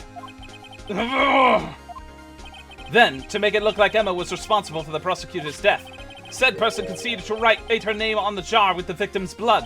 A jar that they then broke on purpose to leave behind a clue. And make Lana believe her sister did it. Remember what you admitted only moments ago? that you personally cut out this bloodless piece of the victim's chest? Ironic, isn't it? Though the very act of creating insurance, you proved that you were the actual murderer! No! It's finally all over. Objection! Thank you for that hydrate. Good grief.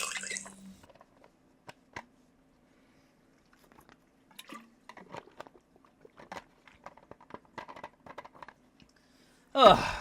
Oh boy. Oh, that was close, Wright. You almost had me. Are you kidding me? Sorry, but you'll have to do better than that.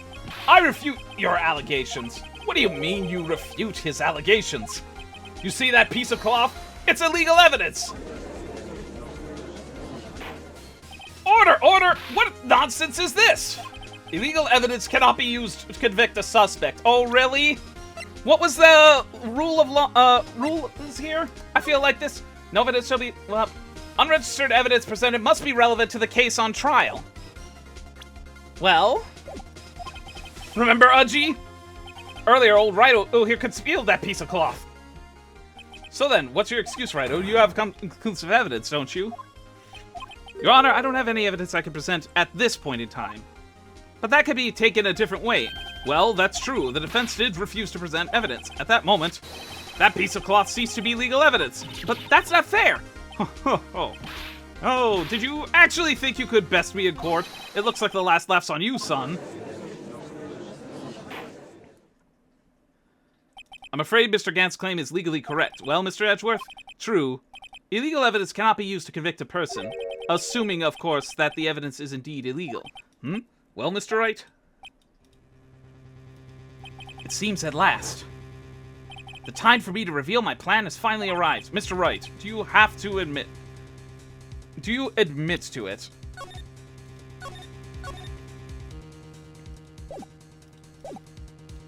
That you purposely illegally concealed... I feel like saying I did is game, set, match. No. Yeah. I admit I refused to admit it at one point. Huh. So the evidence is illegal.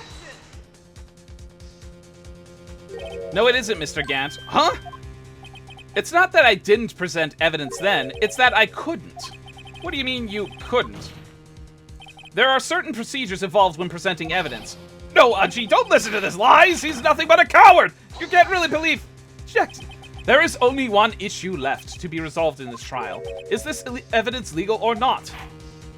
Very well, let us settle this once and for all. Earlier you refused to present the evidence. If you can prove your conduct was not in violation of the law, then do it now. The book. This is my proof, Your Honor. Evidence law. What's this? I've done my homework too, Chief. Indeed, Emma Sky's fingerprints were on this piece of cloth. However, at that point in time, this was merely a piece of cloth, nothing more. What? You see, it's written right here in this book. The second rule of evidence law. Rule number 1, no evidence shall be shown without the approval of the police department. I found this piece of evidence myself, inside your safe. It goes without saying, I did not have approval from the police department. Rule 2, unregistered evidence presented. It must be relevant to the case on trial. And, here's the crux of the matter. You see, at the time it was impossible for me to prove the relevance between the cloth and the SL9 incident. What? What kind of nonsense is this? You want relevancy? Just take one look at this picture and... Sorry, but can you recall when was that picture presented? That was shown only a few moments ago. No. He's right. At the beginning of today's trial, thank you for the pets. That piece of cloth was still meaningless. The person who gave it value as evidence was you, Damon Gant. You yourself confessed to a certain truth. Let me verify this once more. On the day of the crime, you personally cut out this piece from the victim's chest? Oh, yes! No! It was then that you approved this cloth as conclusive evidence. Yes, you, the chief of police, personally approved this cloth. The only person who could have cut this from the victim's chest is the one who stood before Prosecutor Marshall in his final moments. In other words, the real murderer, and there's only one person who could that be. That could be Damon Gant! The killer was you!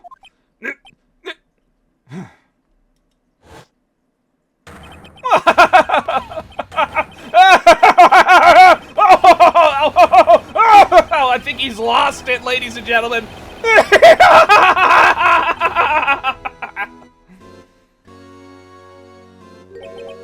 I knew I should have gotten rid of him.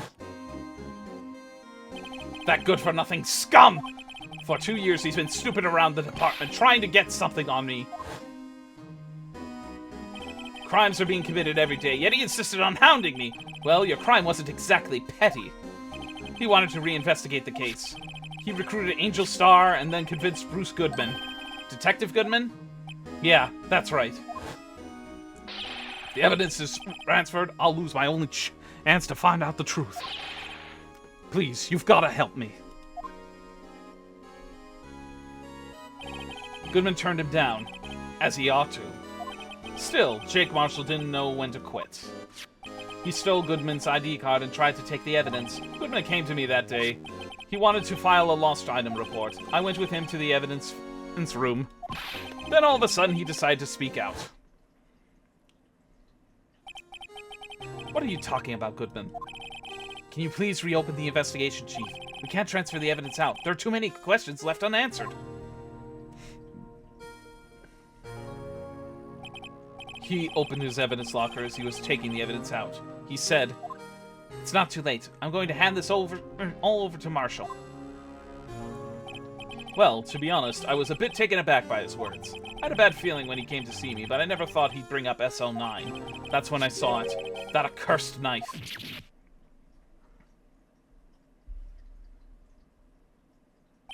I couldn't just pull it out. Doing so would have only led to more blood, making it near impossible to hide your crime. Even so, the blood was just pouring out. I didn't know who might stumble in, so I hurried to wipe it up. I was worrying so much about the floor, I didn't realize my fatal mistake. The bloody handprint on Detective Gumshoe's locker.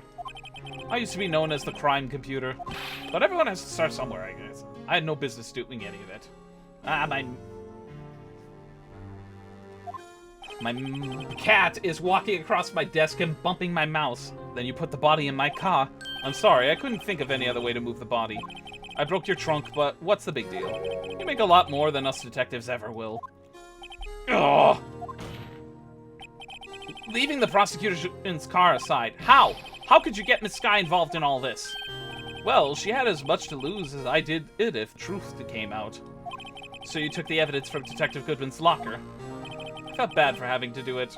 I also didn't have the time to pick and choose what to take. So, you left the jar fragments in the glove. Yeah.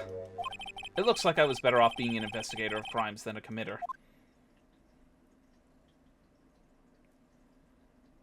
They all did their best to get in my way. I've got to hand it to them. They do their jobs well, much to my dismay.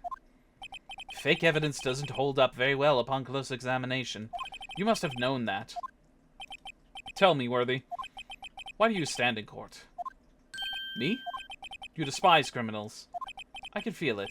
You and me, we're the same. One day you'll understand. Oh, believe me, you will. You're just one man. You'll see what it really takes to bring them down once you try to go it alone.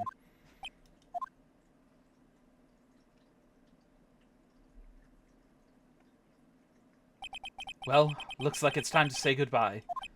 Oh, gee. What? Looks like we'll have to cancel that lunch date. Sorry, old friend. I'm sorry too, Damon Gant. I knew you as you used to be long ago. You were once a fine investigator and an example of others on the force. I'm sorry to learn that you are no longer that person. Don't stay so gone now, Edgy. Thanks for all the memories, though. Don't worry, you'll be fine. Now you have Wright here, and Worthy. With these two around, you can't go wrong. In fact, I can hear them already. The melodious sounds of a new beginning. Oh, boy. There are two things I want you to understand. Yes? First, your sister never hurt anyone. Second, Damon Gant betrayed you from the beginning. Where's the fousey with the sushi rolls? Oh boy, yeah. You see, Miss Sky, you no longer have any reason to keep silent. You're right. When this trial is over, I'll tell everything. And that all that I've done these past 2 years, from the time I've had Gant help me forge evidence up till today. So, it seems all the questions raised in this trial have been answered. I'm sorry, Miss Sky. I couldn't get you out of all your trouble. My. What high standards you have for a rookie. I can see why Mia thought so highly of you. Who knows, a few years from now, you might just make it to the top. I owe you my thanks, Mr. Wright. Miss Sky. And to you too, Mr. Edgeworth. You've suffered every bit as much as I have over these past few days. Believe me, I know how much of an ordeal it's been for you. It was nothing. Liar. I was worried the pressure might break you. And yet, you rose above it all and guided Mr. Wright to victory. You've done well, Mr. Edgeworth. Stop it! I only did my job. In light of this case, it seems a good self-examining is in order for all of us. Miss Sky. Yes, Your Honor? You are innocent of murder. However, although the chief blackmailed you, the fact is you still acted as his accomplice. A trial will be scheduled for these crimes at a later date. Yes, I understand, Your Honor. Is there something amusing about all of this? Why are you smiling? It's been a long time, Your Honor. A long time since I felt free of these heavy chains.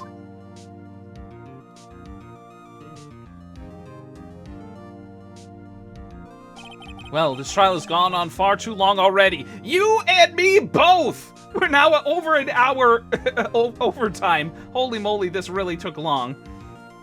Regarding the charge of murder, this court finds the defendant, Miss Lana Sky, not guilty.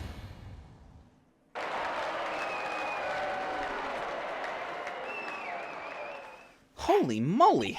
That is all. This court is adjourned. I need to take off my robe here. Whew.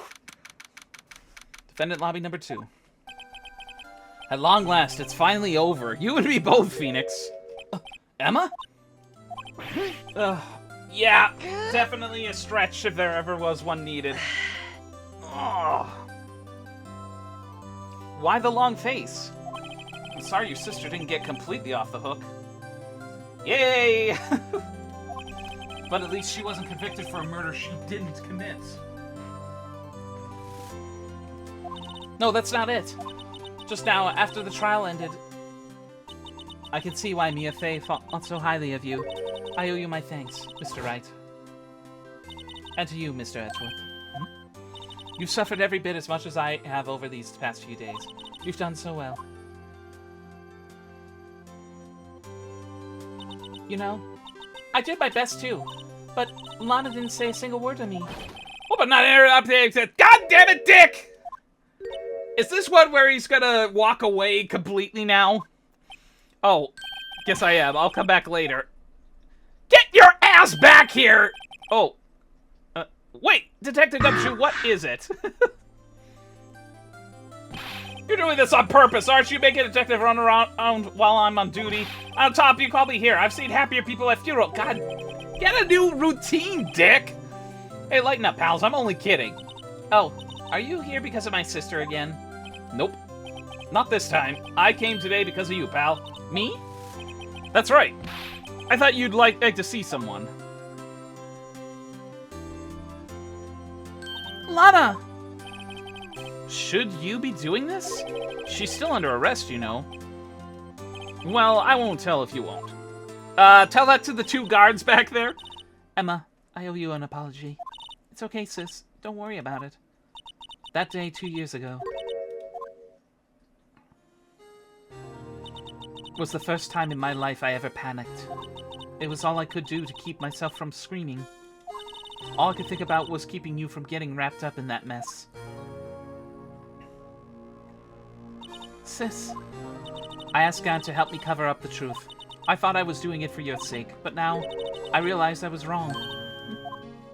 I changed after that day. I had to. It was the only way I could make it through the past 2 years. I knew how much I was hurting you by distancing myself, but I couldn't bring myself to tell you what I did. I was scared. Scared that you would look at me with those eyes of yours. I was scared of how you'd react if you knew. But sis, you were only doing it for me. No. Huh? I turned my back on you that day. In hiding what I believed to be the truth, I was deceiving you. Sis, I'm such a fool. It took me all this time to realize it. Emma, I'm so sorry. But sis, you don't have to apologize. I'm happy now. You're happy? Of course. You know, sis. I always knew that one day you'd come back. And now you have. Oh, Emma. Emma.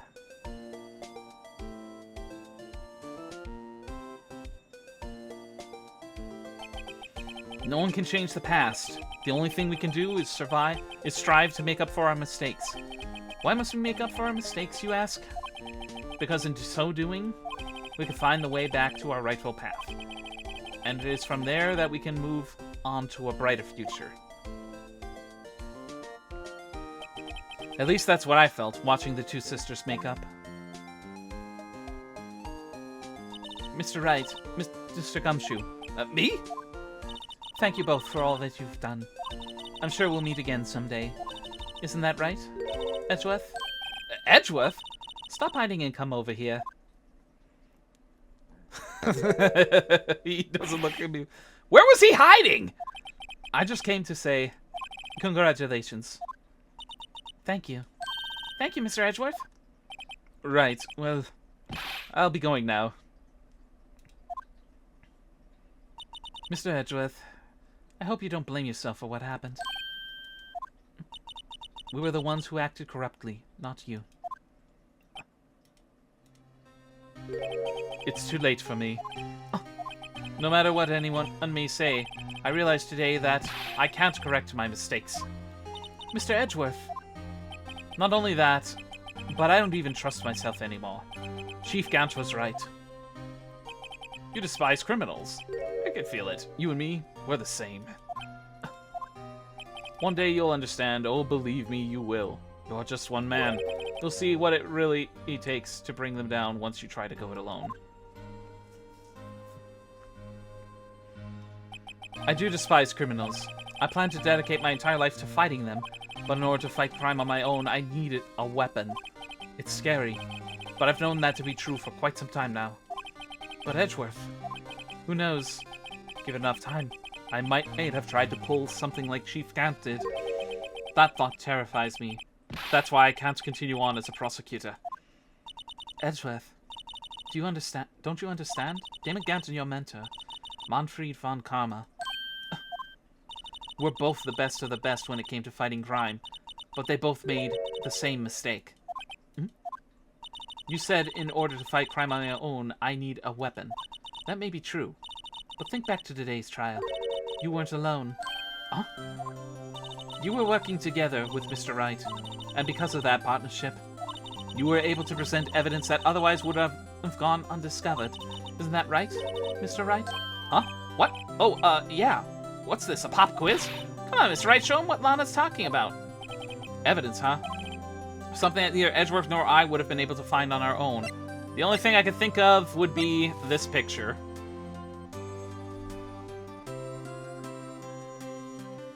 I'm guessing this is it. Am I right, Wolf? The evidence list. Oh. Oh. That's a metaphor. That's the picture I drew. Our counterattack began with this. You had one half of the evidence list, and I had the other. Apart, we couldn't have been able to completely restore Emma's picture. That didn't just happen by chance, Mr. Edgeworth. Oh. It's time for me to go. Mr. Edgeworth, if you'll excuse me, there are still some loose ends that need wrapping up. Take care, Chief Prosecutor. Edgeworth, what will you do now? Well, whatever you do, just remember, you can let what happen. You can let what happened kill the prosecutor in you, or you can let it help you grow. In the end, it's up to you. I know. It seems I owe you my thanks too, Wright. But what I face now is my problem. Edgeworth, I'll be waiting for you in court. Farewell. I better be going too. Okay, but I'll be by to visit soon. It seems we both have a lot to learn and catching up to do. Here, this is a little something for you. Scientific investigation? It's the first book I ever bought. Study it well. Thanks, sis. I will.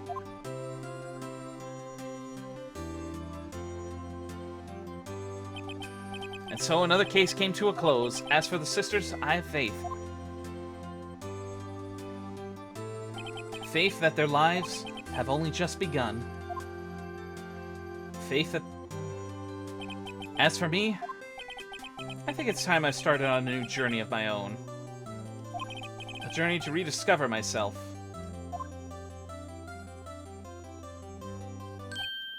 Well, don't go trekking off just yet, pal. Huh?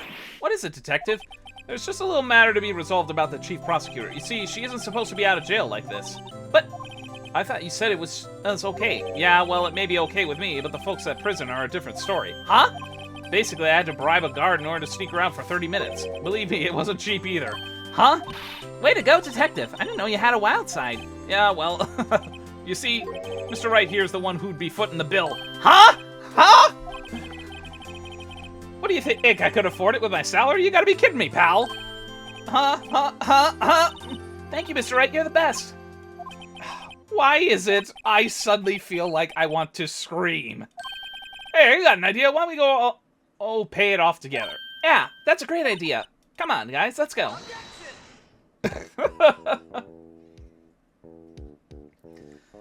Oh, boy. And that is game, set, match. I arranged for a friend of mine in Europe to take care of Emma. I hope she'll be pleased to study under a top coroner. As for me, this affair has pretty much ended my days at the prosecutor's office. Still, I managed to find my way back to the field somehow. Then, I'll be able to investigate crimes together with Emma. Yeah. Oh, boy. Okay, so that really does it now, for certain, with the first Ace Attorney game. My thoughts?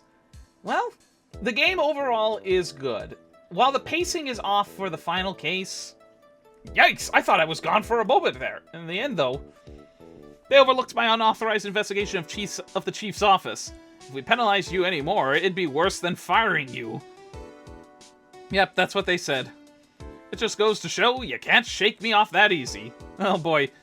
So I guess he's still on the W. Yes, definite W. The game itself is good. The final case, even with its pacing issues, I still like the story. I just wish it wouldn't drag on for so long.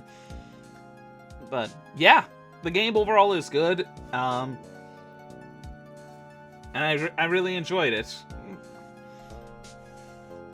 Ah, Meekins.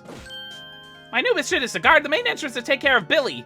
The cactus? Can you believe it? I've been demoted to a security guard.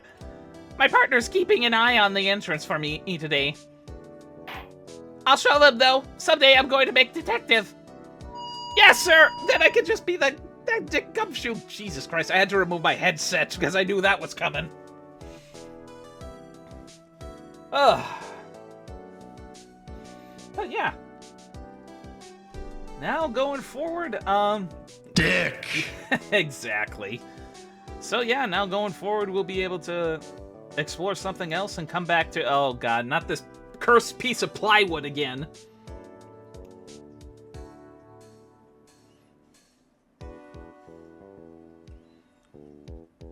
I think we probably would have gotten it done. Uh-oh, he's dead.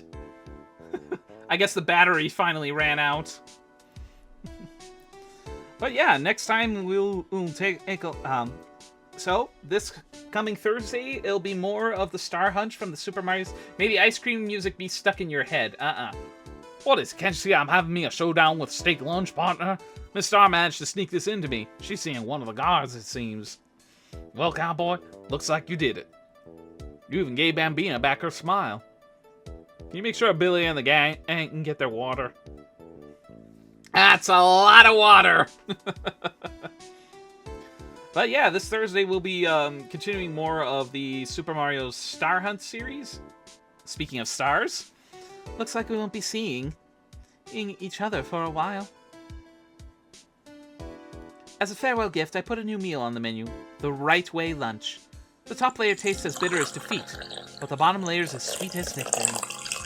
Kids seem to dig the turnabout theme. It's a hot seller around exam time. Just make sure not to eat it backwards.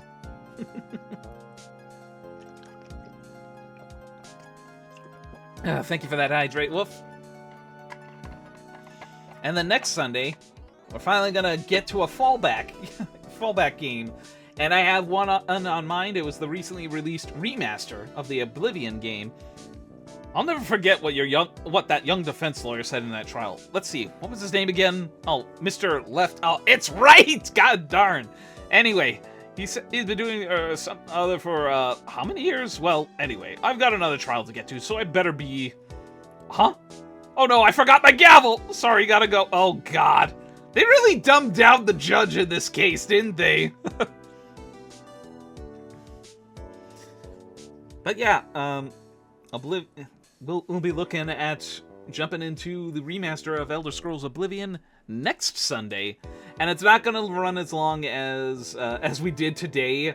I really wanted to wanted to end this series. Oh, Maya. Nothing soothes the soul like fresh country air. Still, sometimes I do miss hearing you and your objection. Still, I can't go back until I'm a full-fledged spirit medium. Istic Maya, afternoon training's about to begin. Coming! Well, see you around, Nick.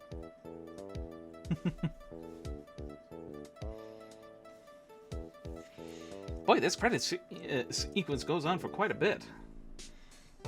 But I guess while that's playing, let's see who we can possibly raid into here. I think I had one channel in mind. Let's see if they're still live by chance, hopefully.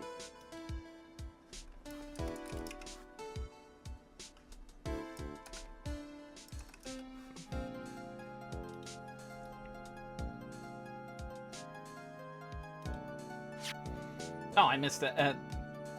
What's going on? I missed that scene. Whoops. Okay, it looks like they are still live. Another good being friendo. Oh, that I think we can raid into here. Thanks for coming to see me off. I can't believe I'm going into Europe. Thank you, Miss Wright. Thank you so much for everything. I'm a little sad, but I'll be alright. Whatever I want to see, Lana, all I have to do is open this book.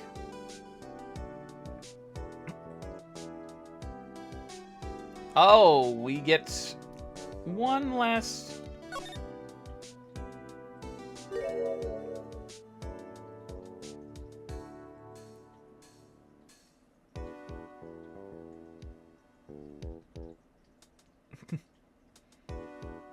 That must have been from her days as a detective.